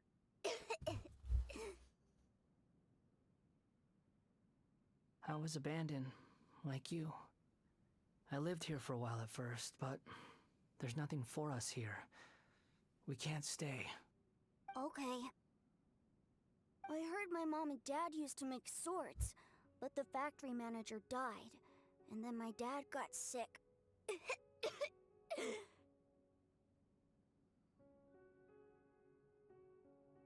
He kept coughing all the time, just like me. Then Mom started coughing too. But you can't. You promised me. Yup, we're family now. We're gonna be together forever and ever. This child didn't have a name. Or rather, the balladeer didn't know what to call him. His father died before he could name him. After his mother died, the child stayed in their straw hut alone. Some of the neighbors helped to raise him.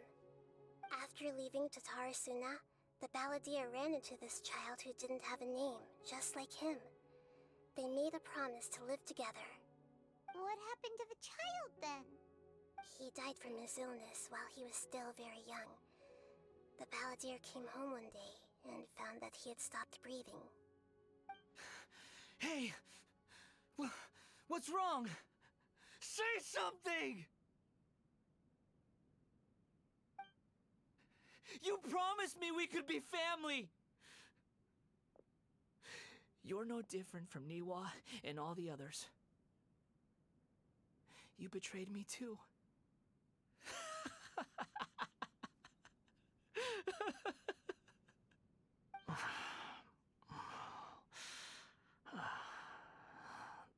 The voices have gone. It looks like the memory ends here. Let's keep going.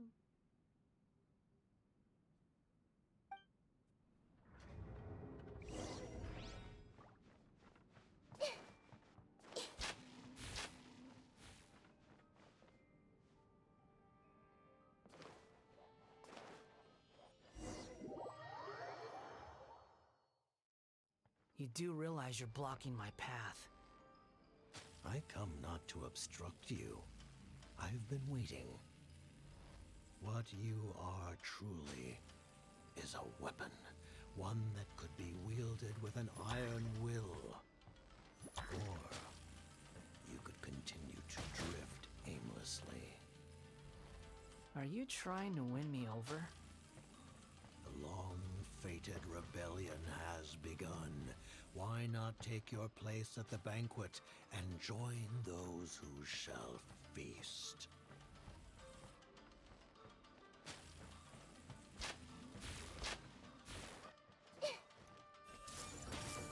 Here comes.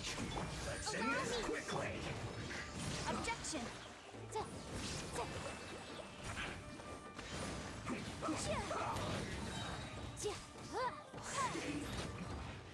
This isn't good. Everyone have hands! No excuse for slacking. Be a killjoy. We've only just begun. No slacking. You can't run. Finish. I miscalculated.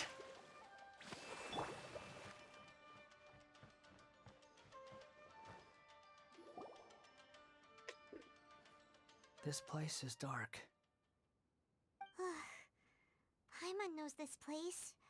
It's the Delusion Factory in Inazuma. In the original version of events, the Traveler once encountered the balladeer here. Such a creepy atmosphere. And so familiar. I remember this place. It was an unsettling place. Hey, look over there! Well, well, my fair lady. Is this rundown factory and these incompetent fools all for me? Wow. You shouldn't have. Huh. What do you have to gain from belittling your subordinates? You might not want to admit it, but you are a part of this plan. Perhaps you find fighting in the Abyss to be a more meaningful use of your time? Oh, but of course, even this pales in comparison to being experimented on by the Doctor. What a sharp tongue you have. Funny how negotiating never seems to be your strong suit. For the task ahead, I suggest you keep your true feelings to yourself. Save your breath. I know what I have to do. I'm sure you think so, but I still think you need to hear it. Don't start thinking you're invincible, and don't let your emotions get in the way. Surely you're not worried about me. I just can't have you getting in my way. You and Child never fail to find ways to complicate things. I'm merely lighting a little fire in this chaotic nation. But you, being tossed out like trash, must make you want to destroy it completely. Do you remember the last time you were here? That was a lot of swordsmiths you killed. I'm sure the descendants of the Raiden Gokaden are still suffering the consequences now. Look at you. Oh, don't get so sentimental. Now, give that poor little tongue of yours a rest and stop pretending like you're above everyone else. Bye then. See you at the victory feast. She never makes it to the victory feast. Poor little tongue? She's playing with fire talking to me like that. Who does she think she is? Forget it. Someone might find me here any minute now. I should prepare to give them a warm welcome.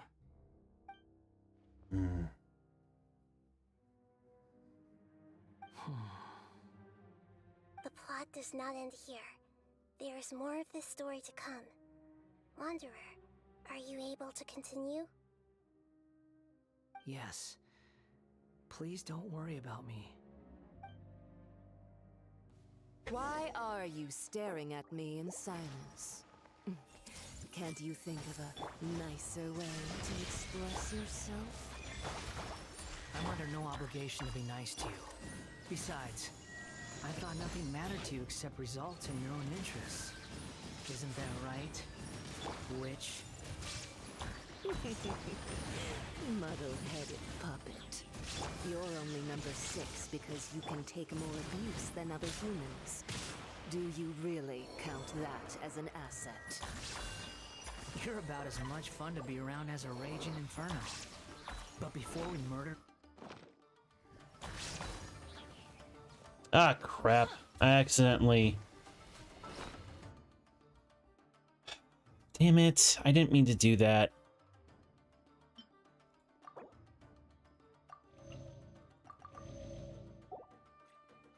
Well, I will never know what they're talking about.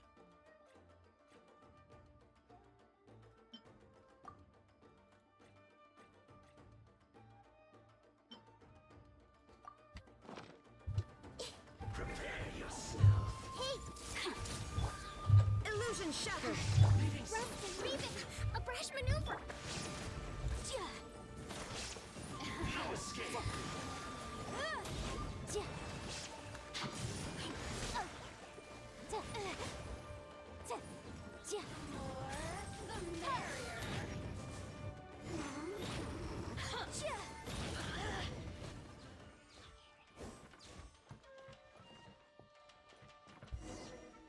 Oh boy, it's getting late.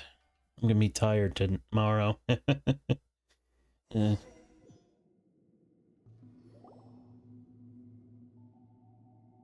like we've arrived in Sumeru. Is that? Considering that Amorta's sage, Nafis, refused to join this project, I'll take part in the experiment in his place. Welcome. I look forward to a fruitful collaboration. When do we start? You seem impatient. You should know that becoming a god is far from a trivial affair. The biological transformation is a lengthy process.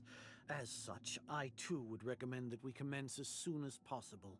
In the event that a successful connection is established, his body will become permanently bound to the machine, and he will be unable to move independently of it.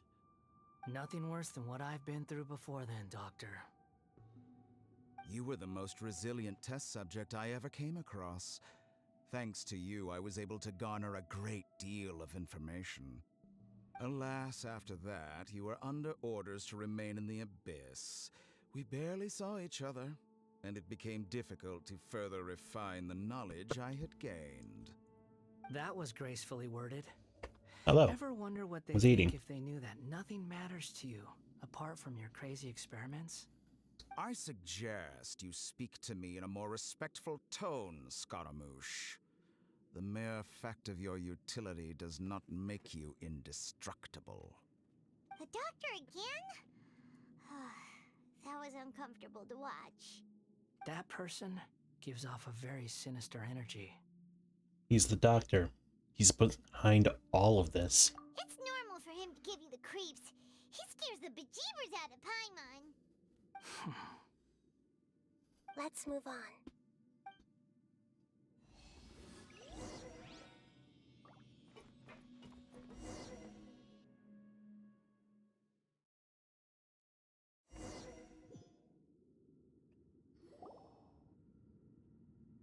You're a god. Do you think I'm evil? If you accept that he is you, just as you are you, then yes, you are evil. In your eyes, are there any differences between humans and puppets? Do you think there are any differences between your present self and your previous and future incarnations? If not, then what are the differences between humans and puppets? Whoever has tasted the joys and sorrows of life in the human realm is human. Whoever has loved and lost, cried with grief, howled with rage at the tragedy of death that eclipses the miracle of life, they are human too. I've seen enough of my past. If possible, I'd like to reclaim the sins that are mine to bear. No matter the consequences, I won't run from blame or punishment. Whatever I am due, let it come to pass. Are you saying... Can you return my memories to me? Huh? But won't that mean you'll lose your current identity?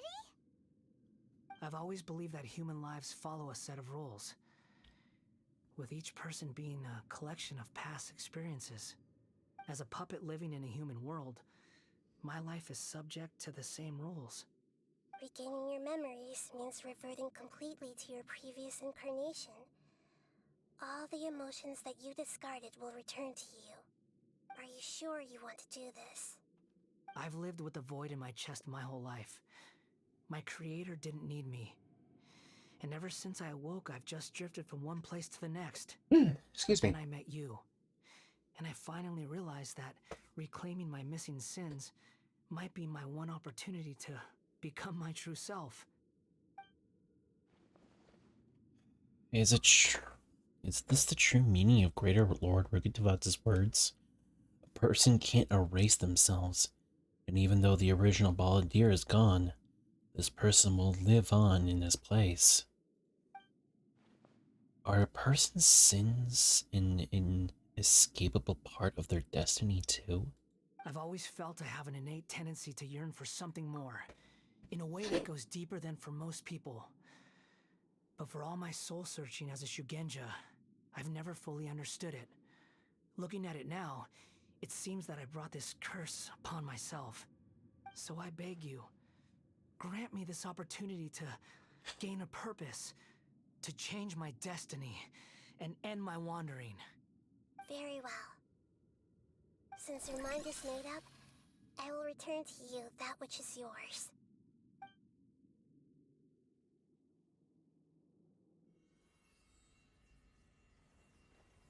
You have have made your decision. Now, take this.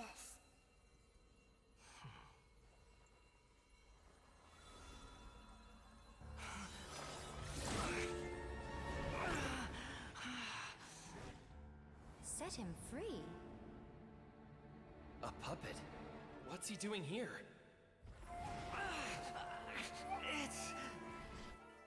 You're a human as far as I'm concerned.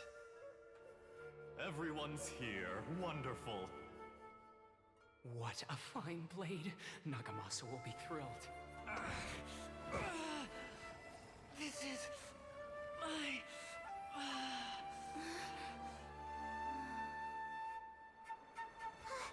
Is he alright?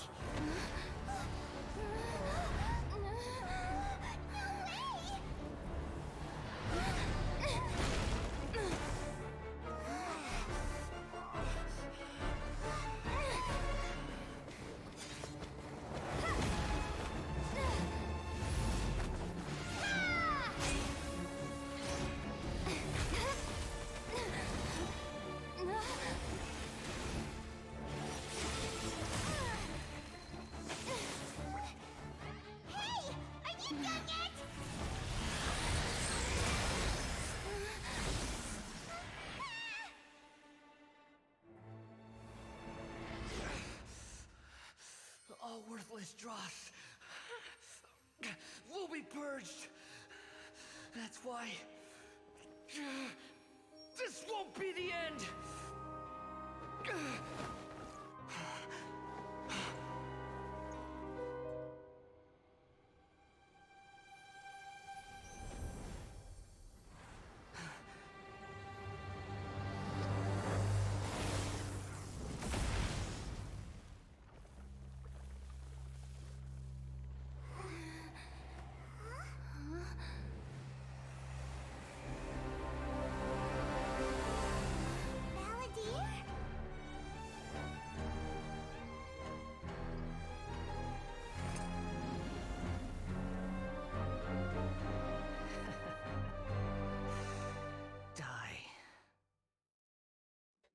Oh boy, here we go.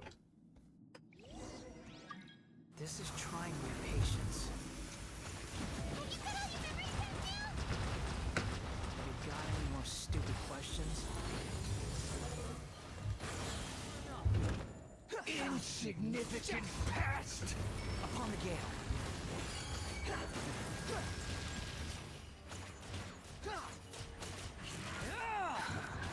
Behold!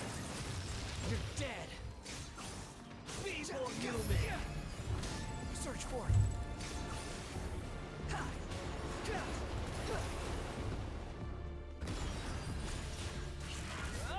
Squall Fury!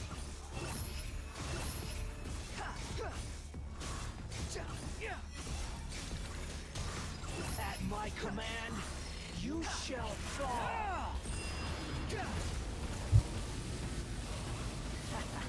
Wind right, that's far enough! Insignificant past!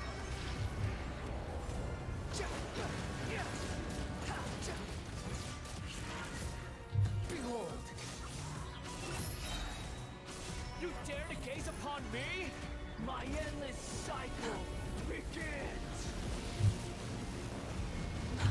Too slow. Oh, I just get healed. Okay.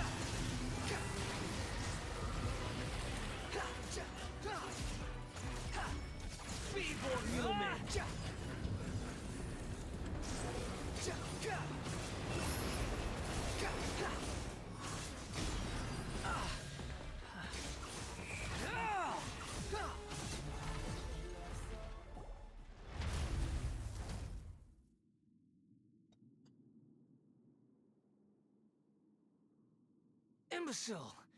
Get out of my sight. It disappeared.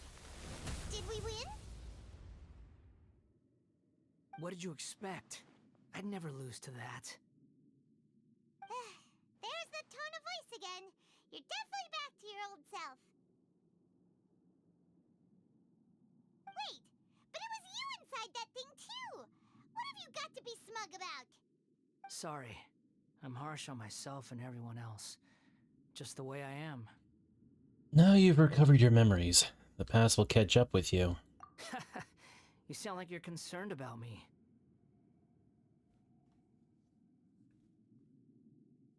But don't worry. Thanks to you, even if I didn't change a thing, at least I now know the truth. The memory recovery seems to have been a success. This dream has served its purpose. Come on. Let's continue this outside.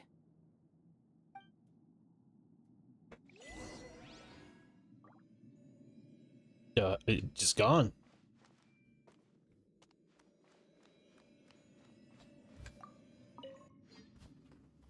So I got mail. Welcome back, Traveler, Paimon, Balladeer. It feels like we just went on a really long journey. Paimon's exhausted. You don't like being addressed by that name? It's fine. But I was just thinking, I should probably change it. You won't go by the Balladeer anymore? After learning about everything the doctor did, there's no way I can carry on using a name connected to him. I'm not planning on returning to the Fatui, and they wouldn't take me back anyway. Recent events will have affected a lot of people, and they might not even remember who the Sixth is. So, you're quitting the Fatui for good? Let's call it a tactical retreat. It's like you said, Lesser Lord Kusanali. Everything may look futile, but it wasn't completely meaningless.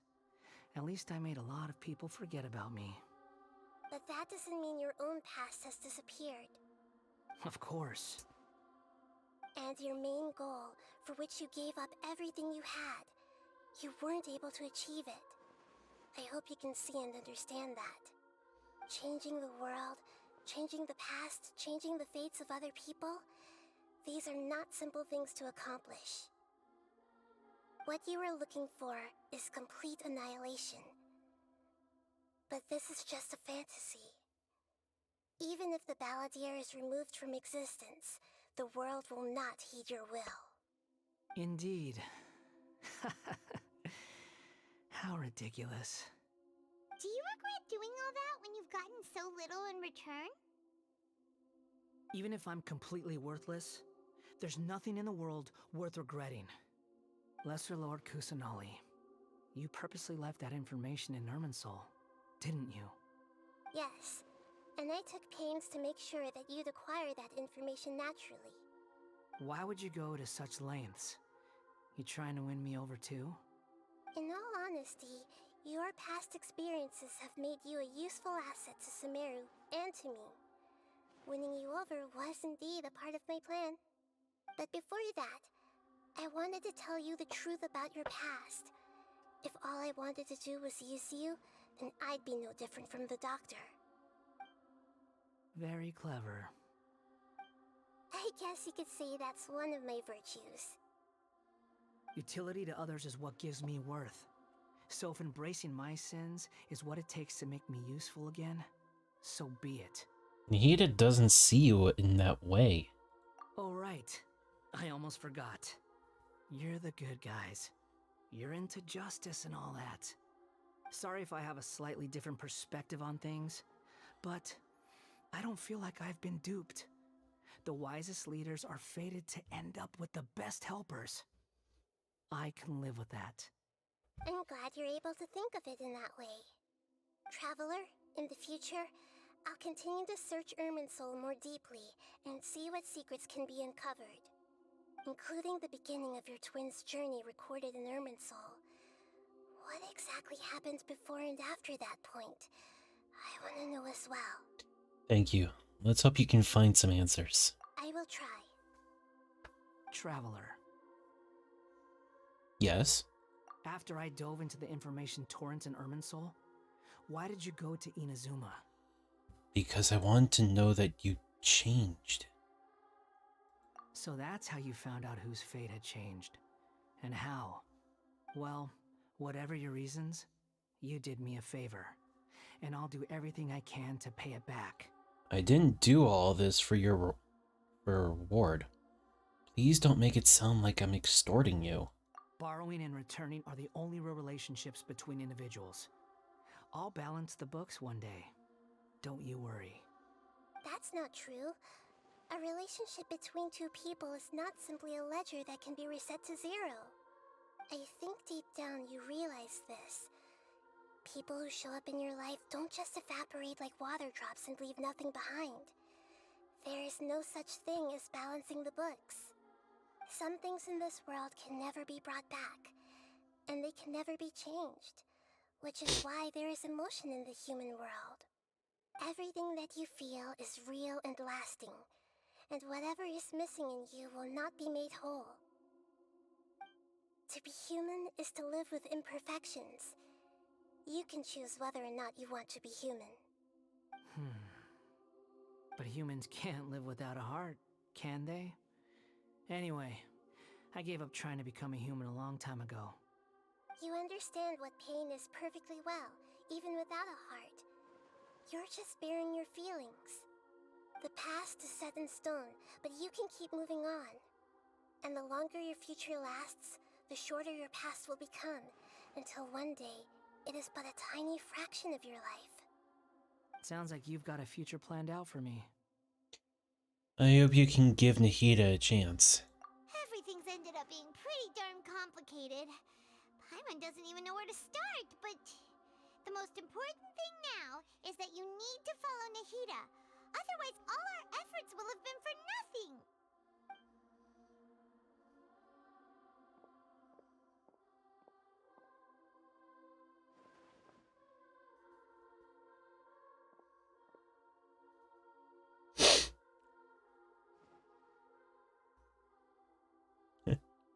Then I guess I'll be helping you from behind the scenes from now on. I'm glad that you've accepted our proposal. Why don't you choose a new name to celebrate? Ooh, ooh, ooh! Paimon wants to pick an ugly nickname for you, too! Why? Because Paimon still doesn't like you that much. Call it a rite of passage. Then I hope we don't see much of each other in the future. A name is life's first gift. You didn't say it out loud, but I know that's what you're thinking. The Traveler and Paimon have helped you a lot.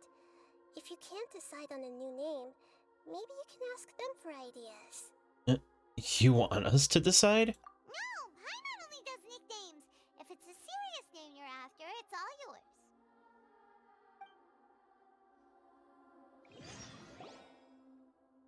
Have you got anything?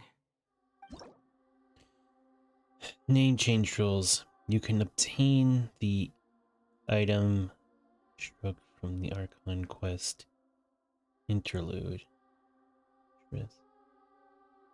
Wanderer's animal's name. Please take note that some be utilized in this change. Once you have renamed this character, some influences in the game can going forward will display the name that you have chosen.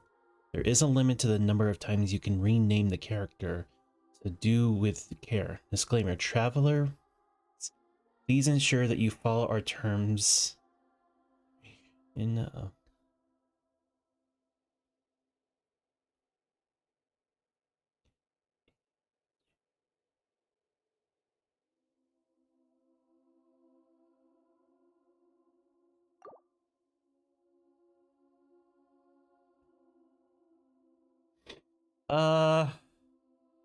I'm overwhelmed.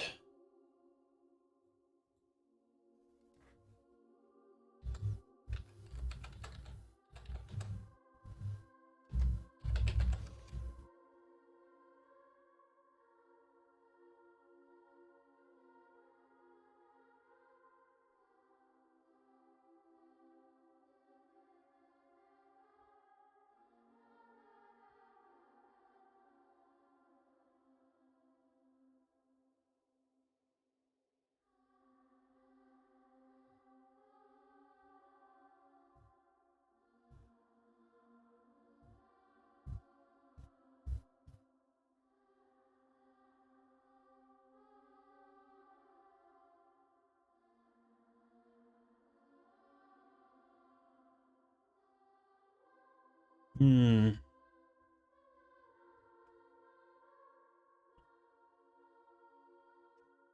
Hang on, I'm thinking, I'm looking. You know, they're called the Wanderer. Just Wanderer. Confirm.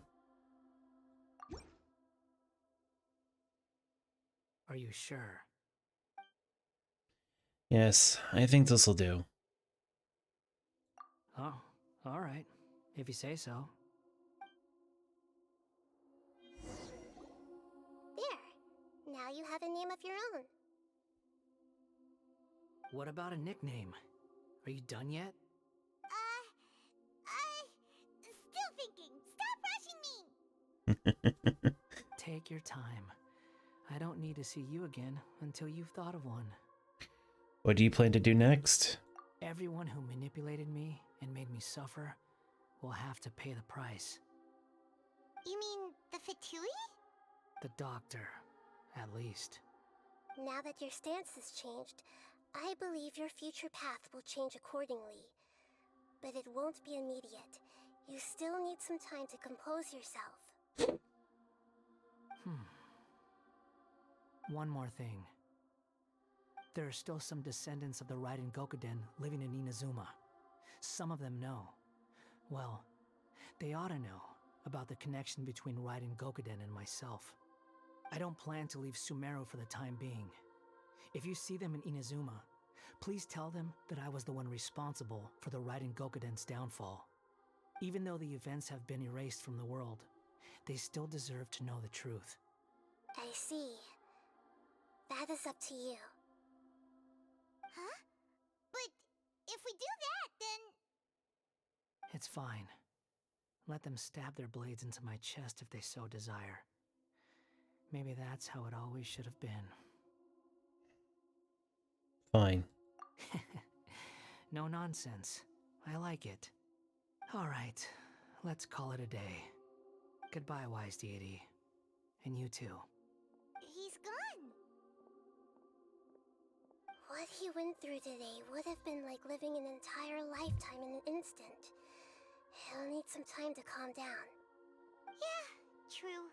But even so, after everything that's happened, he doesn't seem quite as fierce anymore. There were some bumps along the way, but it's all over now. So we can finally go eat? Paimon is starving. Thank you both. I hope you will find somewhere nice to go and relax for a while.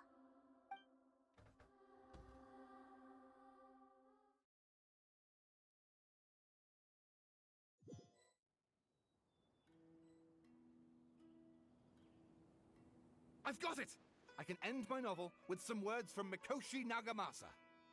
You mean because everyone else in the story is dead? Yeah, I heard that Mikoshi Nagamasa died at a ripe old age. He's the perfect fit to be the narrator of the epilogue.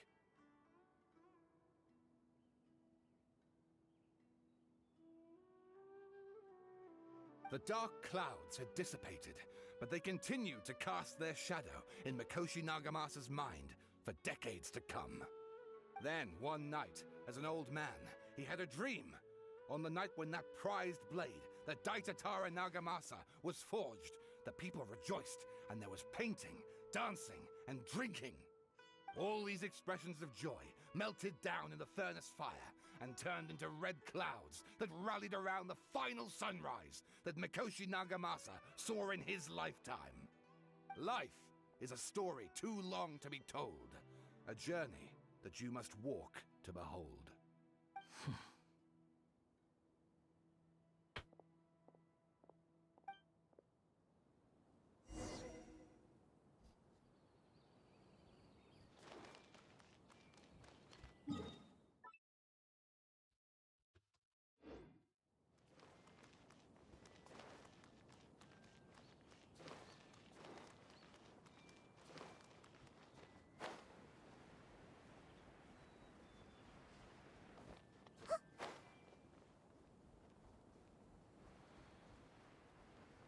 It'd be so cool to have a city built around a gigantic tree. I wish that was actually possible in real life.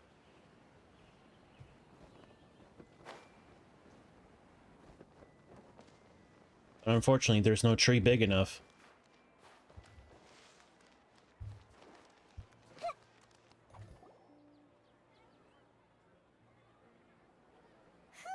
It's about time we had a break. As soon as you stop, all the tiredness and hunger comes rushing back. I'll buy some delicious treats as a reward. Wow, great! Huh? Look at the vase. What about it? Did someone break it while they were cleaning the room or something? Like, Paimon doesn't remember there being a cleaner. That night we stayed here, Paimon bumped into the table after being startled by something to do with the Balladeer and broke the vase. The Balladeer erased his existence. He changed the world, so why is this vase still broken? You sound lost and confused. Who's that? I know why you are troubled. Any who knew of this would find their mind overwhelmed. Huh? Is there someone here talking to us? Unfortunately, the fate of Teyvat cannot easily be changed. Perhaps a god may have a slim chance, but for anyone else, who can say? When a small animal runs into a tree trunk, though the tree may sway, it is not displaced. The same is true of fate. Like a vase that falls to the ground, whether it is broken by a cat or by a bird, the result is still a broken vase, is it not? Who are you? How do you know about all this? History does not change easily, but human hearts can. Believe your own eyes. Only that which you see is true. What is unseen is but an illusion. The voice has disappeared. And who the heck was that? And what were they doing coming out of nowhere and saying all that scary stuff? Believe my eyes. Does she mean I should trust my memories? Anyway, that vase is still lying there broken on the ground. Should Paimon go get someone to clean it up? It feels wrong just leaving it there. Just a moment. Paimon will be right back.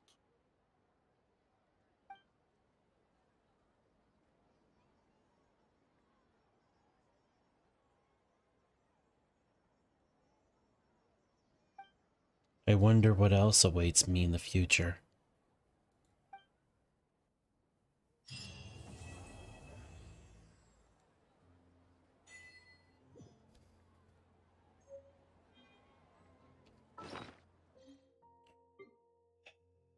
So, I can only change his name 2 more times, but I don't think I'm going to do that. I think Wanderer is a good enough fit for now.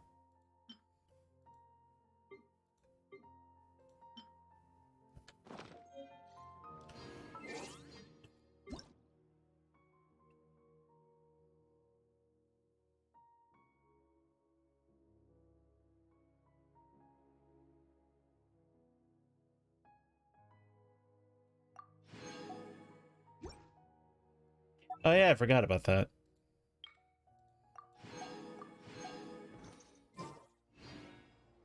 Makes me wonder, did they fix it? Nope. Let's get these scarabs before they're gone. Yeah.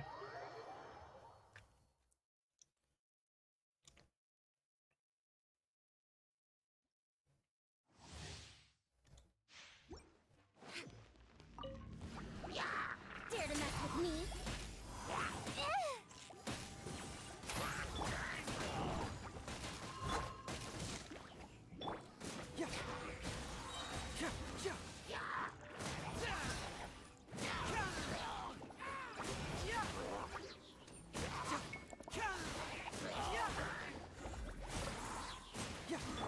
Gears of the storm. Eat this!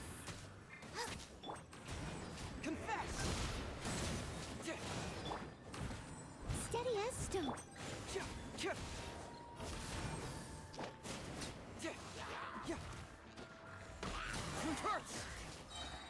Can't fool me! Too late for regrets. Ha! Truth repeats its course. You're toast!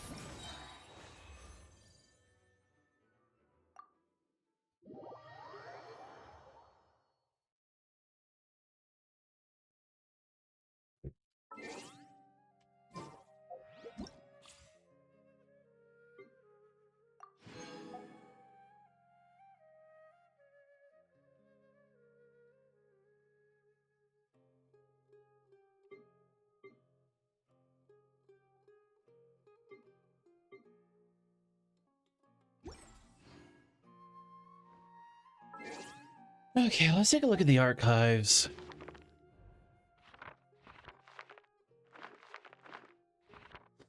I have a log. Wow, that's a lot of Sumeru.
So I'm guessing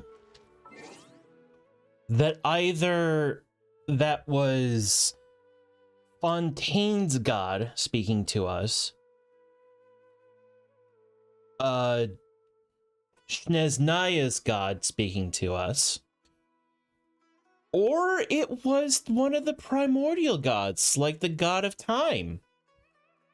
But regardless, it's time for bed for me, because I should have been in bed an hour and a half ago at the very latest. But here I am.